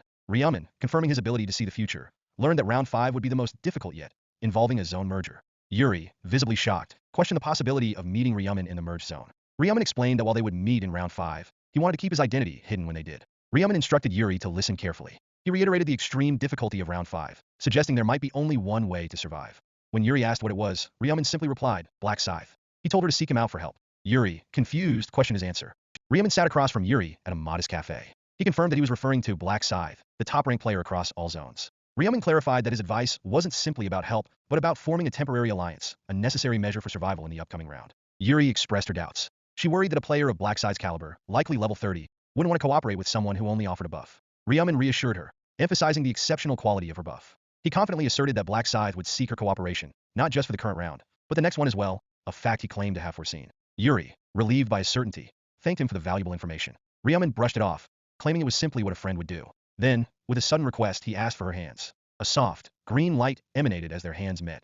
Ryumin acknowledging her inherent inability to refuse a request born of gratitude. He knew she would grant him her buff. With a sigh, Yuri internally acknowledged the situation. The Bless skill, now transferred to Ryumin, would increase all his stats by 50%. Combined with the 100% stat increase from the Rune of Slaughter, earned by killing 100 mealworms, his power was about to surge. Back in his apartment, Ryumin opened his stat window, curious to see the impact. His stats had indeed been significantly boosted. Strength at 93, intelligence at 111, agility at 105. But it was his luck, sitting at 84, that caught his attention. This was ideal for using the lowest rank Mana Stone draw token he had acquired. A normal person, he reflected, might pray for good results in such a situation, but Ryumin scoffed at the notion of appealing to the piece of shit gods responsible for this game. A dazzling display announced the game's mechanics. A monthly transmigration to another dimension for 20 rounds, the cruel handiwork of the gods. Reaching the final round, the stage where wishes were granted, was his sole focus. He yearned for the obliteration of the god who orchestrated this deadly game. With that thought, he used the token. 5 lowest rank mana stones appeared, the maximum possible. A wry smile crossed his face, his luck was working. He began combining the stones, 2 at a time, successfully creating higher rank versions. Then he combined the mana stones with his equipment. The Assassin's Hood gained plus 2% damage, the Shadow Gloves of Darkness plus 2% to all stats, the Ring of Resistance plus 2 luck, the Astute Long Boots plus 2 agility, and finally, the Blood Red Assassin's Suit gained plus 1% damage reduction. All his mana stones were now spent. It had been worth it, he decided, to trade information for Yuri's buff. Now, it was time to prepare for his meeting with Ma Jiangrok. Ryuin, meanwhile, was struggling with his tie. He fretted about attending the party at the Osung Group Heirs Company, a place where he felt out of place. Ryumin, adjusting his younger brother's tie, reassured him that family members were also invited. Hearing movement, they realized someone had arrived. A man in a suit bowed politely, introducing himself as department head on Sankyol. Ryuin recognized him as the man they had encountered before. Sankyol apologized once more for his past rudeness. He explained that the party was intended as an apology, urging them not to feel pressured. The limousine was ready. All they needed to do was go. They arrived at the Imperial Hotel, Ma Jaeongrok's establishment. Sankyol led them inside. Ryuin's nervousness was evident. Jaeongrok greeted them warmly, expressing his pleasure at seeing Ryumin alive. He inquired about Ryuin, who awkwardly introduced himself after a nudge from his brother. Jaeongrok asked if Ryuin was also a player. Ryumin quickly clarified that his brother was only 14. Jaeongrok expressed envy, commenting on Ryuin's good fortune in escaping the survival game by a year. Ryumin inwardly scoffed at the sentiment. Jaeongrok guided them towards the party, describing it as a small gathering, but already prepared. They entered a lavishly decorated dining room, set with an impressive spread of food. Attendants stood ready to serve. Ryuin was stunned by the opulence, prompting Jaeongrok to assure them there was plenty to eat, though he downplayed the extravagance. The door suddenly opened, making Ryumin check how was invited beside them, as Arin enters. Co Arin, dressed elegantly in a black dress, entered the dining room. Jaeongrok greeted her, and she apologized for her slight lateness, explaining she had attended a fellow actor's funeral. Jaeongrok brushed it off, mentioning the majority shareholder he told her about. Arin recognized them as the kind neighbors who had given them rice cakes. Arin, pleased, acknowledged their neighborly connection. Ryuin, still flustered, confirmed that the person before him was indeed the actress Co Arin. Ryumin, observing Ryuin's reaction, realized his younger brother was oblivious to the relationship between Jaeongrok and Arin. He decided that given Arin's attention-grabbing looks and Ryuin's nervousness, he should feign interest as well. Jaeongrok, ever perceptive, seemed to approve of calling Arin to the gathering. He encouraged everyone to eat comfortably. As they settled at the table, Ryumin and Ryuin praised the food's exquisite taste, Ryuin experiencing such a high-quality meal for the first time.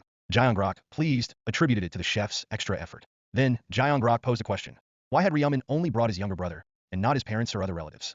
Ryumin stated that Ryuin was his only family, his parents having passed away. Jaeongrok instantly regretted his question, realizing it had dampened the mood.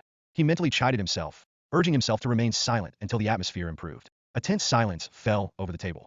Jaeongrok, determined to salvage the situation, turned his attention to Arin, requesting her presence for a moment. She complied, and they stepped away from the table. He pointedly questioned whether she thought he'd invited her solely for a meal, accusing her of being clueless. Arin, misunderstanding, apologized for assuming it was just a party invitation. Jaeongrok, growing increasingly frustrated, reminded her of their prior conversation. He needed her to charm Ryumin, the majority shareholder, and a seer. He emphasized the value of a seer's foresight, particularly regarding the next round, and urged her to use her looks to gain his favor. He wanted Arin to make Ryumin fall for her. Arin expressed her reluctance, citing her principles.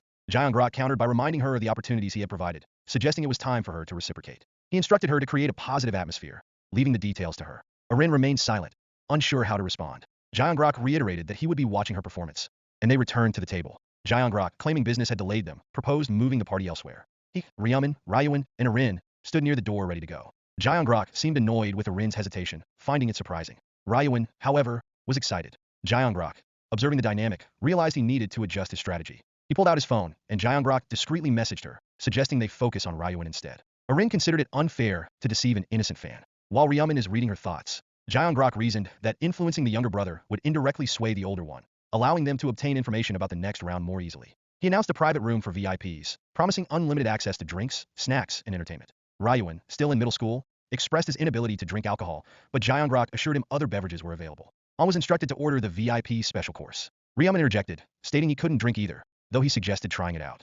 Arin then asked if Ryumin could take a photo with her brother outside. Ryuin readily agreed. Ryumin smugly reminded Jaeongrok of his seer abilities, implying he was aware of Jaeongrok's conversation with Arin. He silently warned Jaeongrok not to hide anything from him, suggesting that a future business partnership would depend on their current interaction. Ryumin, with a steely gaze, reiterated his warning to Jaeongrok, no secrets.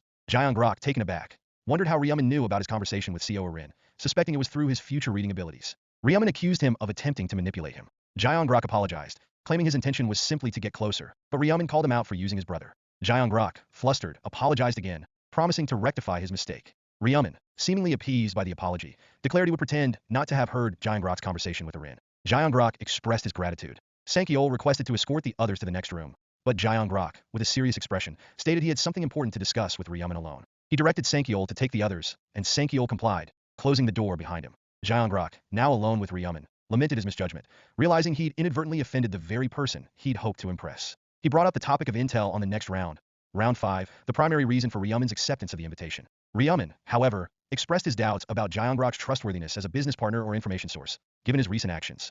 Jaeongrok, once again, offered a sincere apology, urging Ryumin to trust him. Ryumin countered, demanding complete transparency, including any irrelevant discussions about company management. He pointed out Gyeongrak's ability to control other shareholders. Gyeongrak agreed, promising to ensure the company's growth. Finally, Gyeongrak revealed the information Ryumin sought. Round 5 would be significantly harder than previous rounds. Ryumin, unconcerned, stated he wouldn't have trouble clearing it. When pressed for the quest details, he revealed it involved killing 300 orcs, acknowledging its difficulty. But he hinted there was something else, a more significant development. The zones would merge. Gyeongrak, shocked, realized this meant players from different zones would encounter each other, potentially including Black Scythe. Ryumin confirmed he wouldn't be in the same zone as Black Scythe. When Gyeongrak inquired about Black Scythe's identity, Ryumin cryptically stated he wasn't aware of it, but that Gyeongrak would meet him soon, as Gyeongrak was already standing before him. He also added that Gyeongrak is planning on finding someone. The individual in question was Hwang Yong-min, and Gyeongrak seemed surprised that Ryumin already knew. Ryumin once again tells him that hiding is useless. Gyeongrak advised against tracking him, warning of significant consequences, though he couldn't elaborate. Ryumin reassures him, stating that he is helping him. Gyeongrak agrees not to try to track him. He then dismissed Ryumin, suggesting they return to the party, but without any actual drinks. Gyeongrak, needing to de-stress, headed out into the rainy night. In a dark alleyway, a bloodied man struggled to breathe. Gyeongrak, wielding a blood-stained sword, approached him. The man, covered in cuts, screamed in agony. Gyeongrak coldly demanded silence, threatening to remove his tongue. He questioned the man, a child molester, about his actions. The terrified man, claiming to have served his sentence, begged for mercy, insisting he was just an ordinary old man. Gyeongrak, unmoved, continued his brutal assault. He threatened to increase the number of corpses by calling witnesses. The man, choking on his own blood, continued to plead. Gyeongrak, calling him a scumbag, acknowledged the man's right to live, a twisted grin spreading across his face. He unleashed his dark aura, the sword transforming into a shadowy, snake-like entity. The aura enveloped the man, who screamed in terror, the dark magic consuming him. Ryumin lamented that his dark magic required replenishment, and this was the only way to obtain it. He needed to take the life of a living being to recharge his dark magic, and further increase his magic by killing. He admitted his preference for killing criminals, finding satisfaction in their demise. His expression turned sinister, as the pent-up stress from the encounter with Gyeongrak dissipated with the kill. With a final, chilling command to eat up, the dark aura finished its work.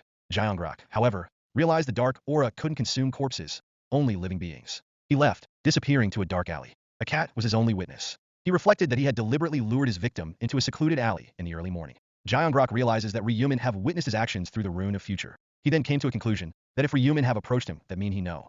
He is a serial killer, finding it interesting. He orders on to clean up the mess. 2 weeks passed since the party. Ryumin, relaxing at home, checked the players changing the world online community. News reports detailed the devastating impact of the game. 1.8 billion people dragged to the other world, with a drastic population decrease in just 3 months. The economy was at risk, schools were closing, and widespread grief consumed the world. A bloodied, overweight young man, holding a weapon, scoffed at the deaths, calling the deceased useless bastards. Online, discussions raged about the increasing number of deaths caused by other players, the rise of vigilante groups, and growing public anxiety. The young man, reveling in the chaos, blamed the older generation for imposing restrictions. He swung his weapon, splattering blood, declaring his unstoppable rise as a player. He considered himself superior, contemplating his next kill. He admitted to killing people in the real world, desensitized by his experiences in the 4th round. He lamented the low stat gains from killing civilians, finding it more rewarding than killing monsters, even with the absorption rune. His desire was to kill other players for greater stat increases. He learned of an online player community forum. The idea of joining and collaborating with other players to kill for increased stats excited him. The forum, Players Changing the World, PCW, had a strict interview process requiring personal information and in-game details. He found the process tedious, but necessary to connect with other players. He correctly anticipated the existence of players who killed other players. He traveled to a remote cafe in Wabu, Namyang, designated for the PCW interview. Annoyed by the inconvenient location, he entered the surprisingly modern cafe, questioning if the 2 people inside were the only customers. He was informed that they were indeed the interviewers for PCW. He was asked for his username. After a formal introduction and handshake, and confirming that the man is a player, he was directed inside. Another interviewee, nicknamed Little Cockle, was also present. They were encouraged to greet each other as potential future members. The overweight man, sizing up Little Cockle, judged him weak. He observed the lack of customers and part-timers, learning that the cafe had been rented specifically for the interview. The owner was supposedly preparing food in the kitchen, though the interviewee noted the absence of cameras. He considered killing the 2 interviewers, confident no one would discover his crime. However, he hesitated, realizing it was too few people to be worth the risk. The interviewers mentioned they were waiting for one more person. After a delay, the doorbell rang, announcing the arrival of the final interviewee. He asked if the newcomer was also there for PCW's interview, receiving a confirmation. When asked for his username, the newcomer responded, Black Scythe. The interviewer, flustered, nervously greeted him. Meanwhile, a few days prior, a virtual meeting of PCW members was taking place. The president, Lost Yark, initiated the meeting, discussing the forum's growth and the declining number of overall players. An article highlighting PCW was credited with attracting new members. One member, Yami, revealed she had hired the journalist. Out of 2,000 new members, approximately 1,200 were considered skilled, excluding those with weak classes or low levels. The discussion turned to noteworthy players. Black Flame Dragon in hand, a level 10 warrior who placed 3rd in his zone, was mentioned. It was speculated he either possessed a good rune or was lying about his level. Another player, Little Cockle, consistently ranked between 4th and 10th place in his zone. Overall, including these two, around 50 players within the top 100 of their respective zones had joined. The interviewer, tasked with conducting 50 interviews, complained about his workload, but was reminded of the consequences of failure and the potential for other high-level candidates to take his place. He reluctantly agreed to continue. Lost Yark inquired if Black Scythe had contacted them, to which the response was negative. The president expressed his desire to recruit Black Scythe, seeing him as a valuable asset. Yami suggested further marketing efforts to attract him, promising appropriate compensation for her efforts. Suddenly, an alert. A new member had requested to join the forum. The president inquired about the identity, and the shocking revelation came. It was Black Scythe. The members were stunned. Back in the cafe, the interviewer welcomes Black Scythe, apologizing for the remote location for privacy reasons. He leads him to a seat near the other two candidates, one nervous, the other one greeting him. Black Scythe sits and introduced himself, as the real Black Scythe is front of him. The overweight man, Black Flame Dragon in hand, was stunned. He recognized Black Scythe as the player who had repeatedly killed him during the 4th round. He wanted to ask Black Scythe in real life why he was so obsessed with killing him. The interviewer prompted Black Flame Dragon to introduce himself. He complied, still visibly shaken. Black Scythe, impassive, observed him. Black Flame Dragon couldn't believe Black Scythe didn't recognize his username, despite having killed him 5 times. Little Cockle, sipping a strawberry smoothie, internally questioned whether he was acting too arrogantly. He suspected the others were frauds. He revealed his real username, Kakurabingbong, a professional scammer. While not significant currently, he planned to obtain the rune of cloning and become infamous. This rune, used for various crimes, was his ultimate goal, reflecting a grim reality where even criminals gain power from the other world. The interviewer began the formal introductions, starting with Little Cockle. Little Cockle gave his name as Kim Sungyeon, a recent high school graduate without a job. He claimed to be a level 13 assassin, ranked 4th in his zone. Internally, he admitted to lying about everything except his username. He was, in fact, impersonating the real Little Cockle, a necessary step to acquire the rune of cloning. The rune required committing murder in the place where it was hidden, while impersonating someone else. Ryaman reveals in the past, this man killed someone pretending to be him and get the rune. Next, Black Flame Dragon introduced himself as Sim Hyung Tech, a 16-year-old middle school student. The interviewer mockingly acknowledged him as the youngest. Little Cockle, sipping his smoothie, wondered if Black Scythe would look down on Black Flame Dragon, given his age and the supposed murder of his classmates, something a normal middle schooler couldn't do. Black Flame Dragon confirmed he was a level 10 warrior, previously ranked 3rd in his zone. The interviewer apologized if his earlier questioning had offended him. Finally, Black Scythe introduced himself as Kim In-hong, a 28-year-old fund manager, a level 30 Grim Reaper, consistently ranked 1st in his zone. The interviewer, laughing, thanked him for the confirmation. Little Cockle, taking another sip of his drink, internally dismissed Black Scythe as a fraud, planning to use the Black Scythe name to scam money from other players. The interviewer, stating their identities were confirmed, moved on to the interview's core, their reasons for joining PCW.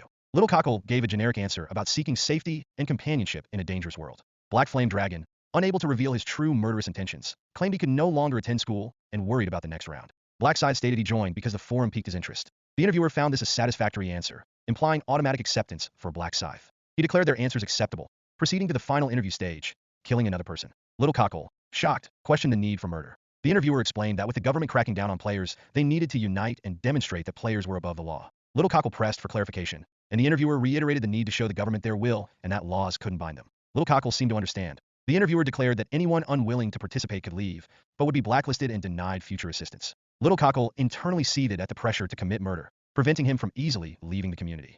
Black Flame Dragon and Black Scythe nod in understanding.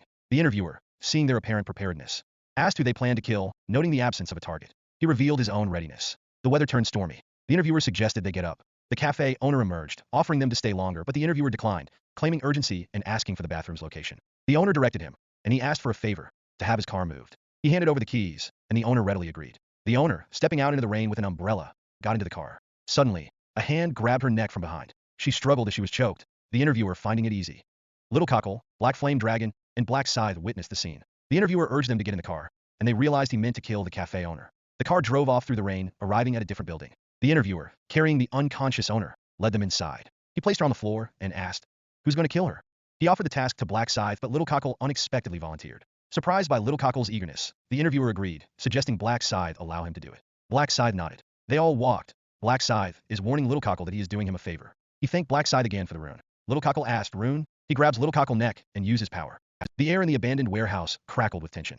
Ryaman, disguised as Little Cockle, stood before the terrified interviewer, his eyes gleaming with a predatory light. The interviewer, clutching his head, was beyond panic. He'd just witnessed Little Cockle murder the man posing as Black Scythe, an act of unthinkable audacity.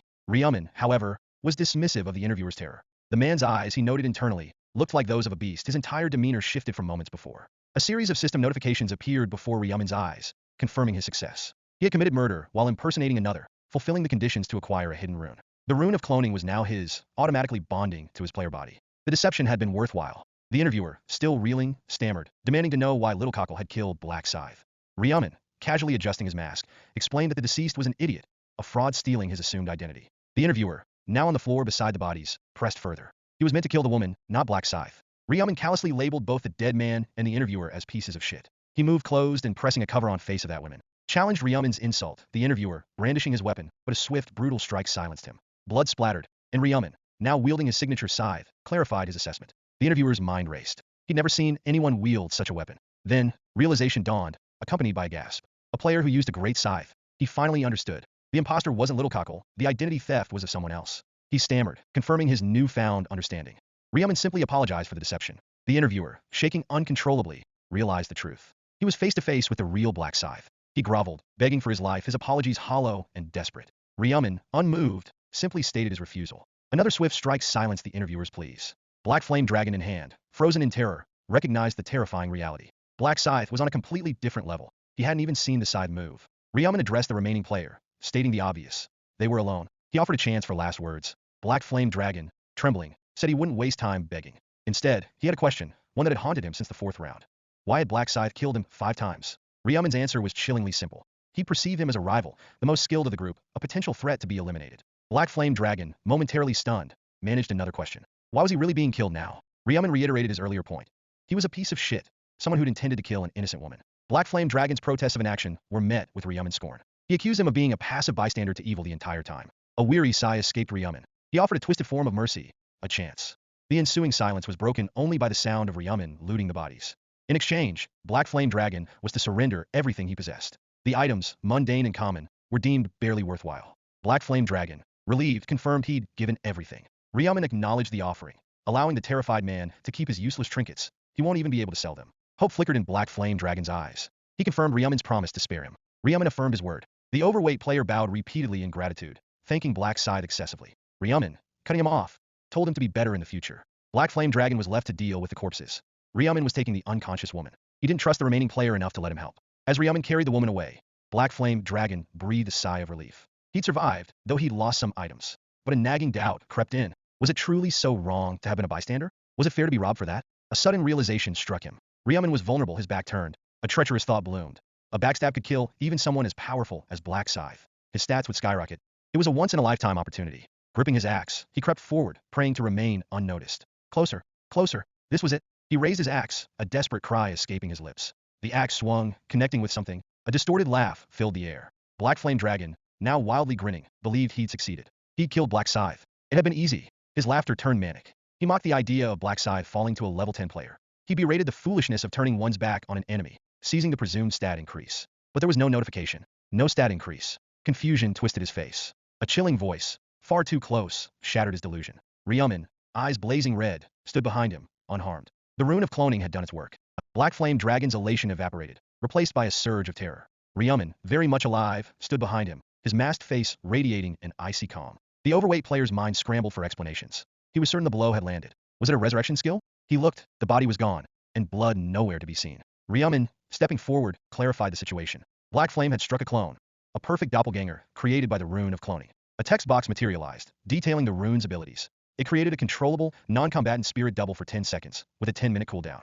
Ryaman considered it a useful, if flawed tool. Black Flame Dragon, overwhelmed by the deception, accused Ryaman of trickery. He pointed out that he was now the victim, having nearly been killed. Ryaman coolly countered, reminding him of his initial murderous intent. With a flick of his wrist, Ryaman paralyzed Black Flame Dragon, leaving him immobile and speechless. Ryaman's power to paralyze was now stronger than the last round. Further conversation, Ryaman declared, was pointless. With another gesture, Ryaman initiated a cleansing magic, erasing all traces of the gruesome scene, leaving the warehouse spotless. The only witness, aside from himself, was the unconscious woman, still feigning sleep. Ryaman saw through her act, aware of her racing thoughts, a consequence of his mind-reading ability. He addressed her directly, questioning her charade. The woman, defeated, apologized and sat up, struggling to remove the restrictive gag. Ryaman instructed her to keep it on until he left, promising to address her questions afterward, if she cooperated. She readily agreed. He interrogated her about the events at the cafe, confirming her recollection of 4 customers, specifically focusing on the middle-aged man she'd spoken with.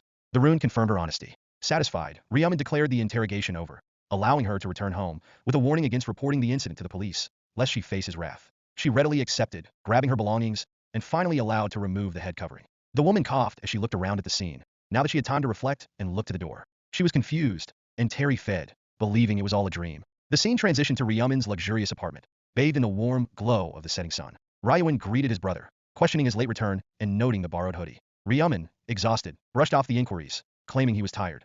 Ryuin, still concerned, asked about dinner, suggesting they order in. As Ryumin absent-mindedly handled the pink hoodie, Ryuin questioned its presence. Ryumin, with a flicker of surprise, decided to discard the old, worn garment, promising Ryuin a replacement. Ryuin mentioned he had no school the next day. Ryumin noted his brother's frequent isolation, brought on by bullying from people like Sim Hyungtaek.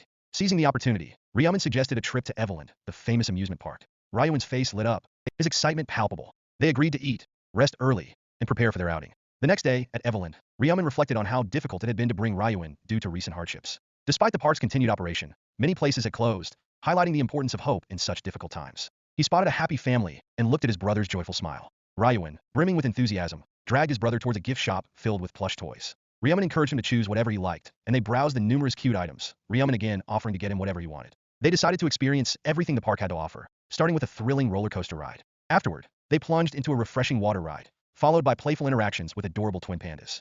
Ryumin, watching Ryuin's unadulterated joy, felt a sense of satisfaction. He, however, paused, noticing a message on his phone from Min Yuri. He assured his worried brother that it was nothing to be concerned about, promising to protect him and ensuring his safety, despite the impending 10-hour danger. He gently patted Ryuin's head, reassuring him further, and they moved on, eager to explore the safari ride. The clock ticked down to 11:50 p.m. on April 30th. Ryumin, lying in bed, received a text message from Yuri, who expressed her nervousness about the upcoming round. He replied confidently, reassuring her of his protection. As the clock struck midnight, the 5th round commenced. The scene shifted to a fiery landscape, where a group of players their numbers significantly diminished compared to the previous round. A majestic, winged figure descended, Brielle, the angel, her expression a mix of amusement and disdain. She greeted the survivors, congratulating them on reaching the 5th round with a mocking tone.